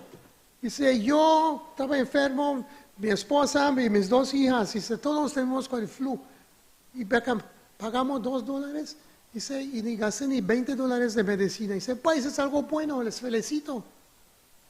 And everywhere you go, you get that kind of reaction. Everywhere you go, you get the same reaction, because the government of Belize, this People's United Party government, have promised on a Plan Belize and Plan Belize 2.0 that we are going to ensure that every single man, woman, and child have access to quality health care under the National Health Insurance. And that's what we're doing, Mr. Speaker, and I hope that everybody can support this bill. Thank you. Honorable members, the question is that the bill for an act to repeal the NHI provisions contained under Part 7 of the Social Security Act, Chapter 44 of the Substantive Laws of Belize, Revised Edition 2020, and place them under this act to establish the administrative framework and other necessary mechanisms to enable the provision of equitable, accessible, affordable, and quality health care services to all eligible persons for the attainment of universal health coverage, to facilitate people-centered health care that meets the needs of the population, to promote efficiency in healthcare administrative operations, to enable sustainability through appropriate allocation of resources in healthcare in collaboration with the ministry responsible for health, and to provide for matters connected therewith or incidental thereto, be read for a second time. All those in favor, can I say aye? Aye.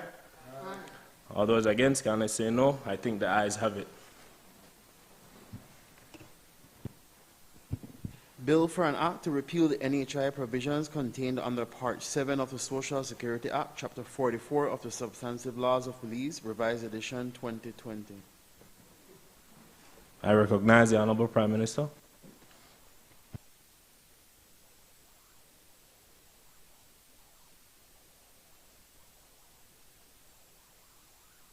Mr. Speaker, this is the Caribbean Community Free Movement and Contingency Rights Bill 2026. I move the second reading of a bill for an act to give effect to the decision of the heads of government of CARICOM to authorize nationals of the participating member states to enter, re-enter, and remain freely within Belize in accordance with the provisions of the Protocol on Enhanced Cooperation and to provide for matters connected therewith or incidental to. Mr. Speaker, Minister Fonseca, who is at home recovering, and I'm very happy to say that every day he's getting better, made an extensive presentation. So I will leave it up to see what anybody, if anybody would like to have anything else or add to it. But I'm urging everyone to support this bill. Recognize the honorable member from Albert. Thank you, Mr. Speaker.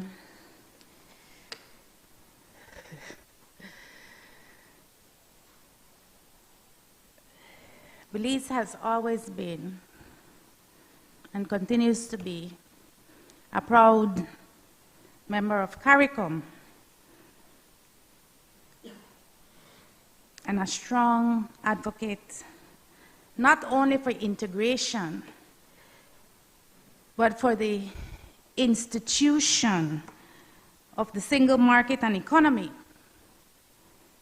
We pride ourselves, Mr. Speaker, of being among the progressive thinkers in this region that understand that our very survival as a Caribbean community can only be birthed out of greater regional cooperation, expanding opportunities for citizens, and fostering trade in both goods and services among member states. We have championed that regional integration must be implemented responsibly, but also with full regard to the realities, the opportunities, the challenges, the threats facing Belize and Belizeans. This bill, Mr. Speaker, grants CARICOM nationals and their dependents from 3 other participating member states the opportunity to live, to work, and to stay indefinitely in Belize, and providing them full access to employment, education, healthcare, financial services, investment and business opportunities, and other support social services. Essentially, what this bill does is provide CARICOM nationals from the 3 other sister states that signed off on this treaty all rights, freedoms, and privileges afforded to Belizean nationals, Mr. Speaker. This, by no means, is an insignificant move for us to just, fluff over, especially as there are administrative arrangements currently in place to facilitate these contingent rights. These fundamental rights, freedoms, privileges are not enshrined, are now being, enshrined in law. There's no a legal requirement. At a time, and this is where I have a concern, when our participating territories have not indicated any such legally abiding arrangements to protect Belizean nationals who may wish to migrate to those island states. I think, as I understand the treaty to say, there should be reciprocity in the system. And when I verified with the Ministry of Foreign Trade whether the reciprocity is in place, I was told that Belize is the first mover in the market. First mover. We're the first country to now have a legally binding law. I say that, Member for Orange Walk Central and Mr. Speaker, that our officers, when they travel to Coated for these meetings to advance trade arrangements or any kind of contingency rights, should first ensure that Belizeans are taken into account. I would have been satisfied if what we were told, that the countries have agreed that in 6 months, all territories would have enshrined legislation. But that is not the case. I ask, Mr. Speaker and member for Orange Walk Central, when can this piece of legislation be expected in the territories that have signed on? I think I don't remember them now. There are 3 other than Belize. But there is no time frame or timeline provided by these territories where legislation will be put in place to safeguard the rights and freedoms and privileges of Belizeans who may decide to migrate to those jurisdictions.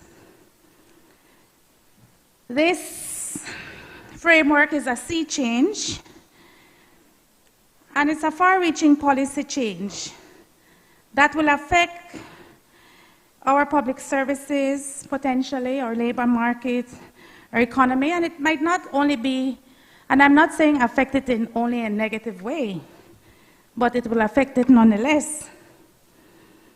And it is a noble undertaking. It's noble that Belize is the first mover in the market.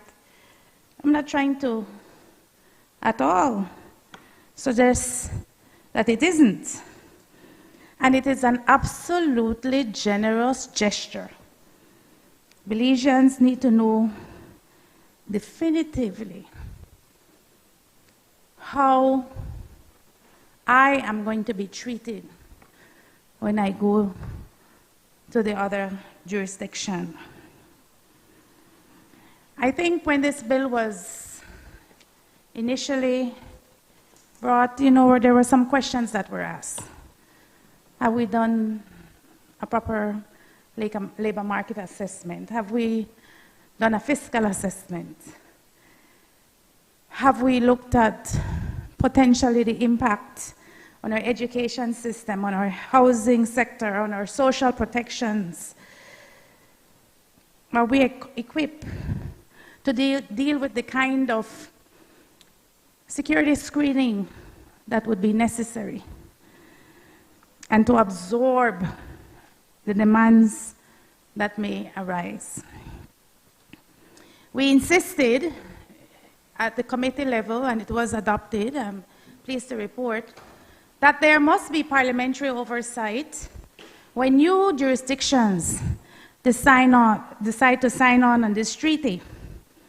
It can't be left up to one ministry or individual.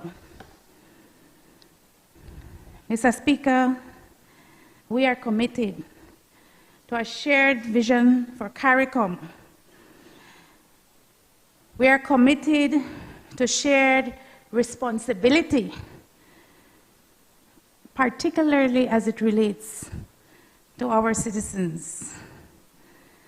And I asked the government to share with us, because we asked it in committee, to demonstrate how this bill will improve the lives of Belizean citizens. Our school system is under increasing pressure. Many of our long-standing, long-serving educators are now in flight, literally and figuratively, searching for more meaningful opportunities in other jurisdictions. Will they have the same legal protection under the law should they go to any of the other jurisdictions? Even when our social assistance programs are being curtailed or marginalized, hanging on to a shoestring,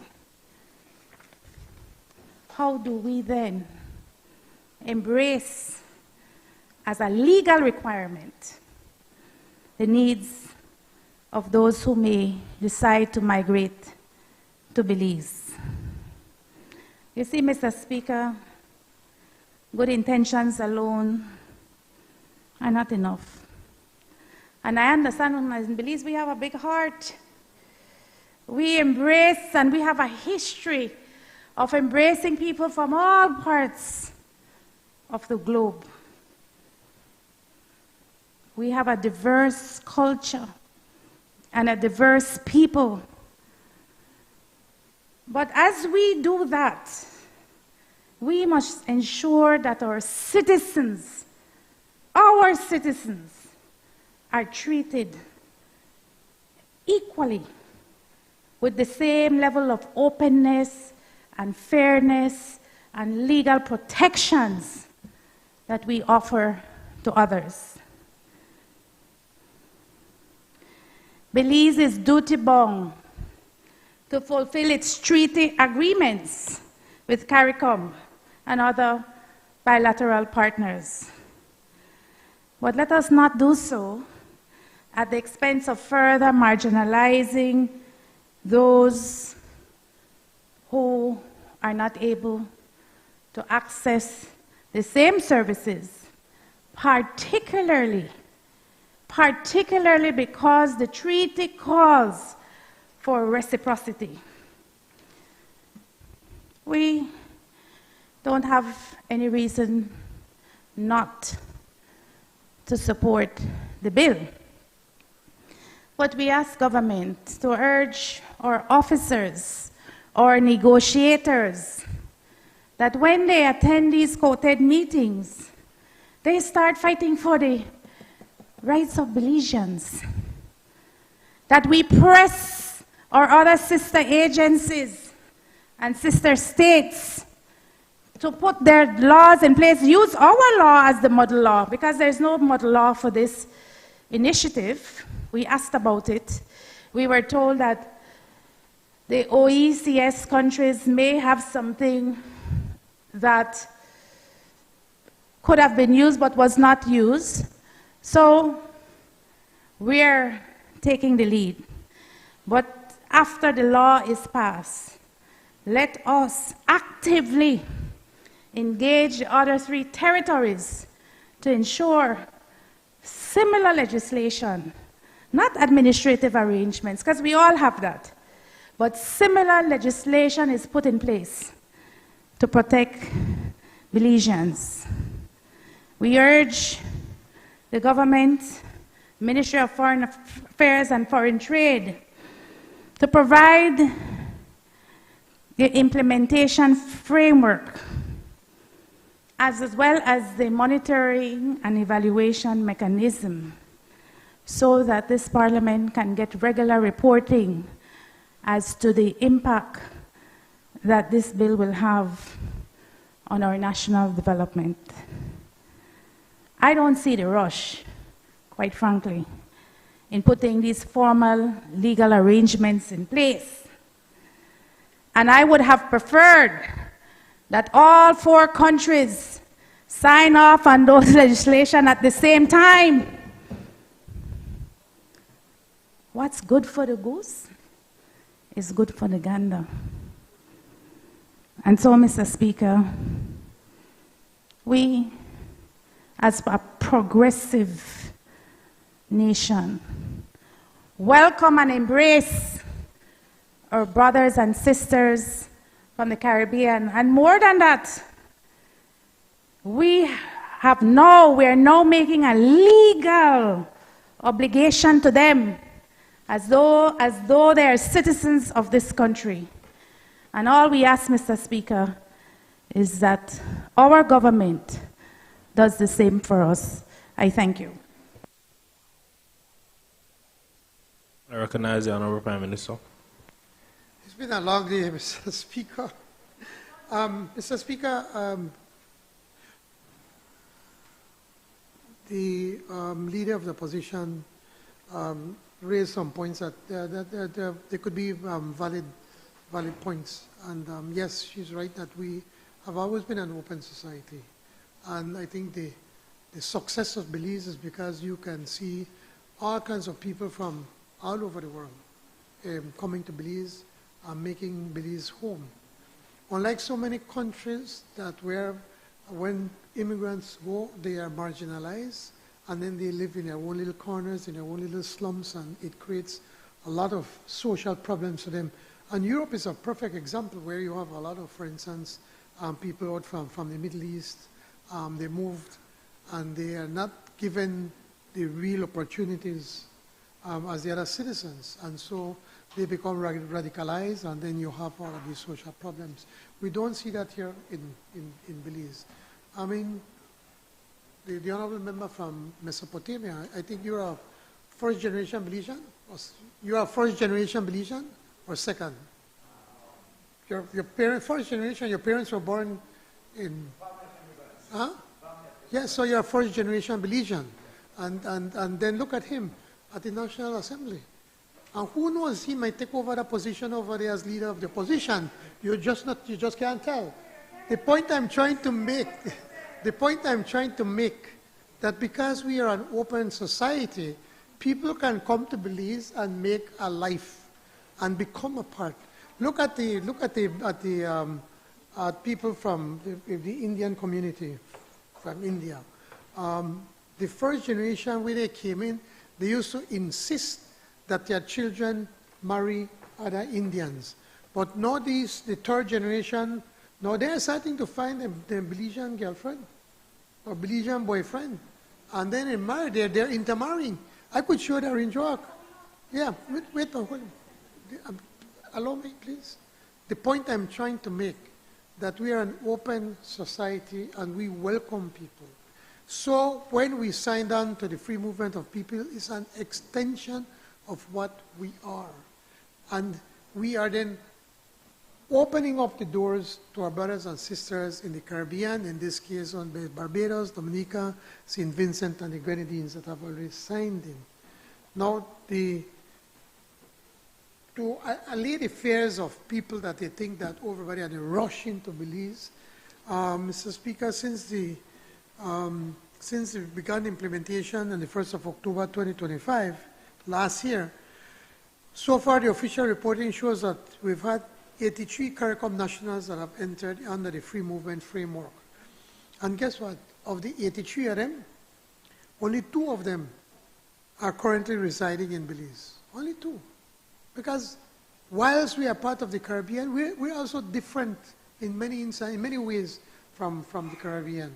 And so many of them have went back. So it's not a matter they're going to be displacing people. I think, and then I'll be the first to tell you that we need more people in this country. We need to be able to develop this country. On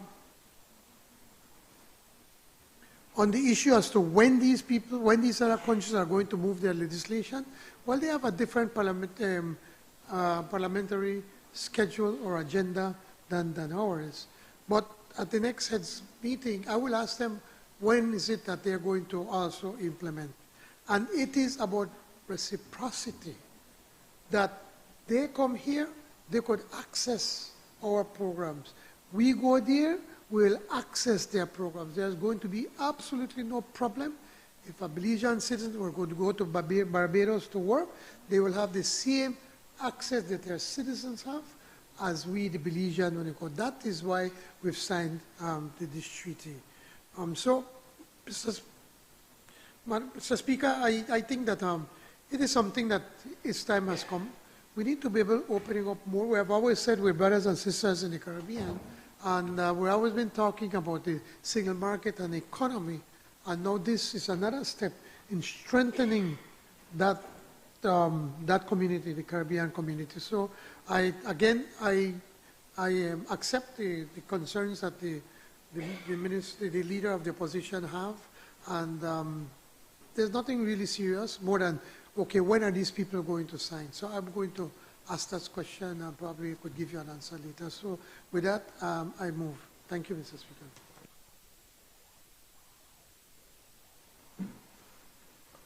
Honorable members, the question is that bill for an act to give effect to the decision of the heads of government of CARICOM to authorize nationals of the participating member states to enter, re-enter, and remain freely within Belize in accordance with the provisions of the Protocol on Enhanced Cooperation, and to provide for matters connected therewith or incidental thereto, be read a second time. All those in favor, kindly say aye. Aye. All those against, kindly say no. I think the ayes have it. Bill for an act to give effect to the decision of the heads of government of CARICOM to authorize nationals of the participating member states to enter, re-enter, and remain freely within Belize in accordance with the provisions of the Protocol on Enhanced Cooperation and to provide for matters connected therewith or incidental thereto. I recognize the Honorable Prime Minister.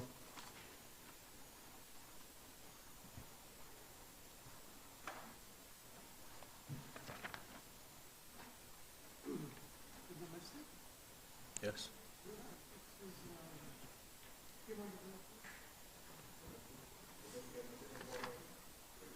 Sorry. Excuse me. I recognize the member for Kurazalbi.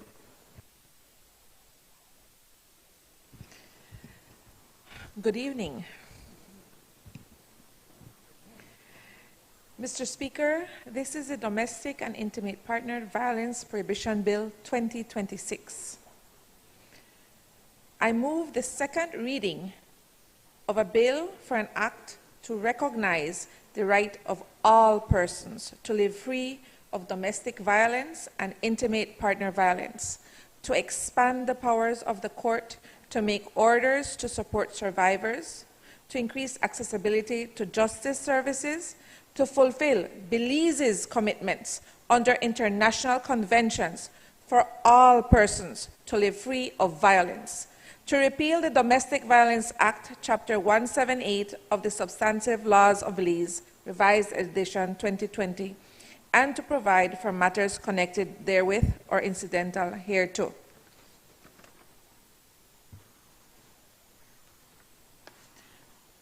Mr. Speaker, if you would allow me just a few moments and use of my notes. Mr. Speaker, I rise today in support of the Domestic Violence Prohibition Bill 2026. And this bill is about protection. It is about ensuring that our laws reflect the realities faced by women, by children, and families across Belize. It is the result of extensive consultation, careful review, and most importantly, listening to those who have lived through domestic and intimate partner violence. At its heart, this bill recognizes one simple truth. Domestic violence is not a private matter.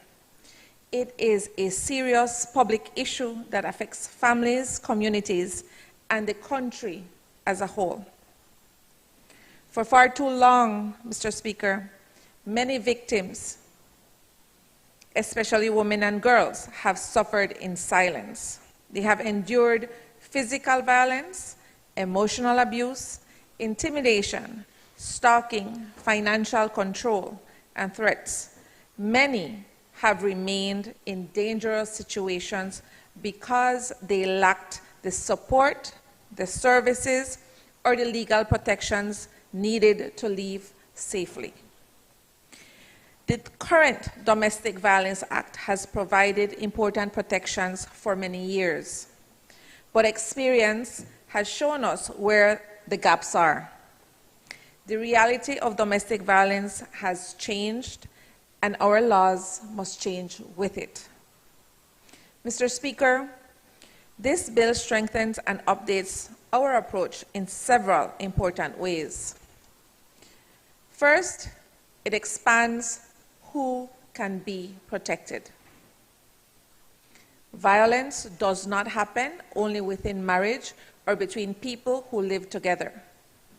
It also occurs in dating relationships, former relationships, and other intimate partnerships.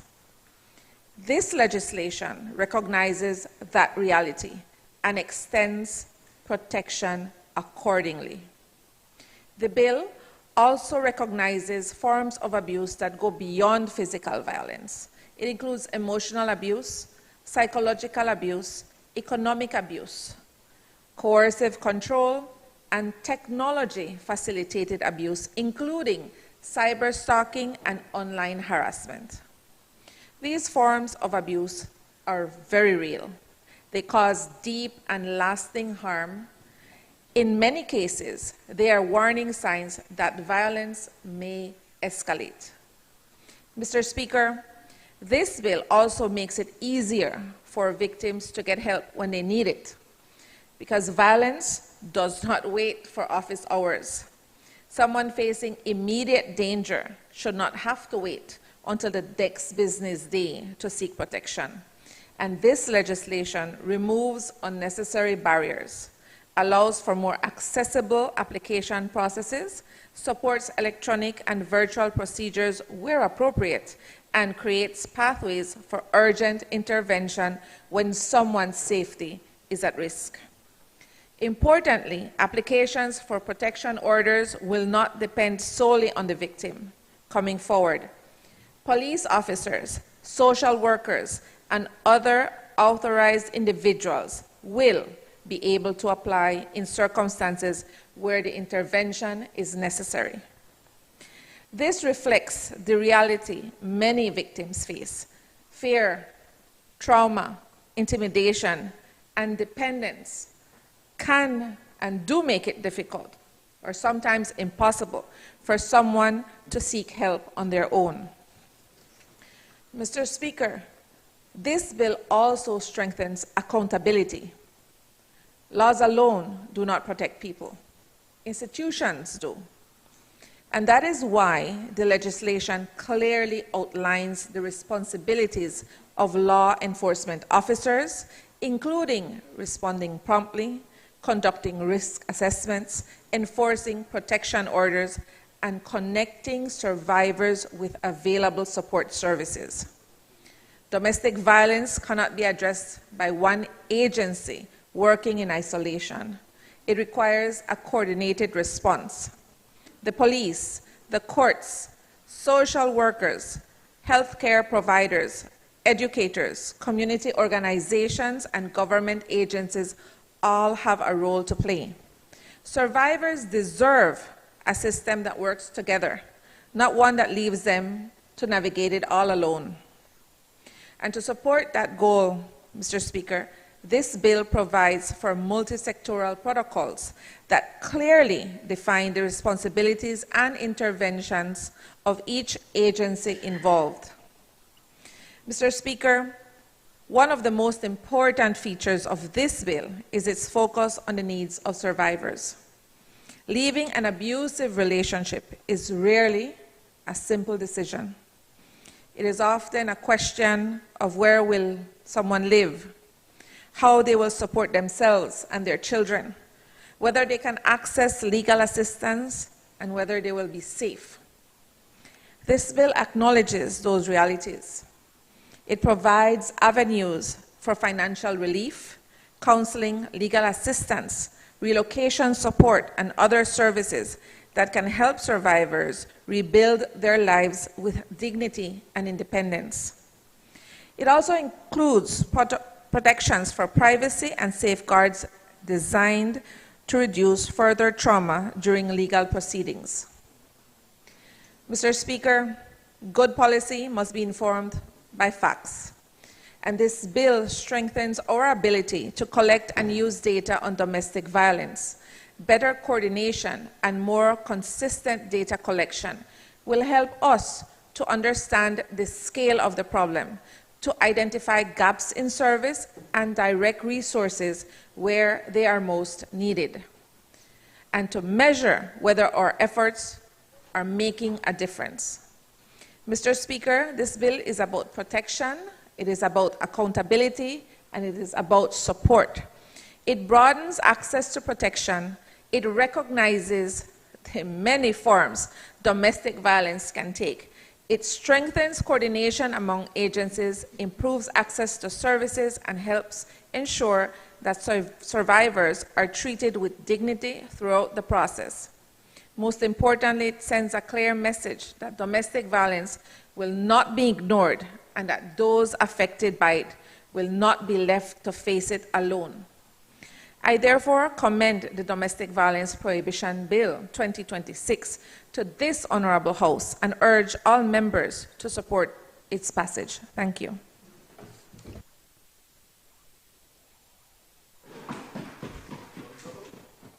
I recognize the member from Belize Rural Central.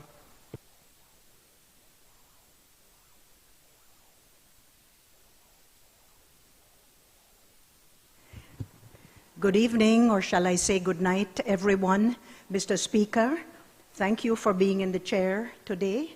Long day, and I want to acknowledge all members in the House, especially Madam Leader of the Opposition, because I know that you may speak for yourself, but I know that you have given your full support to this new iteration of the Domestic Violence Bill. Ladies and gentlemen, Belizean people, members, full support for this new iteration of the domestic violence legislation. This is about the third or fourth bit of legislation since the first domestic violence bill was passed in the House of Representatives decades ago.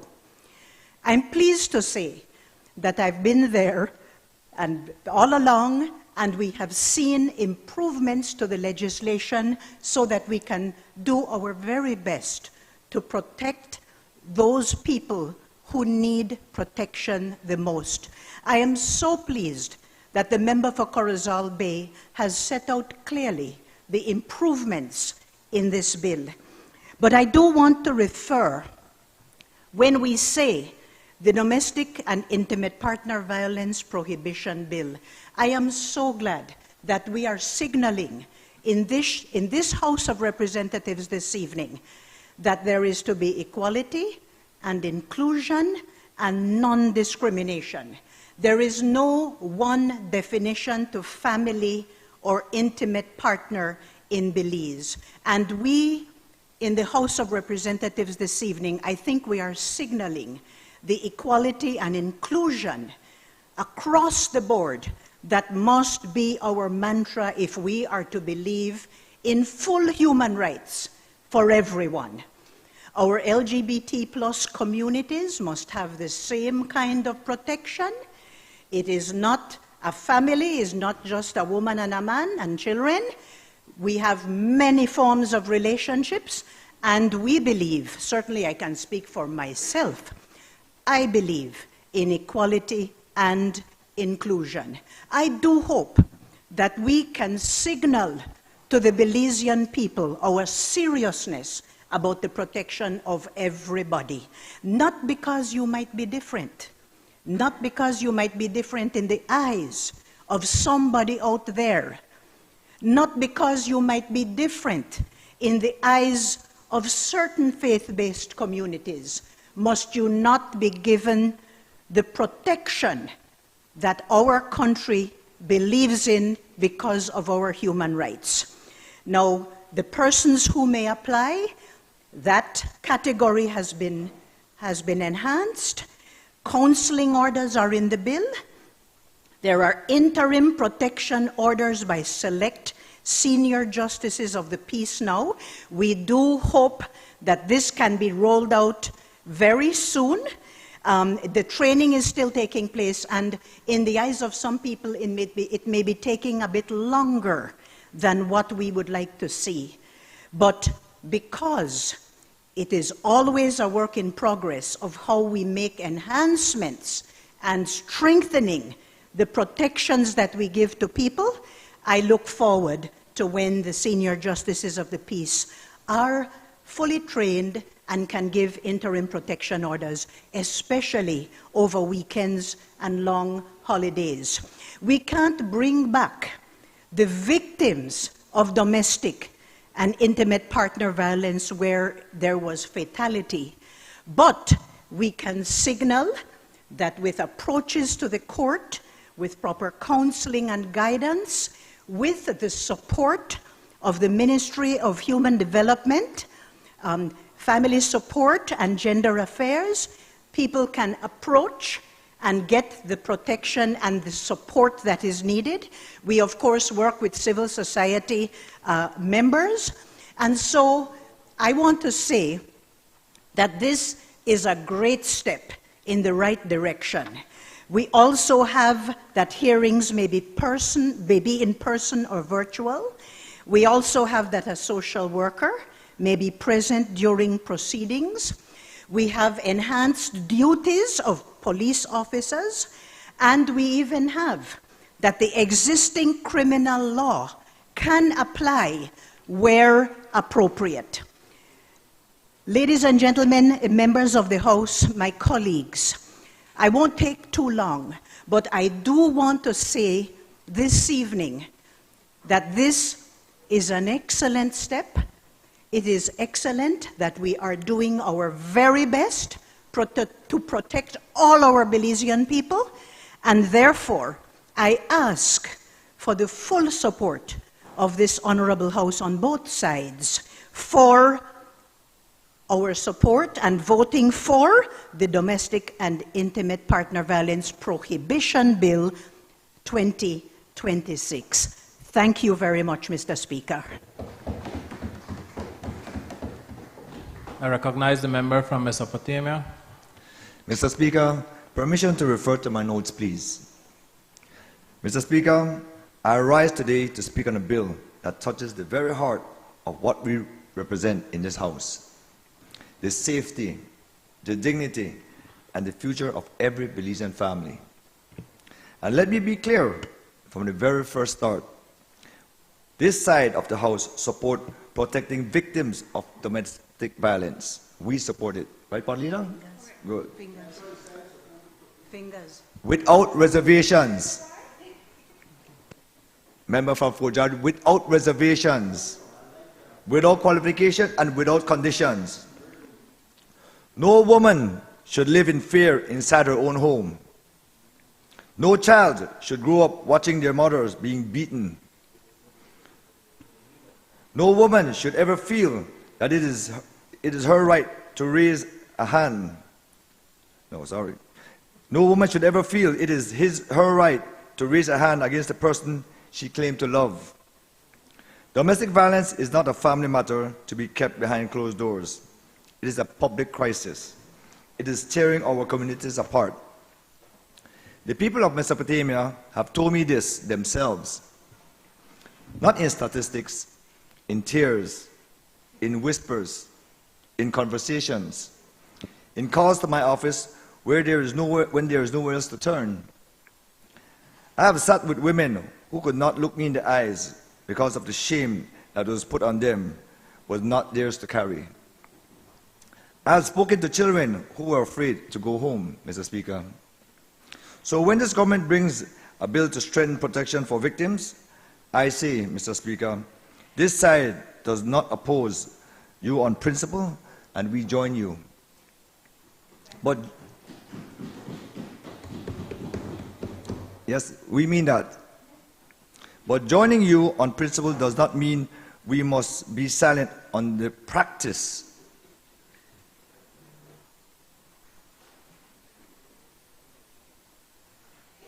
Because a law without implementation is not protection. It is a promise that will be broken.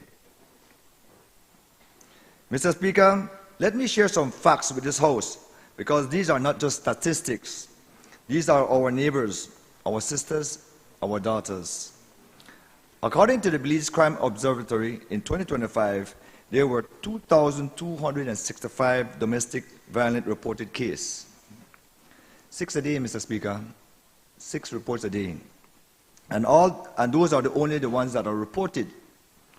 The Commissioner of Police himself admitted that many women suffer in silence because they fear the perpetrator, or because he is the breadwinner and they have no choice but to stay. 8 out of every 10 complaints are filed by women, and the majority of these are women between the ages of 20 to 49. The same women who are raising our children and building our country, Mr. Speaker. We have not turned the corner. The trend remains high. The numbers have names. These numbers have faces. And we in this House have the responsibility to those faces, Mr. Speaker.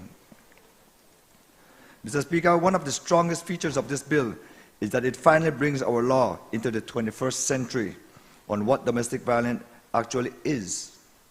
Because too many Belizeans, including too many police officers, magistrates, and too many well-meaning neighbors, still think domestic violence means a black and blue eye, a fight, a beatdown, maybe a broken bone. It does not, Mr. Speaker. Let me walk this House through what this bill now recognizes. 1. Physical abuse. This is what most people picture hitting, punching, kicking, slapping, or using a weapon. The bill lists over 30 criminal offenses that can arise from physical abuse, from assault and battery, all the way to attempted murder. This is already in our laws. The bill strengthens enforcement. 2. Emotional and psychological abuse. This is abuse that leaves no bruises that you can photograph. This bill defines it as a pattern of behavior intended to undermine a person's emotional or mental well-being. It includes intimidation following someone from place to place, watching and besetting their home or workplace, making unwelcome calls, threats of violence, and forced confinement of a person. It also includes forcing someone to take drugs to reduce their ability to resist. This is real, Mr. Speaker. This happened in Belize, and our old laws did not deal with it adequately. Right, mister? Sexual abuse, number 3. Any sexual contact coerced by force, threat of force, or drugs. The bill includes marital rape, which is already a crime under our criminal code, and unlawful sexual intercourse. No relationship, no marriage, no ring on a finger gives any person the right to sexual violence, Mr. Speaker. 4. Financial abuse. This is perhaps the least talked about, but among the most powerful tools of control. The bill defines it as a pattern of behavior to exercise coerced control over a limited person's access, financial resources, so as to ensure financial dependence.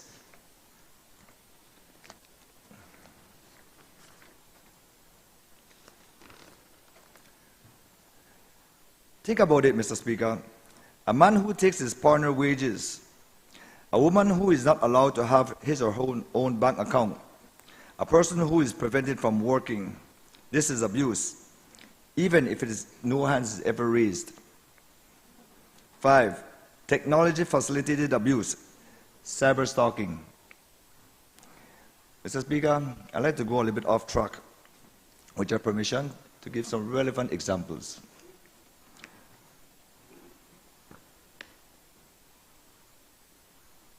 Recently, a prominent lawyer wrote on Facebook, "This completely twists what cybercrime laws were actually made for. Public officials have no business using these laws to go after their critics. Man, when people are advocating for cybercrime legislations, they did so to protect private citizens, children, and young people dealing with cyberbullies at school, children being lured by adults, women facing threat of revenge porn." Mr. Speaker. Yet recently, the previous vice chairman of the UDP went on Facebook, and yes, I agree, he mocked the Minister of Police. Mr. Speaker, on a point of relevance, you gave him leeway to bring in a quotation, but please ask him to stick to the matter at hand, which is this piece of legislation. Thank you. Mr. Speaker, we are talking about cyber stalking, which is also cyberbullying, Mr. Speaker. Member, the bill that we're cyberbullying and cyber stalking, Mr. Speaker. The member we're discussing is on the debating is the domestic and intimate partnership violence. Mr. Speaker, please check for me now, Mr. Speaker, cyber stalking and cyberbullying. It's the same thing. In fact, let me read it out to you. What is it, Mr. Speaker? Let me read out what it is to you first, Mr. Speaker. Let me read it out to you. Mr. Speaker. The bill introduces cyber stalking as Member from Mesopotamia, member from Fort George. Can you please allow me to explain what is cyber stalking, Mr. Speaker? Cyber stalking is as defined form of abuse using the internet or electronic means to stalk, intimidate, humiliate, embarrass, or harass a person. This includes threatening to share intimate images. This is commonly called revenge porn. In 2026, our phones have become weapons, Mr. Speaker. So all of what I'm speaking about is all relevant to the situation. Mr. Speaker, on a point of order, Mr. Speaker, on a point of order, we know that could you please, we know that the honorable member from Mesopotamia does not like Mr. Argas. But to come and accuse Mr. Argas here in the House of cyber stalking, but really, that's not about this. Why? Left Argas alone, man. The former chairman, the former vice chair, left him alone. Mr. Speaker, I admitted that the previous chairman, vice chairman, was stalking the Minister of Police. Right? Mocking. Member from Mesopotamia, can you please keep your presentation on Mr. Speaker, this is an example of cyberbullying, Mr. Speaker. It is an example. Mr. Speaker, I thought about this when I was coming. And I told myself, you know what happened if I bring this up? Then I said, you know what, jump up and they'll try to stop me again and again and again. Right? And when you have a prominent lawyer, constitutional lawyer, going public and criticizing public officials and for using their powers to teach someone a lesson, locking them down for 48 hours, that is abuse, Mr. Speaker. Total abuse. Mr. Speaker, on a point of order. This bill has to do with domestic violence and intimate partners.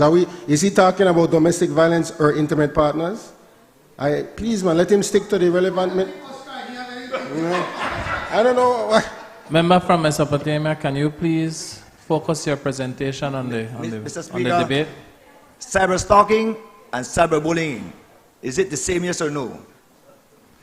It is not for me to... No, you are the chair, Mr. Speaker. You cannot say you cannot decide.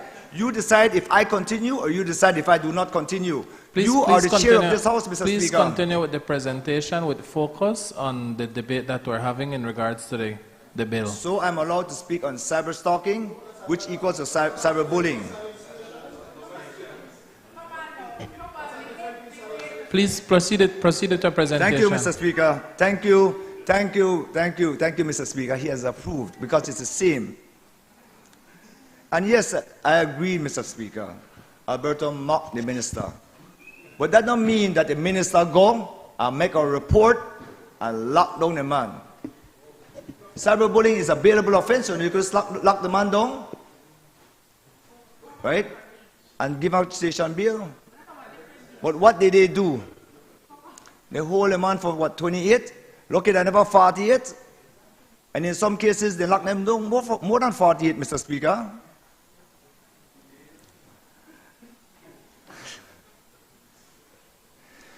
Mr. Speaker, the point I'm making is as abuse.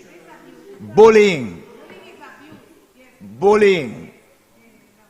And make it worse, it look bad, Mr. Speaker. He that minister of police. Mr. Speaker, point of order. Yes, the standing orders are clear, Mr. Speaker, that any member who is debating must speak to the substantive bill that is being debated. He has totally gone off, and he is now picking and getting very personal with an elected member. That is totally out of order, Mr. Speaker. Mr. Speaker, I am not imputing improper motives, Mr. Speaker, and you have given me the authority to speak because cyberbullying and cyber stalking is the same. Thank you. Yes, no. Because... Member from Mesopotamia, can you please... keep your presentation with focus on the bill. Mr. Speaker, I did not put any improper motives, Mr. Speaker. Everything I say here is the truth, nothing the lie. Sometimes the truth hurts, you know. But for the purpose of your presentation, we want to focus the debate on the bill. I just hope, Mr. Speaker, that this don't happen again. I want to bring awareness to it that no other ministers of government, that side and this side, free turn and next, right? Nobody ever use the police department for lock down somebody because they come out and they say something they don't like, or they feel like their feelings get hurt. This is just to bring awareness, Mr. Speaker.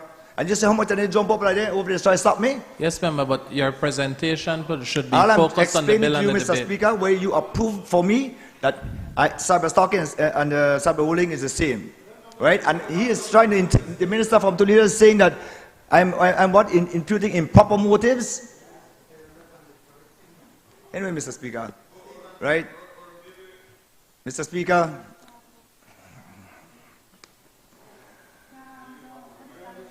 but make a be nice, Mr. Speaker. Make a be very nice, Mr. Speaker. And I know I said so many stuff there I want to say, but please remember, Mr. Speaker, you are the chair. You control the tempo. You decide what I could say and what I can't say based on the standing orders. You can't make the members oversight dictate what happened. You are the Speaker of this House, Mr. Speaker. Just like when Madam Speaker is there, she is the chair. Anyway, I understand, Mr. Speaker. I don't give her a hard time. Don't worry. Member, I would for the purpose of this conversation, and as you finish your presentation, Standard Order 38 speaks to the relevant topic that you're discussing, and that is what we're discussing in terms of domestic and intimate partner relationships. If I have to apologize, okay then. I'm sorry for the speak on cyberbullying and cyberstalking, and give examples. This bill is right to address that. Mr. Speaker, these are 5 categories. Together represents the full reality of what domestic violence looks like in the Belizean home. Not all of it is visible, not all of it is loud, but all of it destroys lives, Mr. Speaker. Mr. Speaker, the government should be given credit where it's due. This act was outdated from 2000. It was designed for a different era. This bill does several important things right. First, it expands who is protected.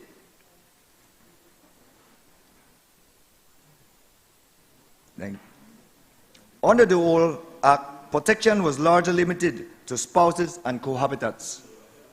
This bill now covers persons in dating relationships, visiting relationships, former relationships, and non-cohabiting intimate partner relationships. Yeah, be well, my buddy.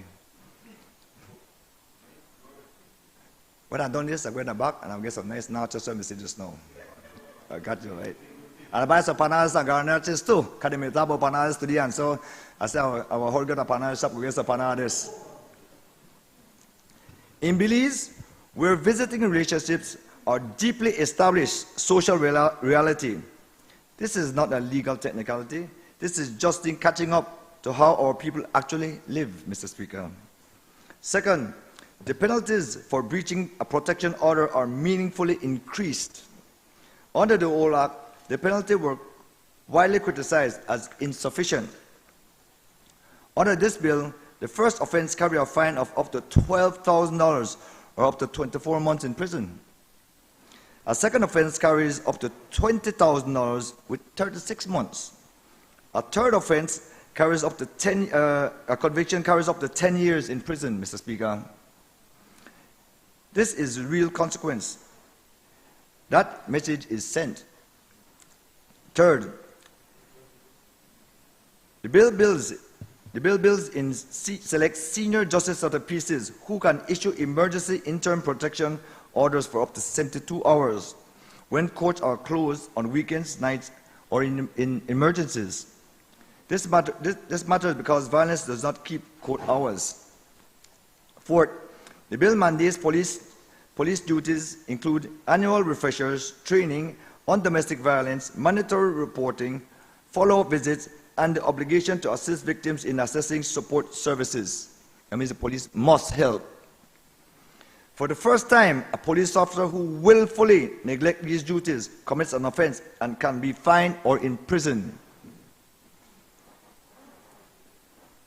Fifth, the bill introduces data collection mandates, requiring the Ministry of Human Development, the police, the judiciary, the magistrate to develop standardized indicators and data sharing protocols. This is long overdue, Mr. Speaker. These are genuine improvements, and I commend the government for bringing them. See, I tell you I agree. See, I tell you I agree. Right? But you don't need to stop me when I try to give you an example of what is cyber stalking and what is cyber bullying. It's the same thing, man. Anyway, Mr. Speaker, sorry. Mr. Speaker, man, the more I want to jump up this time than last time before after me. To bad leader, there's so much that they jump up. Mr. Speaker, it is not enough to pass a good law. We must be honest where the gap remains, Mr. Speaker. Because the women of Mesopotamia and the women of our country deserve honesty more than they deserve applause. The very most important question, I believe, because all of this on paper sound good, you know, where is the budget allocated for this bill? Where is the money? Mr. Speaker? They just cut $55 million out of the budget. And I hope that they do make good cuts, maybe from capital projects or stuff like that, you know, street repairs, you know. But this is important. Or maybe some of that LIU money. Anyway, Mr. Speaker, I'm not going to go back. They don't cut $30 million, member. They just cut $30 million. Right now, I want to know now where they cut the $30 million and which one of the projects they cut. But anyway, I can't ask that right now, so make a stop. Make a stop.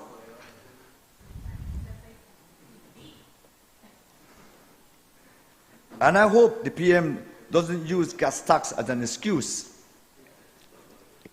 There's a lot of capital projects that can wait. Standing Order 38 speaks of relevance. And now he's going into one thing to the next, now talk about gas tax and all kind of thing. We may not want to have to use Standing Order 44 on him. You could use whatever you want for me. I have not a problem. I will follow the standing orders right here, and what Mr. Speaker says goes. Member, I'd like to repeat Standing Order 38 that speaks to the content of your speech. And your speech must remain relevant to the topic, which is about domestic and intimate partner violence bill. So as you proceed with your presentation, please take that into consideration. Speaker, also, please take into consideration that every law, because you see how much of the things they have to do, they need monies. They need budgeted monies for this. They need budgeted monies. Anyway, I can continue. We're not a quarrel.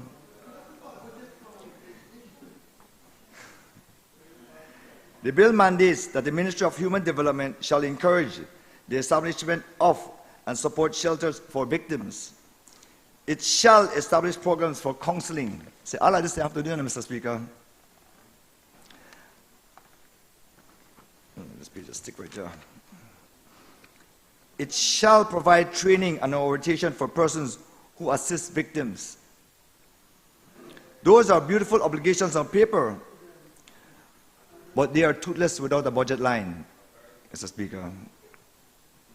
Right now, domestic violence shelters in Belize are confidential in location for good reasons, but they are also critically underfunded, Mr. Speaker.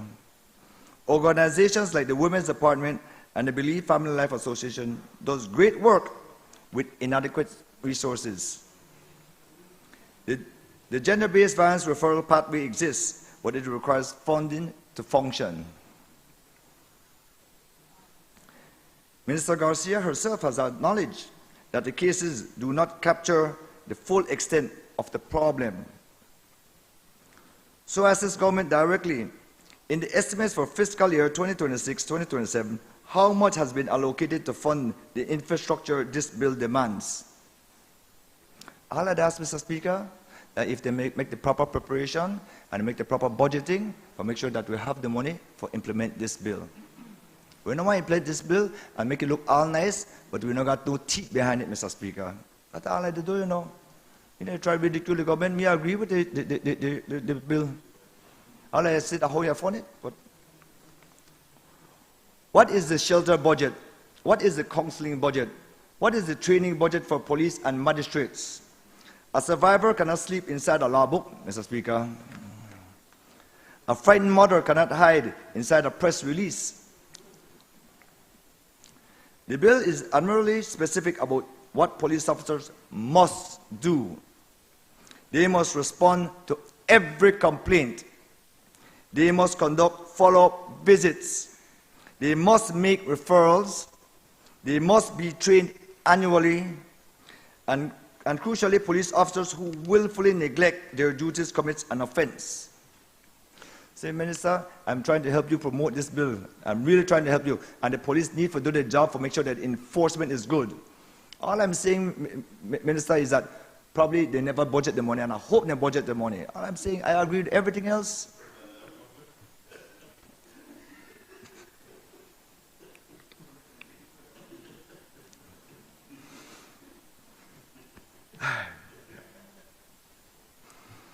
But, Mr. Speaker, the special envoy for families stood before this country not long ago and called out the police department publicly for inadequate domestic violence response. If the problem is already acknowledged, then the bill must be accompanied by a clear plan for accountability. Not just new offenses on paper, but mechanisms to actually prosecute officers who fail victims.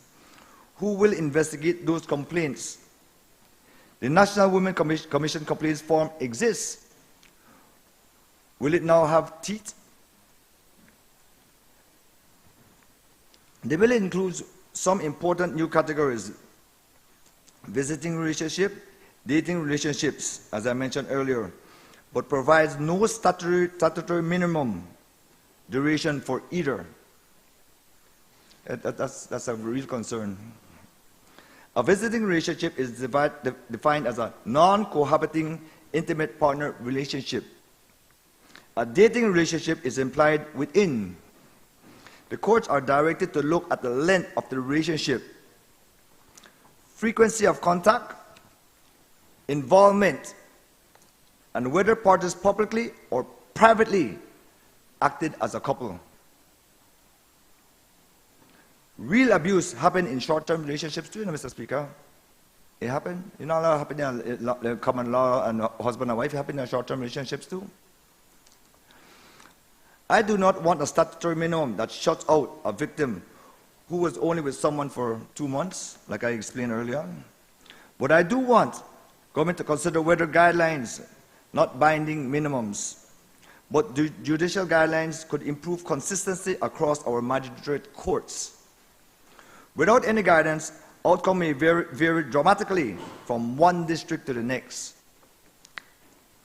The bill allows for ex parte interim orders, meaning order made without the respondent being present or heard. This is sometimes necessary for urgent protection, and the bill is right to allow it.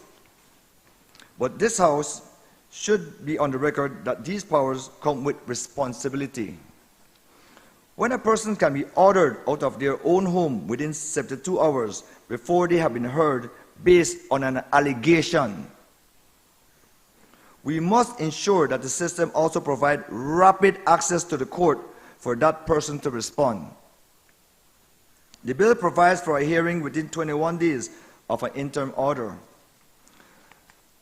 But we should ask, in practice with our current court backlogs, is that actually possible, Mr. Speaker? I'm not suggesting we water down the production, you know, don't get me wrong. I'm saying that justice must be both swift and fair. The reputation of this act depends on both.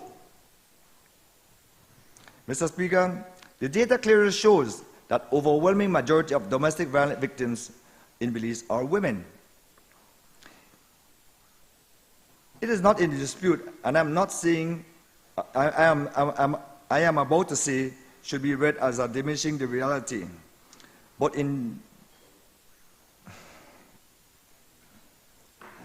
the Belize Crime Observatory data shows that males between the ages of 20 to 44 do file reports too. Men are also victims of domestic violence. Is this true? Minister, please. Minister, is that true, Minister? That men are also domestic violence? Yes. Thank you for that acknowledgement. The bill uses gender-neutral language in key provisions, which is correct. But when we are designing shelters, counseling programs, and support pathways, let us ensure that male victims also have somewhere to go.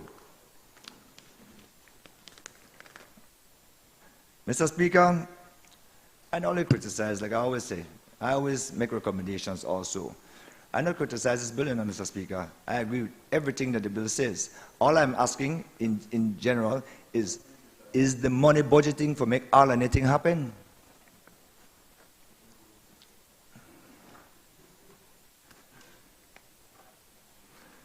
So I offer the following practical recommendations to the government. Not in opposition, but in the spirit of genuine improvement. You know, I have mother, I have sister, I have daughter, I have all the above. This is not fun and joke, you know. This is serious. And not often you have a man fully agree with the bill, Mr. Speaker. Insert a minimum fine of $1,000 for the first offense. The bill currently sets a maximum fine of $12,000 for the first conviction, but sets no minimum, Mr. Speaker. The result is that a court could theoretically, I'm not saying they are doing it, you know, impose a fine of $1 for breaching a protection order. That's why I'm recommending $1,000. That would make a mockery of this law. Let the signal be clear. There is a real cost to violating an order. 2, publish an annual budget line for domestic violence service. As a condition of this act coming into force, the Ministry of Finance should be required to publish a dedicated budget allocation for the implementation infrastructure, shelter, counseling, training, and data systems. This should be a separate identifiable line in the national estimates accountable to Parliament. Not hide it in a Ministry of Human Development general allocation. Establish a 90-day implementation report. Within 90 days of this act coming into force, the minister responsible shall table a report in this House detailing the number of police officers trained, the number of shelters in operation with current capacity, the status of the gender-based violence referral pathway in each district, and the number of cases referred to counseling under the new provision. A lot of work, I understand. It's all the work. This is accountability, though. Accelerate the 5-day hearing requirements. The bill requires applications to be heard no more than 5 days after filing. This is excellent on paper, but we need a corresponding committal from the judiciary resources to make sure that it happens, especially in the outside districts where magistrates are stretched thin.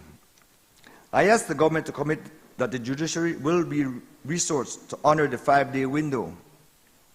5, community awareness campaign, not just a legislation, Mr. Speaker. In Mesopotamia and in other communities across Belize and across this country, many women do not know their rights under the current Domestic Violence Act, let alone what this new bill offers. I know everybody knows this, what happened. A law that people do not know about cannot protect them. I call on the government to launch a targeted public awareness campaign in Creole, in Garifuna, in Spanish, and in Maya. I believe those are the most well-spoken languages in our country. telling ordinary Belizeans what this law means for them and how to access it. Mr. Speaker, I want to say something directly to the people who are not in this chamber. The people this debate is actually about, the women outside of this chamber, Mr. Speaker. To the women of Belize who have been afraid to speak, this House sees you. You are not alone. You are not to blame. And the law is on your side. To the child who watched something they should never have seen, you deserve safety. You deserve better.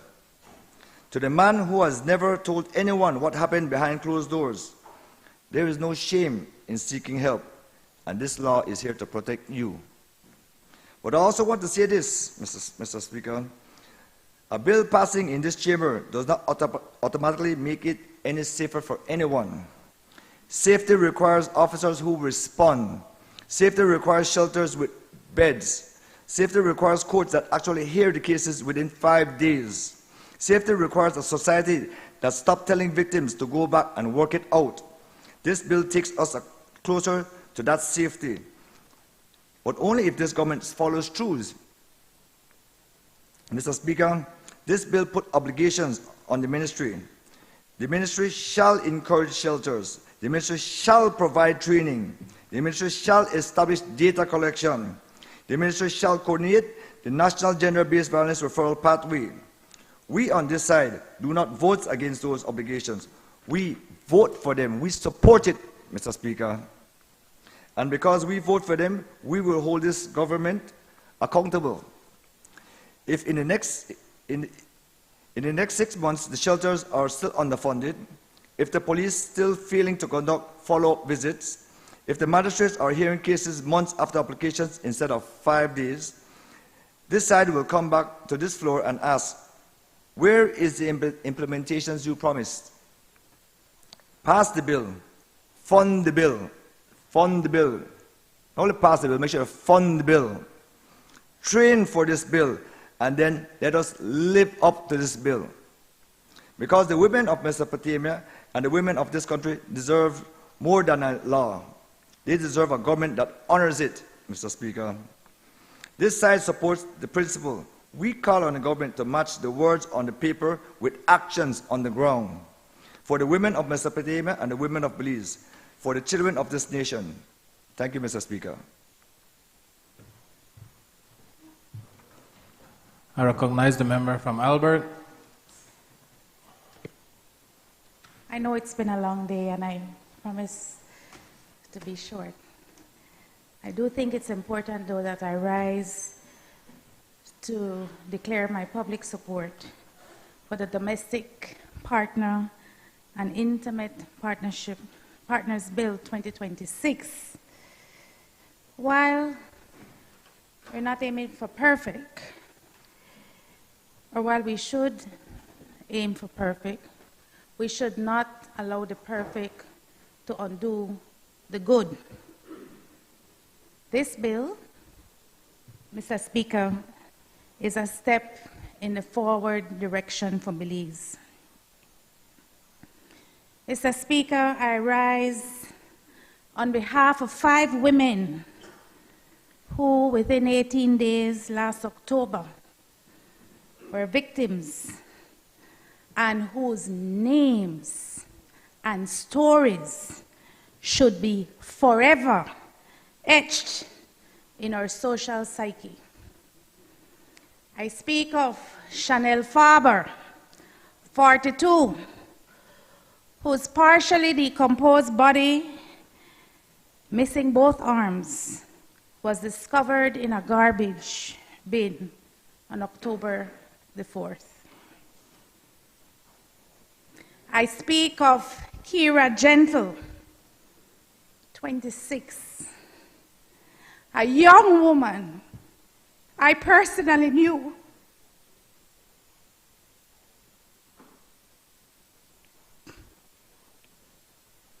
A friend of my 2 daughters, Adriana and Hope. She was fatally shot by her estranged boyfriend after desperately trying to get protection in a murder-suicide on October the 11th. Her older brother Daniel, who is a son I never had, struggles every day, asking himself, what could he have done to support and protect his sister? I speak of Angelita Magana and her 7-year-old son, Tisan, who was burned to death in their home in San Felipe on October the 20th. Angelita's 17-year-old daughter, Shaya Magana, succumbed to her severe burns 2 days later. Mr. Speaker, I speak of Delcia Flowers, found unconscious in a pool of blood with a deep cut wound in the back of her neck. Police have yet to find and arrest her killer. 5 women, one whom I knew, who was close to home, were brutally murdered because of domestic violence, and 3 of them by intimate partners. Mr. Speaker, we support this bill.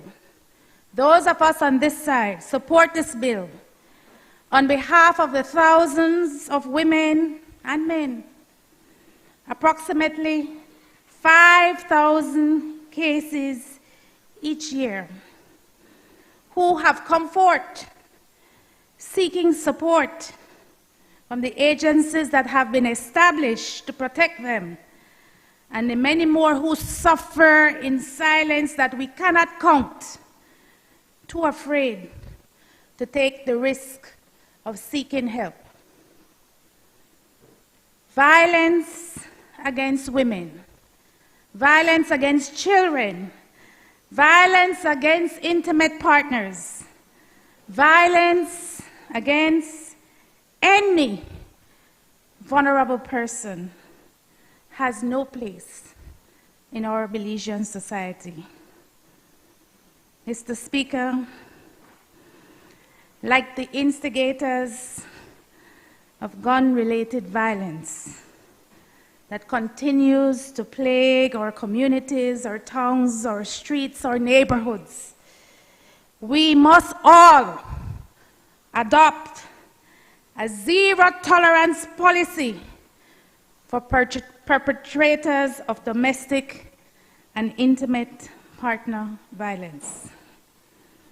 Mr. Speaker, the bill that is before us sets out the reasons we on this side support the bill. It expands protections.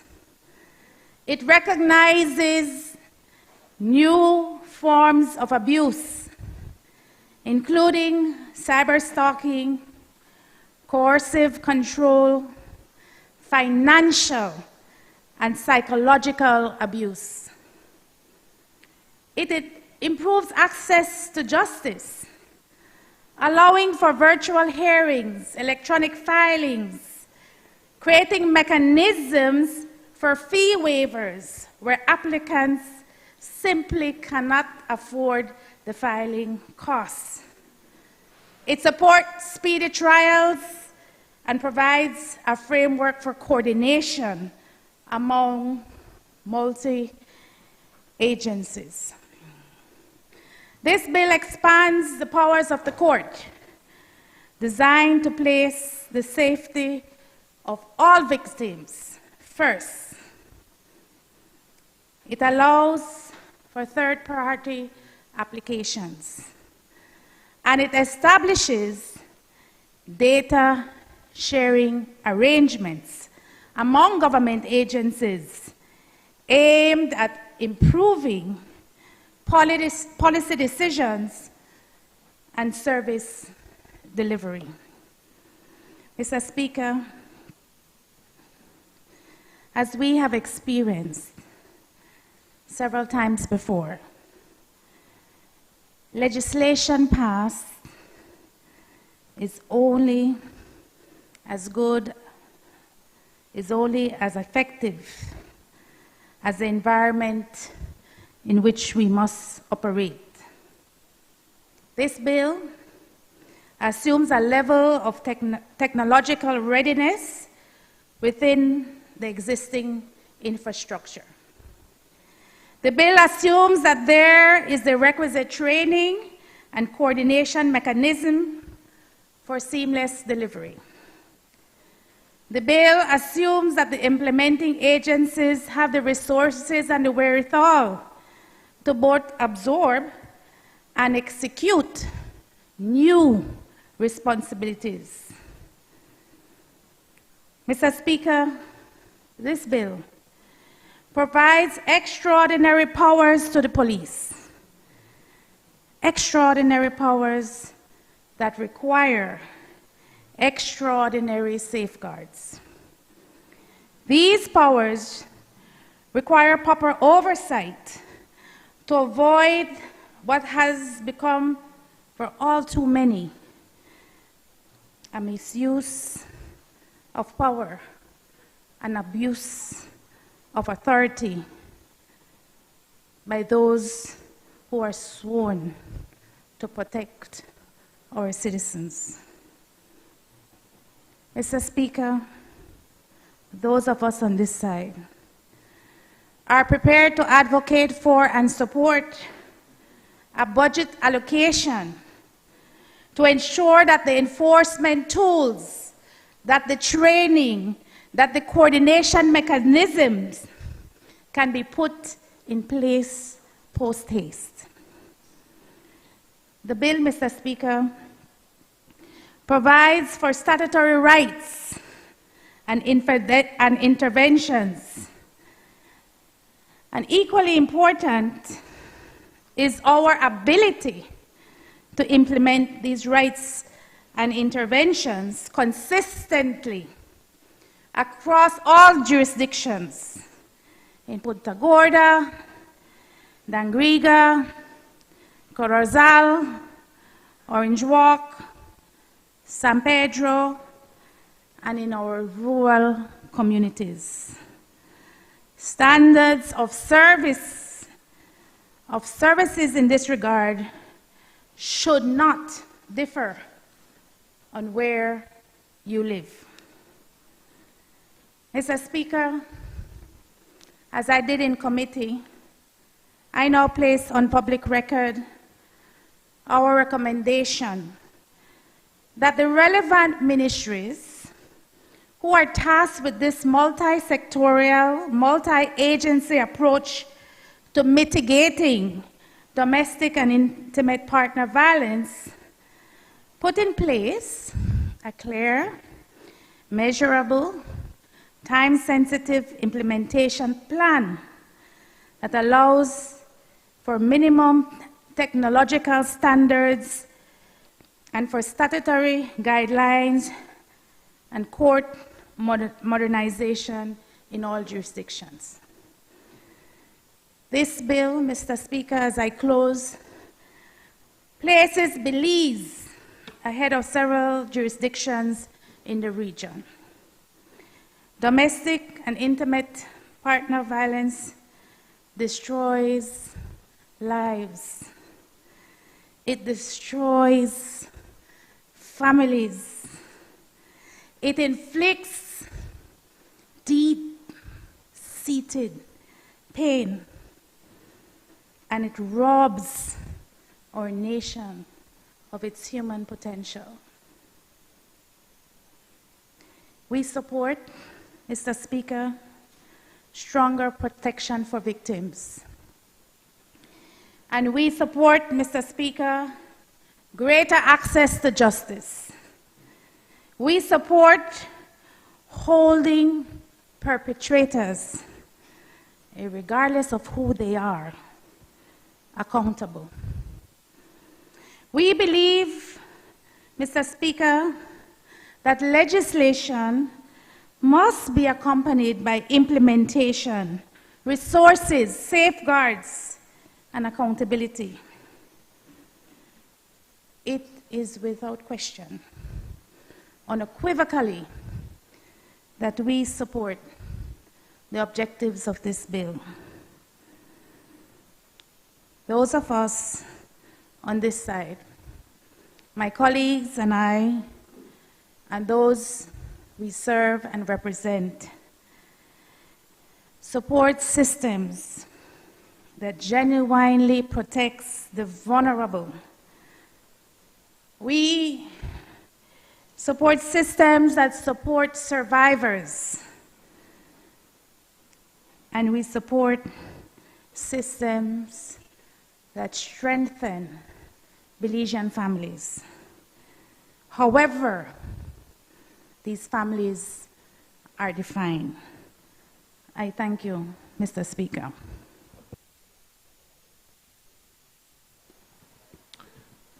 Mr. Speaker, I'm going to be short. And certainly, I want to commend the members of the opposition that have been speaking out very clear that they support the Domestic and Intimate Partner Violence Prohibition Bill of 2026. It is something whose time should have been here a long time ago.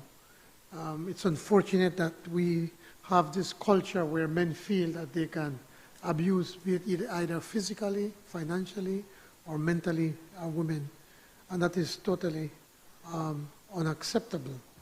And I know that my wife Rosanna has been speaking out on this issue for quite some time, and even from time to time I have to call out the police.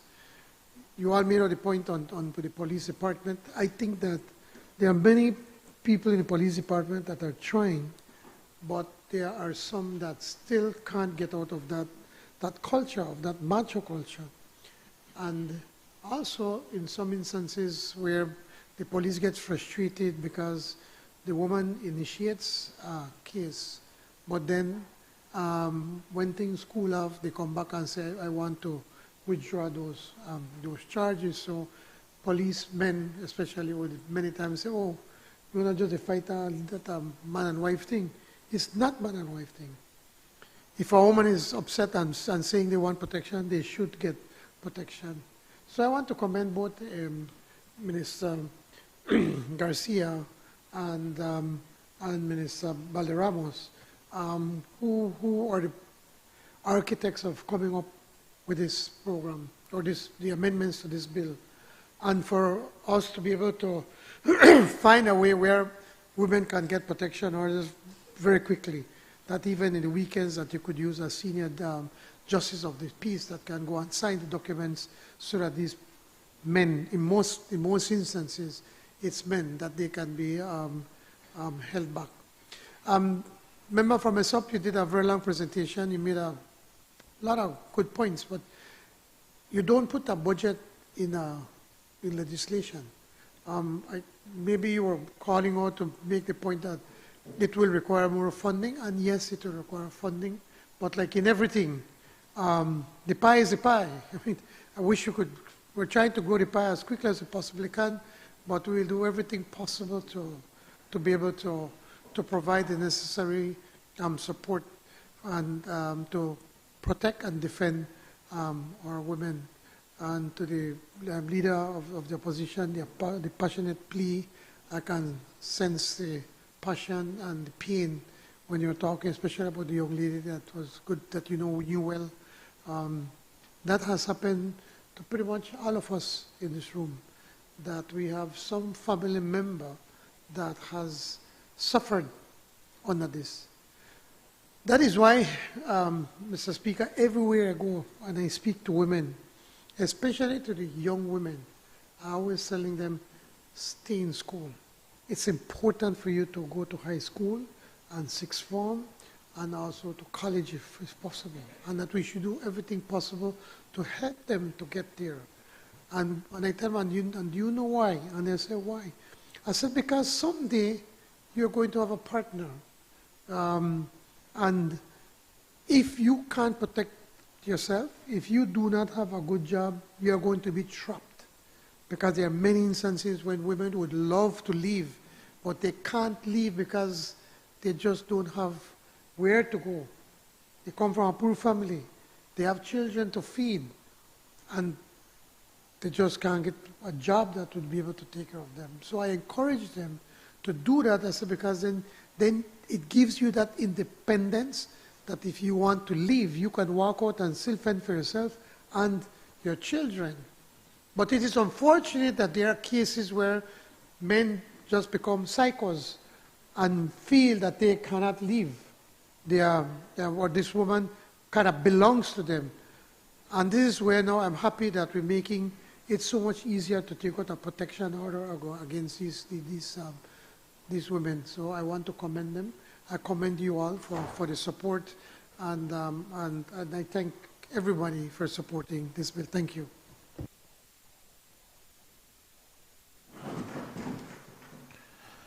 Honorable members, the question is that the bill for an act to recognize the right of all persons to live free of domestic violence and intimate partner violence, to expand the powers of the court to make orders to support survivors, to increase accessibility to justice services, to fulfill Belize's commitment under international conventions for all persons to live free of violence, to repeal the Domestic Violence Act, Chapter 178 of the Substantive Law of Belize, Revised Edition 2020, and to provide for matters connected therewith and incidental thereto, be read a second time.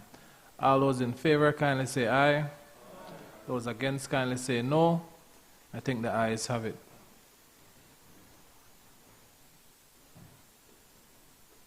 Bill for an act to recognize the right of all persons to live free of domestic violence and intimate partner violence, to expand the powers of the court to make orders to support survivors, to increase accessibility to justice services, to fulfill Belize's commitments under international conventions for all persons to live free of violence, to repeal the Domestic Violence Act, Chapter 178 of the Substantive Laws of Belize, Revised Edition 2020, and to provide for matters connected therewith or incidental thereto. Committee of the Whole House on Bills. Honorable members, the House will now resolve into a Committee of the Whole House to consider the bills that were read a second time. I would like to ask the media and those in the galleries to leave during this portion of the sitting.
Bills for third reading.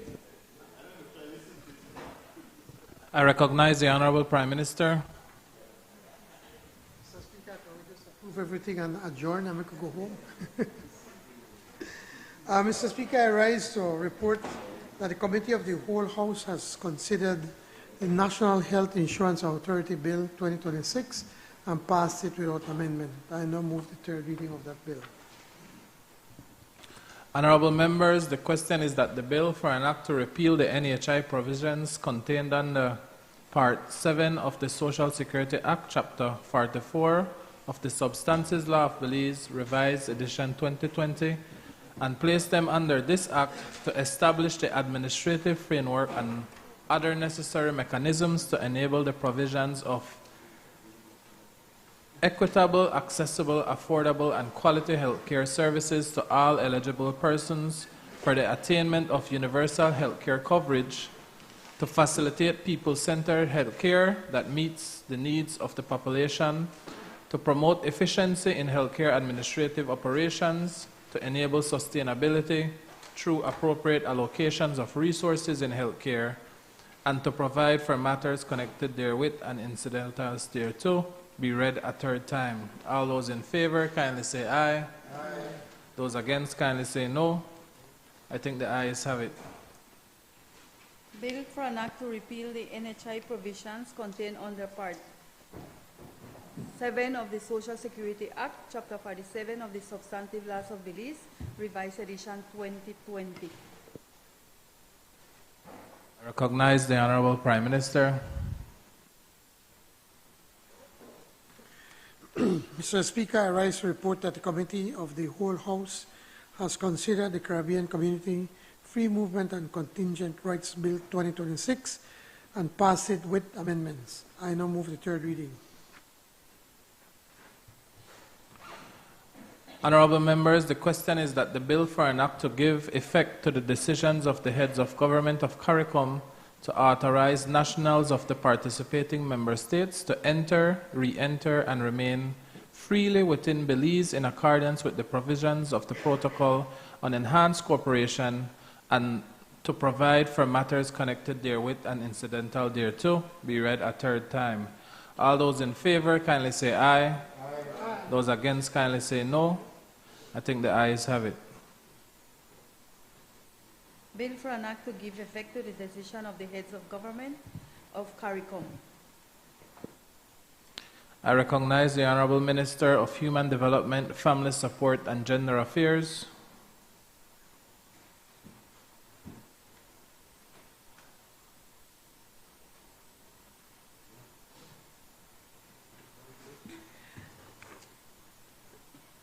Mr. Speaker, I rise to report that the Committee of the Whole House has considered the Domestic and Intimate Partner Amendment Bill 2026 and passed it with amendments. I now move the third reading of that bill. Honorable members, the question is that the bill for an act to recognize the rights of all persons to live free of domestic violence and intimate partner violence, to expand the powers of the court to make orders to support survivors, to increase accessibility to justice services, to fulfill Belize's commitment under international conventions for all persons to live free of violence, to repeal the Domestic Violence Act, Chapter 178 of the Substantive Law of Belize, Revised Edition 2020, and to provide for matters connected therewith or incidental thereto, be read a third time. All those in favor, kindly say aye. Aye. Those against, kindly say no. I think the ayes have it. Bill for an act to recognize the right of all persons to live free of domestic violence and intimate partner violence.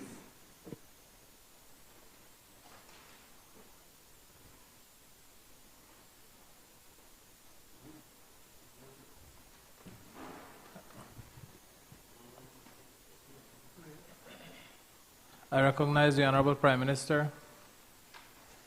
Mr. Speaker, I move the House do now adjourn. I do move that the House do adjourn. I recognize the member from Mesopotamia. Mr. Speaker, I rise to speak on a matter of national importance. Mr. Speaker, permission to refer to my notes, please. I rise today on a matter affecting every household, every business, every farmer, every worker, and every student in this country. The rising cost of transportation and the dangerous implications it is having on the Belizean economy. Transportation is not a luxury. Transportation is the backbone of commerce. Transportation is the engine of our economy. Because fuel does not only move vehicles, Mr. Speaker. Fuel moves food, medicine, construction materials, workers. Fuel moves tourism. Fuel moves Belize. And when fuel prices rise, everything rises with it, Mr. Speaker. Today, Belizeans are living through the reality. Families are feeling it at the supermarket. They are feeling it at pump. They are feeling it in bus fares. They are feeling it in the electricity and utility bills. Mr. Speaker, the people are asking a very simple question. How much more can we take? How much more licking is this government going to give us? Because every week, the dollar is buying less and less. And the numbers confirm what people are already feeling in their pockets. Mr. Speaker, I'm going to rely on facts. Facts published by the Statistical Institute of Belize. According to SIB Official Consumer Report Index release, January 2026, national inflation stood at 0.04%. February 2026, overall inflation climbed to 0.7%. March 2026, all items consumer price index rose to 121.9, up from 119.7 in March 2025, reflecting a national inflation rate of 1.9%. By April 2026, the CPI had jumped to 123.2, up from 119 in April 2025, pushing national inflation to 2.9%.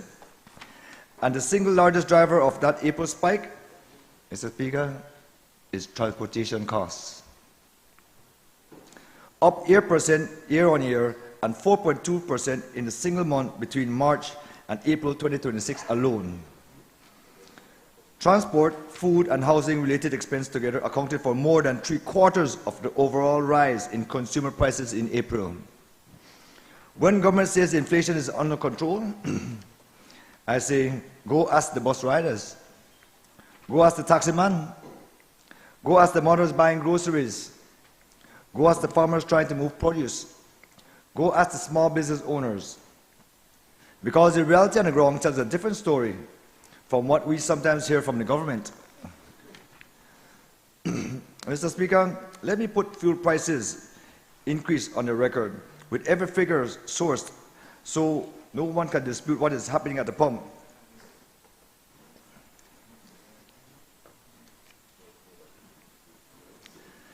Diesel, May 2025, 11.66. May 2026, 15.85. That's a $4.19 change, rise 36%. Regular, 11.25, 2025. May 2026, 13.61, $2.36 change. That's a 21% increase, Mr. Speaker. Premium gasoline, 12.40 in 2025. May 2026, 14.61. That's a $2.20 change, Mr. Speaker, 18%. LPG, butane, 127.63 for 100 pounds. May 2026, $142. That's a $14.37 increase, 11%. On the night of March 12, 2026, Mr. Speaker, Belizeans learned from the grapevine, not from the government press conference, not from a ministry announcement, but from the grapevines that premium gasoline would rise from $12.53 to $13.76 per gallon, and regular from $11.77 to $13.02. No public notice, Mr. Speaker. Residents across Belize rushed to gas stations before midnight to fill their tanks before the increase took place. Less than 2 weeks later, diesel surged by $2.50 per gallon. In one news outlet described the shock as ripple immediately from water taxes to cane fuel. And as of this time that I rise today, Mr. Speaker, in Belize City,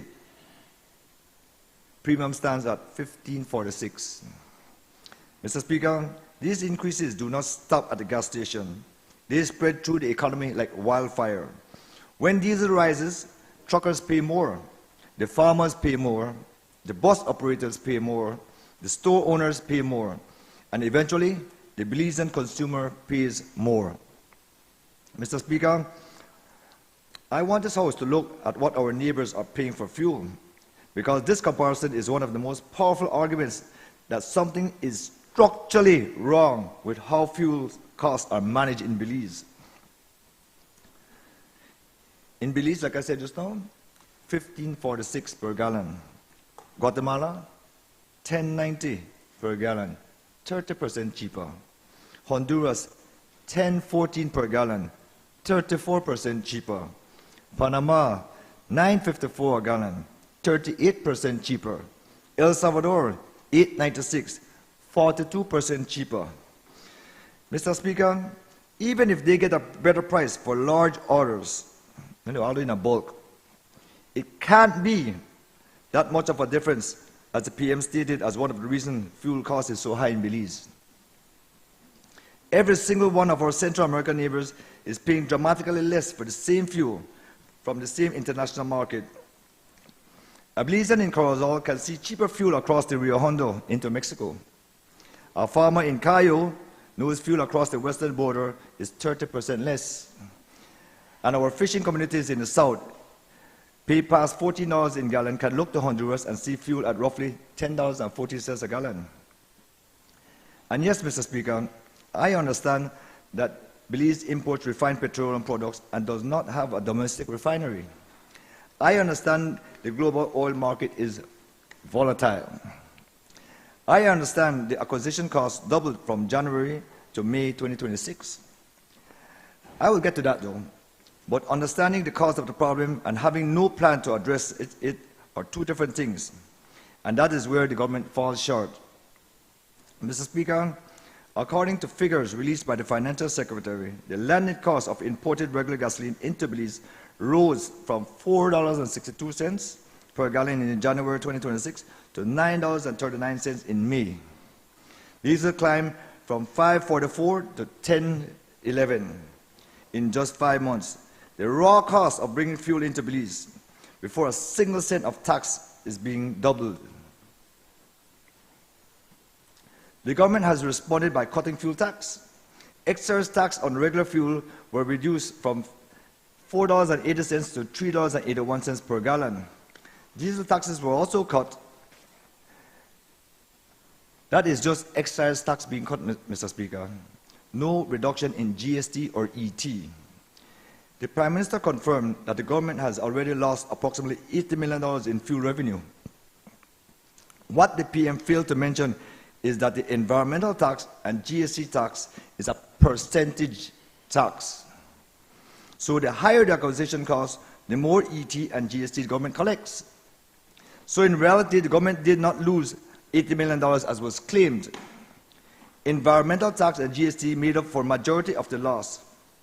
Do the maths. Yes, they lose some money, but they never lose $80 million, Mr. Speaker. Mr. Speaker, after a national bus crisis that brought highways to a standstill, after bus operators blockaded the Philip Golson Highway, April 2026, the Prime Minister came forward with a response. He announced a $3 gas subsidy for private bus operators for 3 months. And he announced that to fund this, Cabinet agreed to a $55 million cut in the budget. His exact words, as reported by Mandela on April 28, 2026, were, first, we will defer $30 million capital expenditures previously programmed for this year's budget, Minister, capital expenditures. Secondly, $25 million will be cut from goods and services allocated across all ministries and departments. The Prime Minister also stated that social safety net spending will not be disrupted, and I thank him for that. That includes grocery bag, boost, housing for single mother programs would continue, education, scholarships, early start, school feeding program, all of those will be maintained. I accept those assurances. Thank you, Mr. Prime Minister. But, Mr. Speaker, this raises more questions and answers. $30 million deferred in capital expenditures. Which projects, which contracts, which communities will wait longer for road repairs, which village infrastructure is being pushed back? We want to know. $25 million cut from goods and services across all ministries and departments. Which ministries? Will health supplies be reduced? Will school maintenance be delayed? Will social workers have less to work with? Will the police department or operational budget be cut? We want to know. Transparency cannot be selective, Mr. Speaker. You cannot announce that you cut $55 million and then ask the country to trust you without an explanation. Belizeans deserve more than just headlines. They deserve a line-by-line breakdown, because it is the people of Belize who will feel the cuts, and it is not in cabinet boardrooms where these decisions are made. Mr. Speaker, the issue becomes even more troubling when we examine government broader spending priorities. Fiscal year 2026-2027 budget allocates $606 million in capital projects described as the highest capital investment in Belize history. At a time when families struggle with transportation costs and rising inflation. Government continues pushing multiple major infrastructure projects simultaneously, namely the Belican Bridge, the Swing Bridge, the George Price Highway Lot 1 and 3. Mr. Speaker. Million upon millions. Mr. Speaker. Is that a point of order, Minister? Yes, it's a point of order. Then you need to state so, please. It's a point of order, Mr. Speaker. It's been a long day, Mr. Speaker. But the member started speaking about, issues within the bus industry. And he's now speaking about infrastructure and budgets. The standing orders are clear on, on a matter of public interest. You speak on one matter only. All right, thank you. Mr. Speaker, can I give my explanation before you make a determination? No, member, I was just at the point of highlighting... No, Mr. Speaker, 1 second. Let me respond. I am to speak on the rising cost of member transportation. From Mesopotamia, can you please allow me to finish? I was just about to remind you about standing order number 14. You can speak on a matter of urgent importance and for the public, but it is only one. You started with transportation, you then moved to fuel, you are done on budget. Can you please summarize your matter to one item? Mr. Speaker, my topic is the rising cost of transportation and the dangerous implication it is having on the Belizean economy. All these things that I mentioned in this right here has to do with transportation costs and the Belizean economy. Nothing else. Nothing else. Gas, fuel, food, inflation, everything has to do with the economy of Belize and the cost of transportation.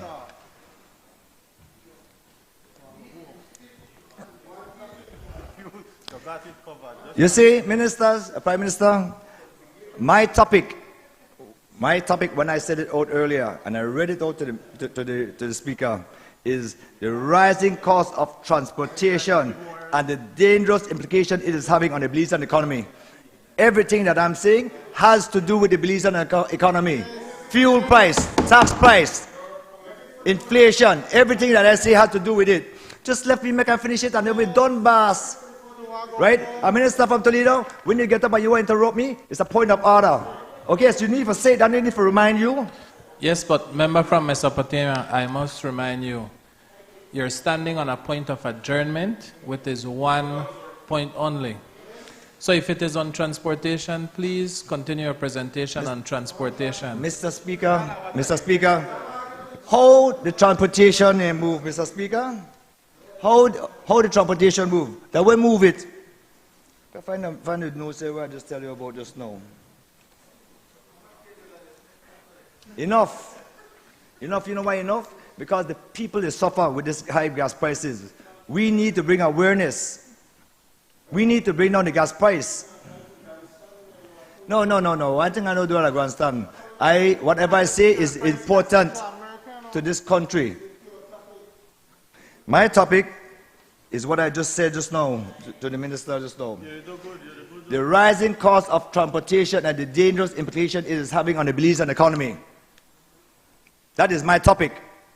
And Mr. Speaker, he heard it and I continued. Yes, okay.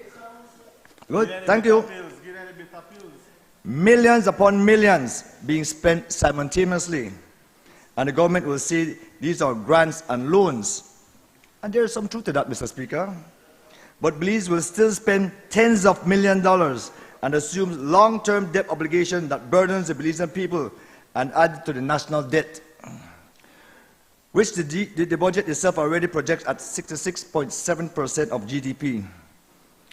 And let me be clear, Mr. Speaker, nobody is against development. I know they're against development. Nobody is against roads. But development must have priorities. Because road alone cannot solve hardships, Mr. Speaker. We cannot eat streets. A family struggling to buy fuel cannot feed their children with asphalt. A taxi operator cannot pay their bills with ribbon cutting. That is the economy of Belize, right, Mr. Speaker? All of those are economy of Belize and the transportation costs. A farmer cannot move produce with press releases. And so has this government. In a time of fuel crisis, in a time of rising cost of living, in a time when bus strikes brought the country to a standstill, is this the right moment to be spending $606 million in capital projects? And maybe the Prime Minister might make right, like how he cut the $55 million. The answer is a simple yes or no. Mr. Speaker, let us speak plainly about what happened in April 2026. And this is part of the transportation, the bus association. The Belize Bus Association, where members carried thousands of working Belizeans on fixed routes every day, declared their cost structure unmanageable. Bus owners warned that unless government removed GST from fuel, provide a subsidy or approved higher fares, bus service would stop as early as April 2026. Government initially refused all three proposals and asked operators to exercise patience and wait to see if global prices would come down. Exercise patience, that was government transport policy in April 2026, Mr. Speaker. And then the highways were blocked, commuters were stranded, businesses were affected, schools were disrupted, and only then did the government rush forward to give a $3 subsidy and fuel adjustments. My question is simple, Mr. Speaker. Why wait until the country is pushed to the edge? Why wait until the highways are blocked? Why wait until public pressure is forced? A government that waits for crisis before acting is not managing. It is reacting. And let us be honest, the bus strike did not create the problem. The strike exposed the problem. Because for months, Belizeans were warning about the rising fuel prices and transportation costs. Yet, instead of long-term solutions, we continue to get short-term patches. We continue to get announcements. We continue to get public relations. But where is the plan? Where is the policy? Where is Plan Belize 1.0? Where is Plan Belize 2.0? Cabinet approved the fare increase effective April 24, 2026. You're not getting no 3.0, Minister. You're not getting no 3.0, no worry. You're not getting no 3.0 at all. When you can continue down this path, I say, When you can continue down this path, You see, Mr. Speaker, sometimes You get drunk by your own supply. You get high by your own supply. Right? You drink your own Kool-Aid. Anyway, we can veer off. Cut that veer off, okay? I admit when I veer off, okay? But I'm speaking on inflation and transportation. And cost of living. And cost of living, yes. Madam, Mr. Speaker, a worker commuting from San Ignacio to Belize City and back, a reality for many Belizeans, is now spending $24 a day on bus fare alone with express service. The national wage minimum is $5 per hour. And I hear, yes, maybe they get $6 per hour. So let's say, you know what, they work $6 an hour and you get $8 hours. So it equals to $48, Mr. Speaker. I am spending, listen to me, right? I am spending 50% of my day's wages on transport before even buying a shilling water. And for residents of Ambergris, who are already faced with water tax increase twice already this year. One resident said, just to get off the island is almost $100 for a round trip to Belize City. And now traveling further inland will cost even more, Mr. Speaker. Mr. Speaker, that is why transportation costs are no longer simply a transport issue. It is now a national economic issue, Mr. Speaker. And the connection between transport and food inflation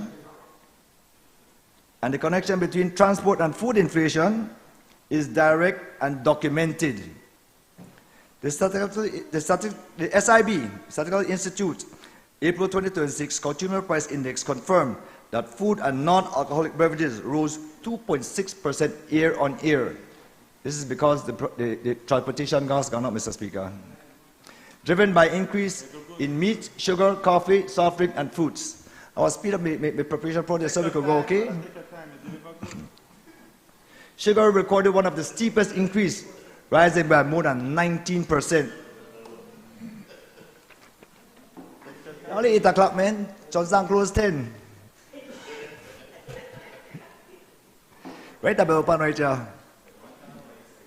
The farmers in Orangewa must move his products. The farmer in Cayo must move his products. The farmer in Stan Creek depends on transportation. When transportation costs rise, food costs rise. This is why transportation in... Mr. Speaker, I give him a topic already and have not derailed from it. I've said everything on that. The one where I admit to. That's why transportation inflation and food inflation are connected. One drives the other. And then government tells Belizean that inflation is imported. Mr. Speaker, some inflation is indeed global.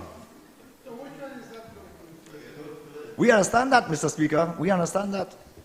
Especially when the Prime Minister always said, good businessman, and thank you for that. But leadership is not measured by whether global problem exists. Leadership is measured by how you cushion your people from those problems. That is a real test, Mr. Speaker, and too many Belizeans are feeling they are carrying the burden alone. Mr. Speaker, the Belizean people remember when politicians who now sit on the government side were in opposition. They knew exactly how much tax was charged on fuel. They knew exactly what should be reduced. They knew exactly how relief should happen. They spoke loudly and publicly about it. But now in government, I know they hear nothing. Or when they do speak, it is to explain why prices cannot come down. The Ministry of Finance stopped publishing detailed fuel price breakdowns showing excise duty, acquisition costs, and margin costs in September 2023. Since then, there has been no centralized public tool for Belizeans to understand what they are paying for. A private policy tracker website attempted to fill the gap Government recently restored some transparency when the Financial Secretary published the landed cost data. It should not take a national bus crisis and a crisis to compel the government to share fuel pricing breakdown with the citizens who are paying it, Mr. Speaker. Belizeans are asking, what changed? What is the difference? The answer cannot be just that governing is harder.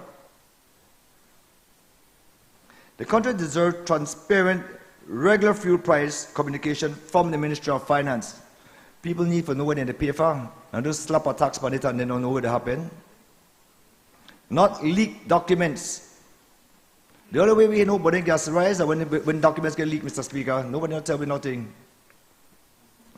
Mr. Speaker, the consequences of rising fuel and transport costs extends beyond the family grocery basket. They extend to two engines of our national economy, tourism and agriculture. Tourism depends on affordable transportation, Mr. Speaker. When fuel rises, tour operator pays more, hotel pays more, airport transfers pay more, domestic travel costs more, and Belize become more expensive destination at the very moment when we need to be competitive. Agriculture suffers in the same way, Mr. Speaker. Sugar, citrus, banana, marine products, all of these industries require diesel to operate. Transportation costs, economy. Our leader of the opposition said, diesel increase is a crushing blow to the productive backbone of the country. Small business, corner shop, the bakery, the market vendors, the mobile food operators, are the economic backbone of communities like those in Mesopotamia. They cannot hedge against fuel prices. They cannot pass on the costs. They either absorb or they close, Mr. Speaker. Construction costs increase when materials cost more to move. Healthcare becomes less accessible when it costs more to travel to a clinic. Electricity is already up early this year and going up again. Butane gone up. Everything they go up. Mr. Speaker, here are 4 suggestions for the government. Free of cost, and I'll start for this suggestion, free of cost suggestions. We are asking for fairness. We are asking for honesty. We are asking for planning. We are asking for relief. Even the Belize Chamber of Commerce wrote a letter to the PM asking for relief, Mr. Speaker. The Belize Chamber of Commerce, where we represent majority of the businesses in Belize, is asking for relief. The members, they complain bitterly, Mr. Speaker, that we must do something about this fuel price. $15 a gallon, really not to kick it. First, publish the complete breakdown of the $55 million in cuts by the ministry, by program, by contract. Not by guessing, no hiding, no selective disclosure. If the $30 million in capital projects is being deferred, name which projects. If the $25 million in goods and services is being cut across ministries, name which ministries and by how much. Transparency cannot be selective, Mr. Speaker. Please remember, it is our money you are spending and not your own. Second, conduct and publish a transparent review of the full fuel pricing structure, acquisition costs, taxes and margins, and present the real option for relief. The Ministry of Finance stopped publishing it in September 2023. That must be restored, Mr. Speaker. Belizeans have a right to know what they are paying for and why. After all, it is their money, the people's money. Third, bring a national transportation strategy to this House, not a 3-month patch. A strategy that covers bus, freight movement, tourism, transportation, student, workers, and long-term affordability, Mr. Speaker. That includes the question of why bus operators were pushed to the edge of a national strike before anyone moved to help them. Fourth, stop treating economic hardship as a temporary inconvenience and beginning treating it as a priority it has become. Because every increase at the pump becomes another increase in the grocery shelf, another increase in the bus fare, another increase in the cost of survival. And when the gas pump becomes Belize's newest economic crisis, the answer from government cannot be, please exercise patience. Mr. Speaker, I come here today with facts, and I think long and hard for my topic. And when I speak the truth, you say what people try to shut me down? Yes. You say what people try to shut me down, Mr. Speaker? Yes. I had to literally explain to you that everything that I said is covered under transportation and the economic hardships of Belize. Every figure I have cited is sourced from the SIB of Belize and from the Ministry of Finance, from the Financial Secretary's own public statements, from the National Assembly's own budget documents, and from Belize news outlets. I say this to government. If the numbers are wrong, correct them. I could stand corrected. If the facts are incorrect, challenge them. But if the numbers are right, and I believe they are, then address them. The people want it to be addressed. People need some type of relief. We don't ask them to cut all the taxes. Like when the Prime Minister will say, in our opposition, reduce the gas by $2. Reduce it by $2, not $3, just $2. We affect it, we accept it. Because transportation is not a side issue. It's a matter of national importance. It is the engine to our economy, and when the engine becomes too expensive to run, the entire country pays the price. A country cannot drive towards prosperity while its people cannot afford to ride. The people of Mesopotamia and the people of Belize are not asking this government for charity, Mr. Speaker. They are asking for leadership. They are asking for Plan Belize 2.0. The 1.0 don't go, so the 2.0 they want now. And the EV buses. They are asking for honesty, Mr. Speaker. They want everybody for win. The people want everybody for win, and that is the truth. They are asking for this same government that promised to govern, for them to actually govern for them, and not after a crisis before it. If government refuses to address transportation costs, inflation, and the pressures on working families, then the Belizean people will continue to ask, who exactly is this government working for? Who is the government working for? Themselves or for the Belizean people? The people will show you how they feel. March 2027. Thank you.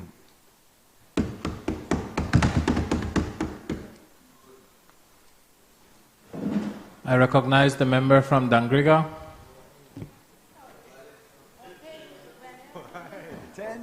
Thank you, Mr. Speaker.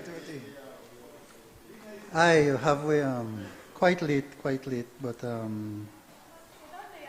I'd like to share some truth with the member from Mesop, un poco de la verdad. Shihuashi Shuo. Mr. Speaker, I think if you go and you look at the reality that the world is facing is based on something that you look at any television station that's giving news, you would know. But listening to that presentation, it would seem like we need to share some news that has been going on in the world for some months now. There's been a situation in the Gulf of Hormuz. That is near to Iran. There's been a military conflict going on there. And it has created a problem with world prices for oil. Since January, the prices of Brent crude were in the vicinity of $60 to $65. In February, they fluctuated around $67 to $72. As the saber rattling started, they moved in March from $90 to $103, as you know, as you didn't know, when the war started. That took the world Brent prices from 103 to $138 per barrel. And now in May, it's settling back down to around $93 per barrel.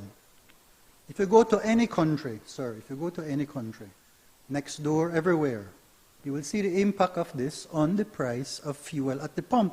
Everywhere, every country, across the world. And on the west coast of the United States, prices have gone above $6 per gallon. If you go and do a little research as to why that occurs, it's because the west coast gets a lot of their fuel all the way from the Gulf states. So they have not been immune to that increase in world prices. So to suggest that somehow any particular government anywhere in the world could just address that 100%, that's very naive. We in Belize have done significantly well for our people, given that situation. You would have heard and information we got directly from our FS, our financial secretary, is that we would have been expecting, had this not occurred, over $200 million in tax revenues. But we're just about to be getting about $120 million. That's a reduction of about $80 million. That's what you've heard been reported. Mr. Speaker, on a point of order, please. How we could lose so much money in 3 to 4 months when the total revenue tax collected is $260 million for the year. $260 million for the year. So in 4 months we don't lose $100 million? Member from Mesopotamia. The numbers are other, Mr. Speaker.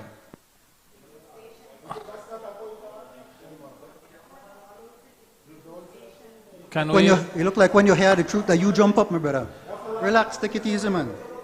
None of us interrupt. I didn't interrupt you, so please. Members, we're not at the debate phase. We're at the phase of adjournment.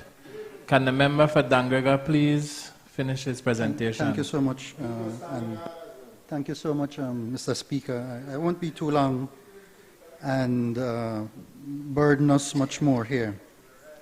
Belize has a narrow tax base, as you know, and therefore we don't have that latitude like some other countries to have that flexibility with fuel, right? Other countries are able to buy in bulk, and something that I will discuss right now about economies of scale allows for prices to be at least mitigated somewhat when they're able to do that.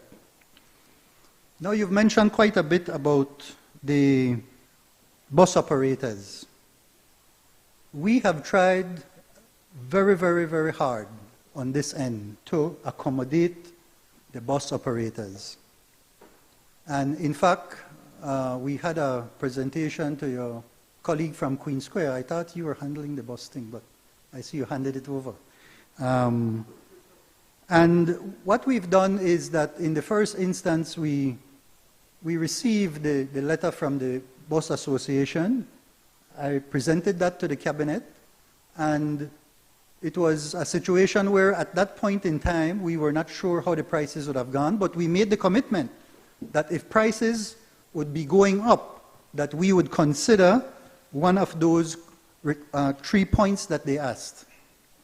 Exemption on duties and taxes on tires and parts, or 2, a direct subsidy, or 3, a fare increase. They came back and asked for a fare increase. They asked that we look at the cents per mile that the fares translate to, and they wanted to get 28 cents per mile. They agreed that they would come back down and request 18 cents per mile. We took that to Cabinet. Cabinet approved a formula that we then took back to them in terms of adjusting the fares. We felt that that was it and that we were in the clear with respect to their requests. They then turned around and said, no, we don't want the fare increase. We would prefer a subsidy. So we brought that back again to Cabinet. Cabinet, in its flexibility and in its goodwill, considered that offer.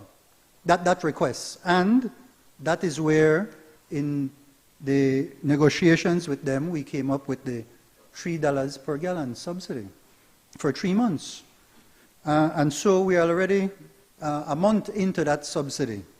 And it did not go just for the highway bus operators. It also included all the village bus operators. It included all the Belize City bus operators. So over 85 bus operators, because of the goodwill and the responsible nature of this government, we were able to provide the $3 per gallon subsidy to all of them. That included, as by the way, the Ministry of Education also assisted all the school bus operators as well. So to suggest that this side did not do anything to address what is clearly a concern for all of us is, as you'd say, kind of disingenuous, if you will. I say, come on, man. We have been bending backwards, right? Bending over backwards to try to accommodate that sector, the bus transportation sector. Yeah, well, hopefully he's listening,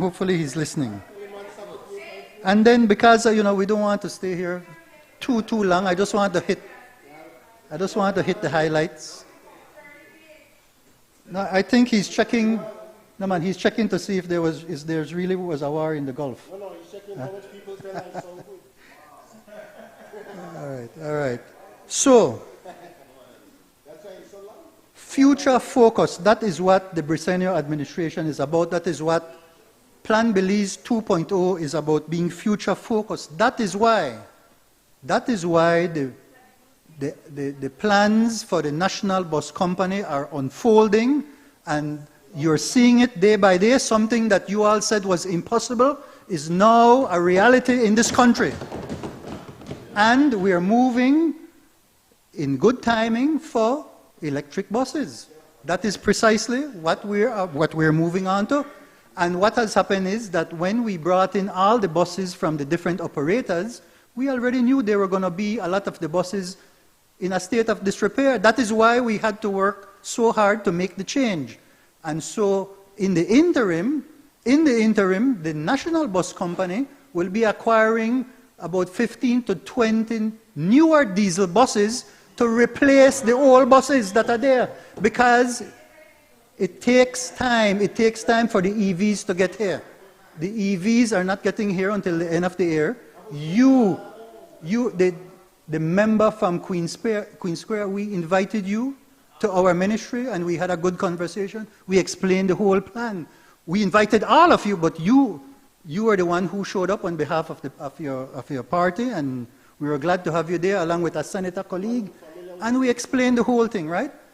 And so now, though, we cannot continue to have the commuters suffering out there in those buses, and that is why the NBC, out of its own resources, not from the coffers of the public purse, out of its own resources will be buying 15 to 20 buses to replace the older ones. Better engines, less pollution, and all of that in line with exactly what you said, moving towards electric buses. So, that is what a future-focused, responsible government does. And that is what we're promoting. That's why now you have lower taxes for electric vehicles going down to 10%. That is why, because we can foresee that we do not want to be a living based on what is happening around the world, and we, especially with fuel prices, the vagaries of fuel prices, should not have us jumping here and there. We want to be able to make those innovative transformations from now to be able to address that. And by the way, what that transition will do, right? What that transition will do is to save us, just from the national bus company, 800,000 gallons of diesel a year by the end of next year when the national bus company has all EV buses. That is how much we are going to be saving, 800,000 gallons. That's over $12 million a year in foreign exchange. That's a future-focused government. That's who you're dealing with here, my friends, right? So, Mr. Speaker. Thank you for allowing me to make some clarifications, and I hope that now our friends over there are better informed. Thank you very much, Mr. Speaker.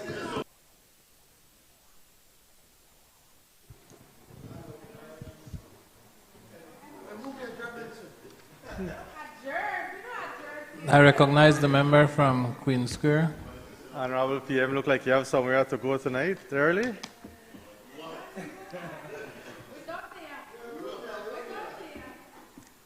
Mr. Speaker, I rise on an issue of national concern. I can't leave the building without speaking about the LIU and the 523 city youths that, for lack of a better term, were fired, pushed out, the plug pulled on them without any notice, without any explanation, without even an income to go home with and say, well, this is your last income, 2 weeks pay.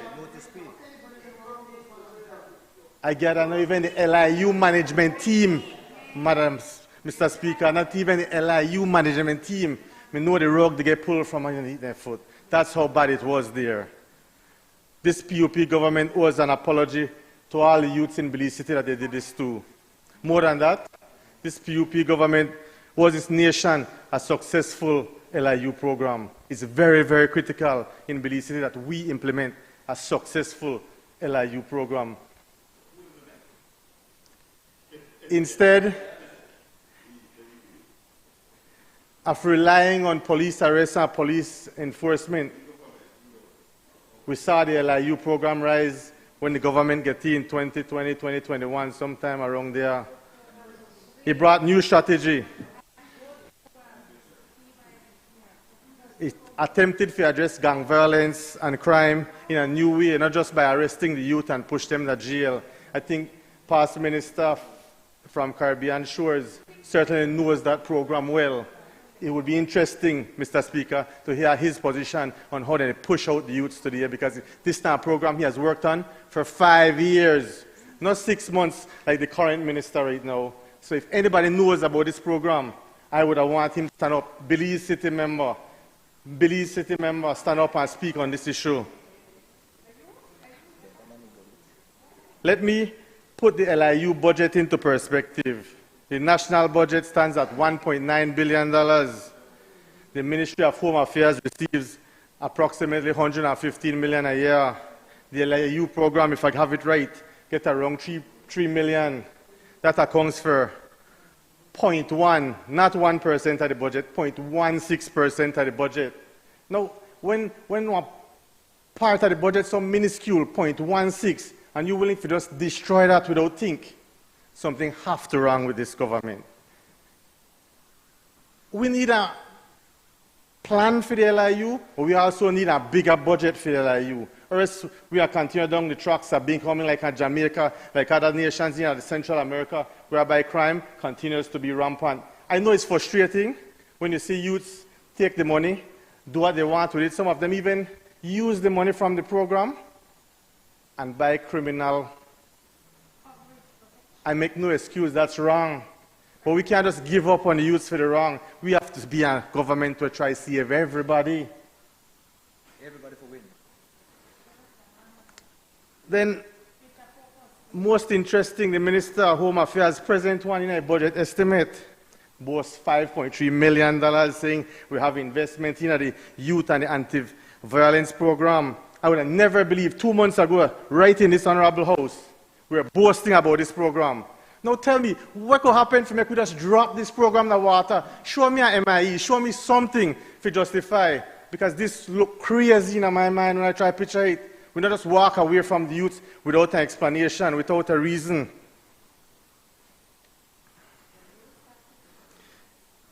I really form the conclusion that the PUP government feel miserable with crime, feel miserable with the LIU program. You fail to uplift the youths in Belize City. You fail to conduct proper impact assessment. You fail to conduct internal audits within the FIU. You reach the point that we fail to curb gang murders. Even the great SOE. Murders continue through the SOE. Where's the answer to crime? This government doesn't seem to have one. I question who is responsible for this monumental failure. The government wants you to think that the city youths, they just don't want to learn, they just don't want to be a part of the system, blah, blah, blah. The government also want to think that the LIU management team, then they allow ghost workers, they're doing what they want. Not at all. Not at all. The reality is the government is the only one that can be blamed for this failure of the FIU. They have no alternative work program in it. They have no real solution. When you take away the only income the at-risk youths have, you leave them without a livelihood. I wonder if the Minister of Home Affairs could feel the Belize City experience in the sense that you have nothing else to look for and you take the income away. I think we're unique. You have areas like Kayo, areas like Orange Walk, where the Prime Minister comes from. Many more opportunities exist there. I learned that when you drop out of school, many ways you could get manual labor in Belize City. It's hard to find a job if you're uneducated. In fact, even if you go live somewhere in Belize City, you have to pay rent. You don't have no family member, no big piece of land, because the land in the villages far bigger to accommodate your son, whatever, as they grow up generations after generations within the land. Belize City has no space for that. I just feel that this government, they renege on a social duty, on a social contract with the people. We on this side, we support the LIU program as integral, as being a lifeline for underperforming youths in Belize City. It's really a hard issue when you try to find the road to economic independence for youths in Belize City, but it's not one that we should give up in. You see, taxes support, and it boasts all Belizeans, from young to old, from those working to those not working. It's really a social safety net that you can take the taxes and use it for different programs, the performing programs and the underperforming programs. But there's no way you could end this program and not expect that our city youths want to suffer. There's no way I could see it. If you could show me a better way, seriously, I want to listen to it. What are these unemployed at-risk youths doing now? That's another question that I have. Anybody check since then to see what they're doing now? Belize City have how many constituencies? 10? It no matter, as long as we there are three seats.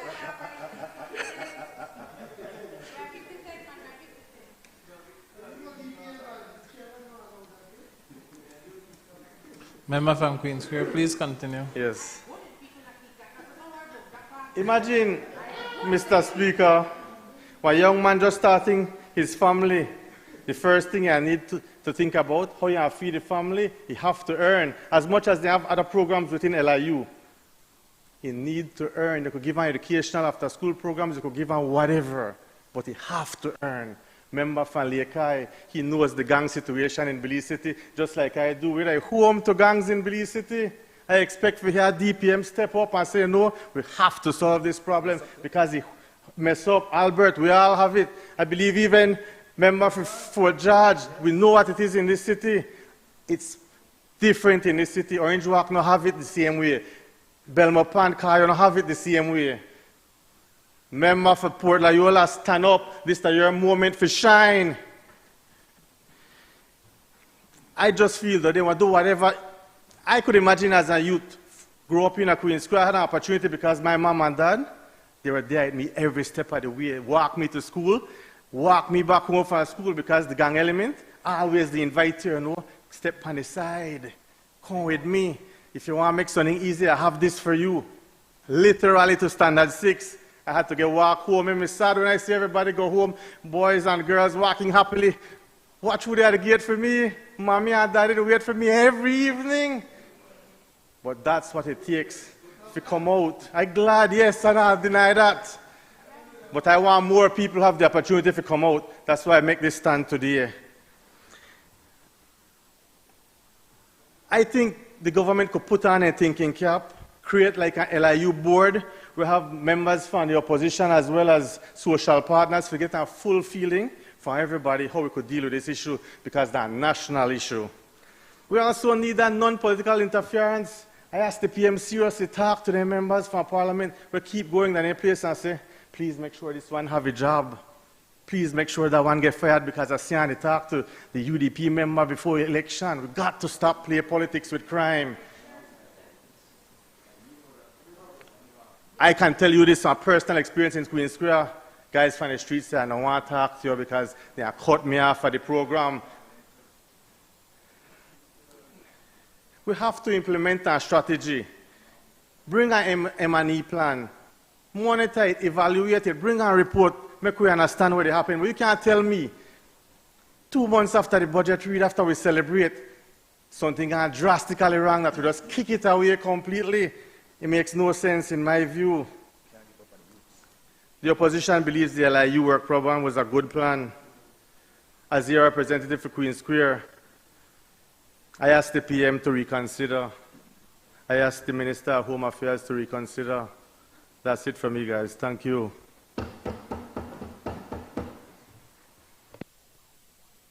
Recognize the member from Belmopan. Thank you very much, Mr. Speaker. And as I sat and listened to the member for Queen Square, it makes me wonder what he's talking about, because it's certainly you're not talking about what you mentioned a successful LIU. You may be probably talking about LIE, a lie, because the LIU has not been stopped. That has not been stopped. The restructuring of the LIU is now focusing on the next generation of at-risk youths. Now, what you didn't do in the last 10 to 15 years, to those that are involved in criminal activities right now, difficult to change them. But we can concentrate on the younger ones, the ones who have not fallen prey, the ones who have not joined those criminal gangs, and those who have not been brainwashed by this easy thing like what I used to tell you. That's where we are concentrating on. They have somebody where they can't come back, you know. They have been entrenched and they have been ingrained, and then they wonder, so unfortunately, we have to deal with them differently. And I'm sure you can agree with me. And we want to focus on the next generation of youth rights through education, through sports, and life skills development that will have an impact on the future of our people. It cannot be that all we think about is to use LIU as an employment agency and have these youths and people employed the clean or drain, chop the side of the road, and feel that this is a dignified way of removing them from that criminal activity that is very much more lucrative than what we are offering. We have to change. We have to change. We cannot continue doing the same thing and expect that we will have different results.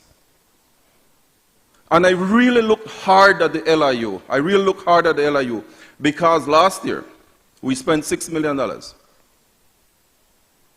I want to see results. I don't want to see just continue the same old.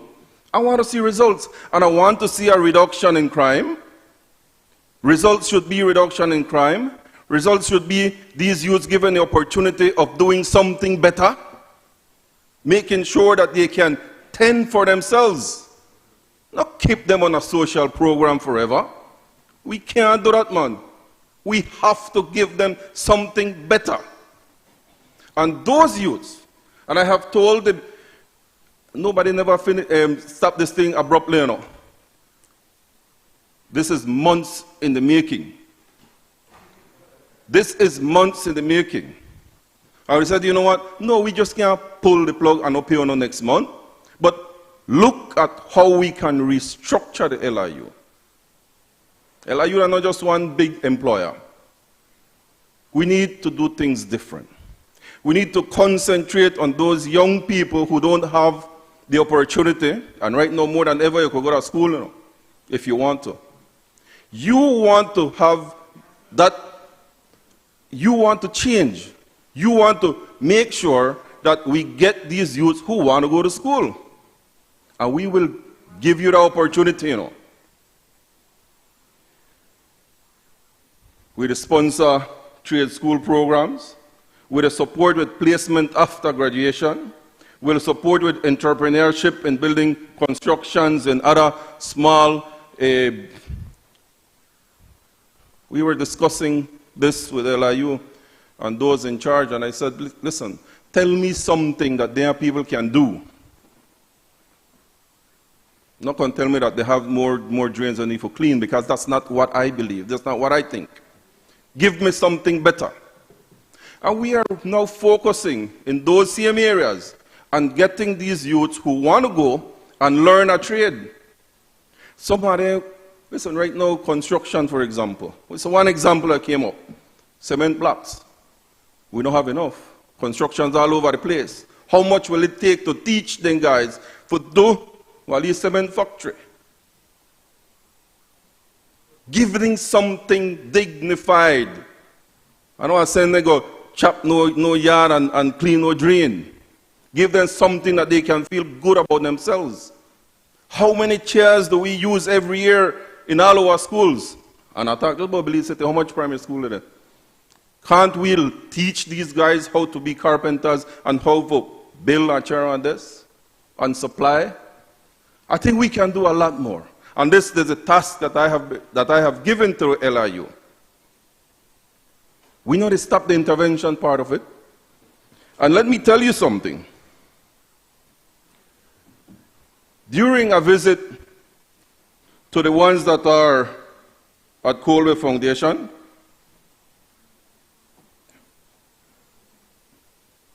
and let me just share with you what was discussed in there.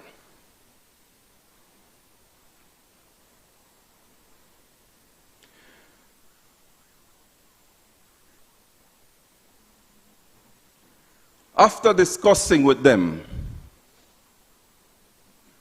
and doing the intervention work that the LIU always does, because we have a meeting with them every week, they were shared with them and said, listen, the LIU needs to change. We have to do things different.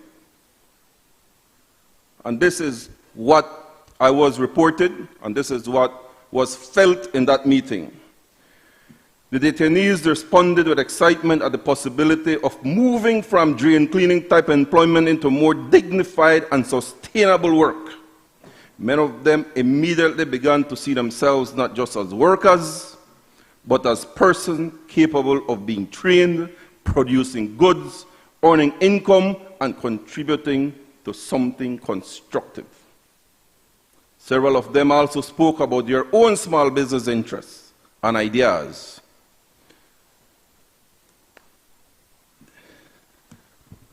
I think that the task that I gave the director and those that work at LIU is something that goes beyond a social program.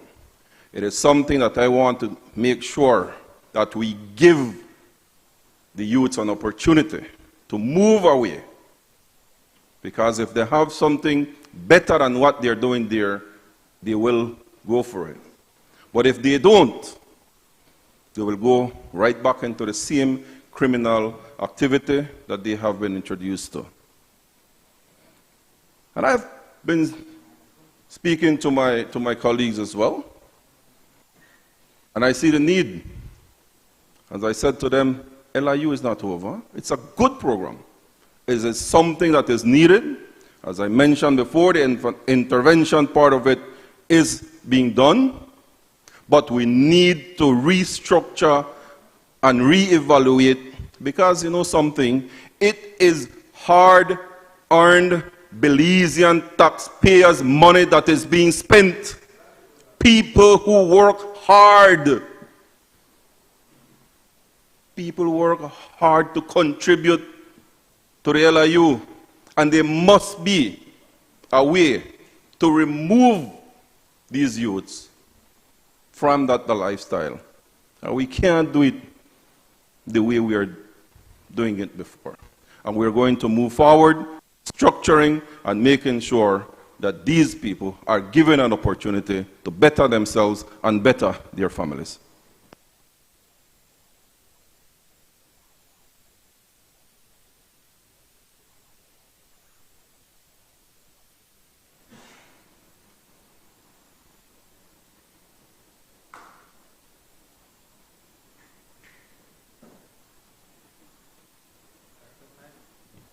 I recognize the member from Albert.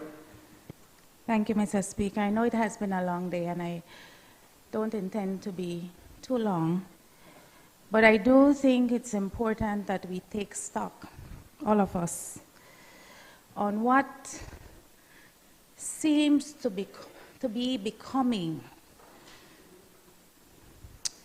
more and more violations of our fundamental rights and freedoms and protections as citizens of Belize by actors of our state.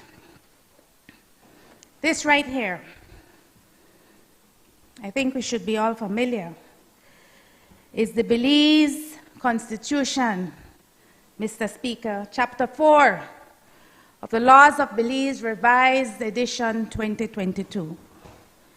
It outlines, Mr. Speaker, among other things, the protection of the fundamental rights and freedoms afforded to every citizen of Belize under this supreme law of the land.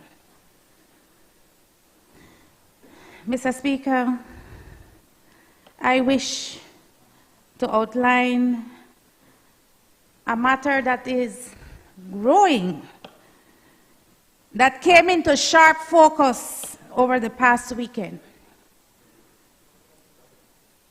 The case is deeply perturbing and is seen by many as a gross abuse of authority and overreach by officers of the state and the very public institution that has a sworn responsibility to protect our citizens.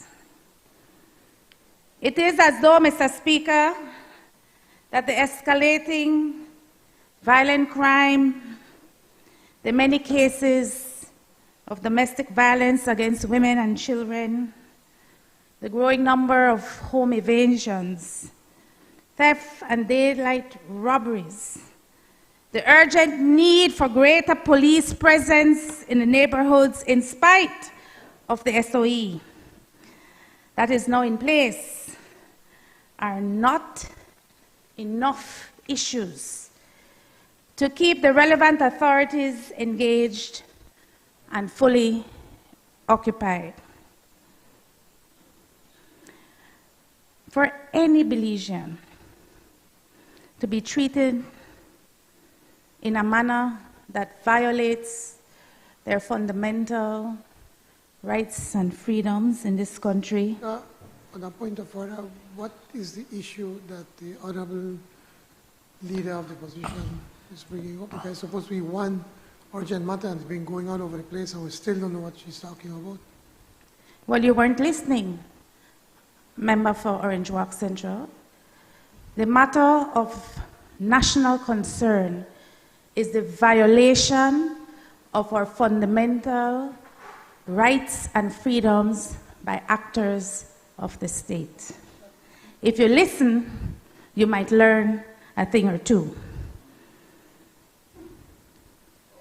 According to the Constitution, Mr. Speaker, citizens of Belize still enjoy the freedom of expression, the freedom of conscience, the freedom of speech. Mr. Speaker, when the Cyberbullying Act was approved in 2020, right here in this honorable house, It was envisioned that the Act would protect our citizens against hate crimes, sexual exploitation of young women via revenge porn, malicious and fake social media pages targeting students, young children being lured by adults to engage in illicit activity, and to protect private citizens from sustained attacks that are meant to disparage their reputation and to cause emotional, psychological, and physical harm. Mr. Speaker, Belizeans across the length and breadth of Belize are still asking one question: the who thief Budna? Too many unanswered questions. Why hasn't anyone been held to account for beating him, kidnapping him, and handing him over to hostile territory without due process, the right to natural justice, and the right to legal representation? Where is the evidence? That should have been handed over to the DPP. If you listen to the lame excuses of the member for Orange Walk Central, the matter is now in the hands of the DPP. If you listen to the DPP, the file received was not just nothing, it was less than nothing, making it nearly impossible for her office to review the circumstances of the case and to make recommendations on how the perpetrator or perpetrators are to be held to account. Mr. Budna, Mr. Speaker, is entitled, according to the Constitution of Belize, to the protection of the law and the right to legal representation. Mr. Speaker, we witness every day violations of fundamental rights and freedoms of our citizens and the lack of protection under the law. Every time a government employee is targeted and their job security threatened because of his or her political affiliation, there is a violation. Protection from freedom of assembly and association is a fundamental right. Every time a police officer kicks down a door, searches a home, and damages personal property without cause or a warrant, he violates or she violates the protection our citizens have from arbitrary search or entry, protection, and a protection to the right of privacy. Every time a young man is stopped in his neighborhood, searched, slapped around when seeking to understand what he has done, verbally and physically abused, and then thrown into the pan of a police mobile, held for 48 hours, and then released without explanation, we violate the freedom of movement and protection from inhumane treatment. Every time, Mr. Speaker, a motorist is stopped at a checkpoint and treated like a criminal because they dare to inquire to seek clarification why they're being stopped and searched. Every time a public officer, Mr. Speaker, is demoted or removed from his or her post because they refuse to follow a directive that is not grounded in established organizational policy or law, we are violating our citizens' rights and their right to protection, to personal liberty. Mr. Speaker, every time the government imposes an SOE as a tool for crime prevention, conducts Operation Clean Sweep, and picks up every black or Hispanic young man that looks and locks them down for 30 days at a time without them having a prior conviction, they're not only criminalizing our young people or black men who are already a vulnerable population, we are also violating their constitutional rights.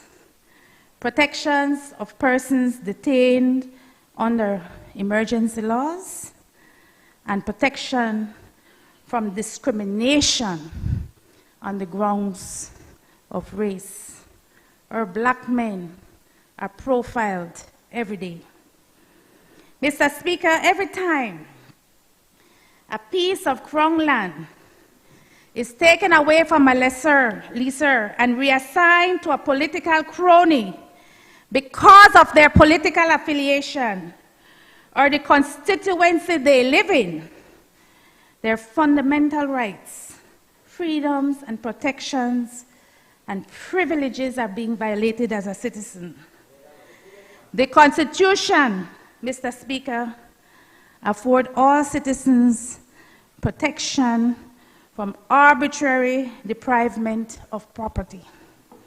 Mr. Speaker, every time parents of a newborn baby are refused the proof of birth for their babies, for whatever reason, so that the babies can be afforded their inalienable rights for birthright. Mr. Speaker, our Constitution speaks explicitly in its preamble, and I quote, that equal protection should be given to children regardless of their social status, and a justice system should be ensued to provide for basic education, basic health, and on the basis of equality. End of quote. Mr. Speaker, as I mentioned earlier, the CEO in the Ministry of Health can attest of how many phone calls he has received from me to address this issue of proof of birth. It is actually, in my view, criminal to deny a child born in this country their right to be a Belizean citizen. We cannot seem to resolve the issue. Mr. Speaker, in free and fair elections, the people of Belize voted to ensure that their representatives do everything in our power to protect their fundamental rights and freedoms, and to ensure that they have protection under the law. We did not vote for a regime that is becoming more and more authoritarian, aloof, callous, arrogant. We did not vote for our fundamental rights, freedoms, and protections afforded to us by the supreme law of the land to be violated by state actors. The people of Belize voted to uphold our democratic way of life, where all Belizeans, regardless of race, place of origin, socioeconomic background, color, creed, political affiliation, political ideology, will be provided, shall be provided equal protection under the law. Mr. Speaker, a government's first and foremost responsibility is to its citizens. You talk about future focus. as though it's something you pick up at a store. All citizens, period, all Belizean citizens are afforded fundamental rights and freedoms as outlined in the Constitution of Belize. It is time that some of our state institutions and our state actors, it is time for some of our political leaders to get off their high horses and carry out the mandate of the people, first and foremost, to protect their fundamental rights and freedoms outlined in Chapter 4 of the Laws of Belize. I thank you, Mr. Speaker. I recognize the Honorable Prime Minister. Mr. Speaker, I am going to forgive the leader of the opposition. She is so tired that she got confused about the time, because it's obvious that she's talking about the UTP government for the past 13 years. She did a wonderful job in describing how they used to behave. So I'll give her a pass. I would not waste my time in answering what she said. So what I can tell you is that this government, we respect the Constitution, we believe in the rule of law, and our people are freer than ever before. Thank you, Mr. Speaker, and God bless everyone. I adjourn.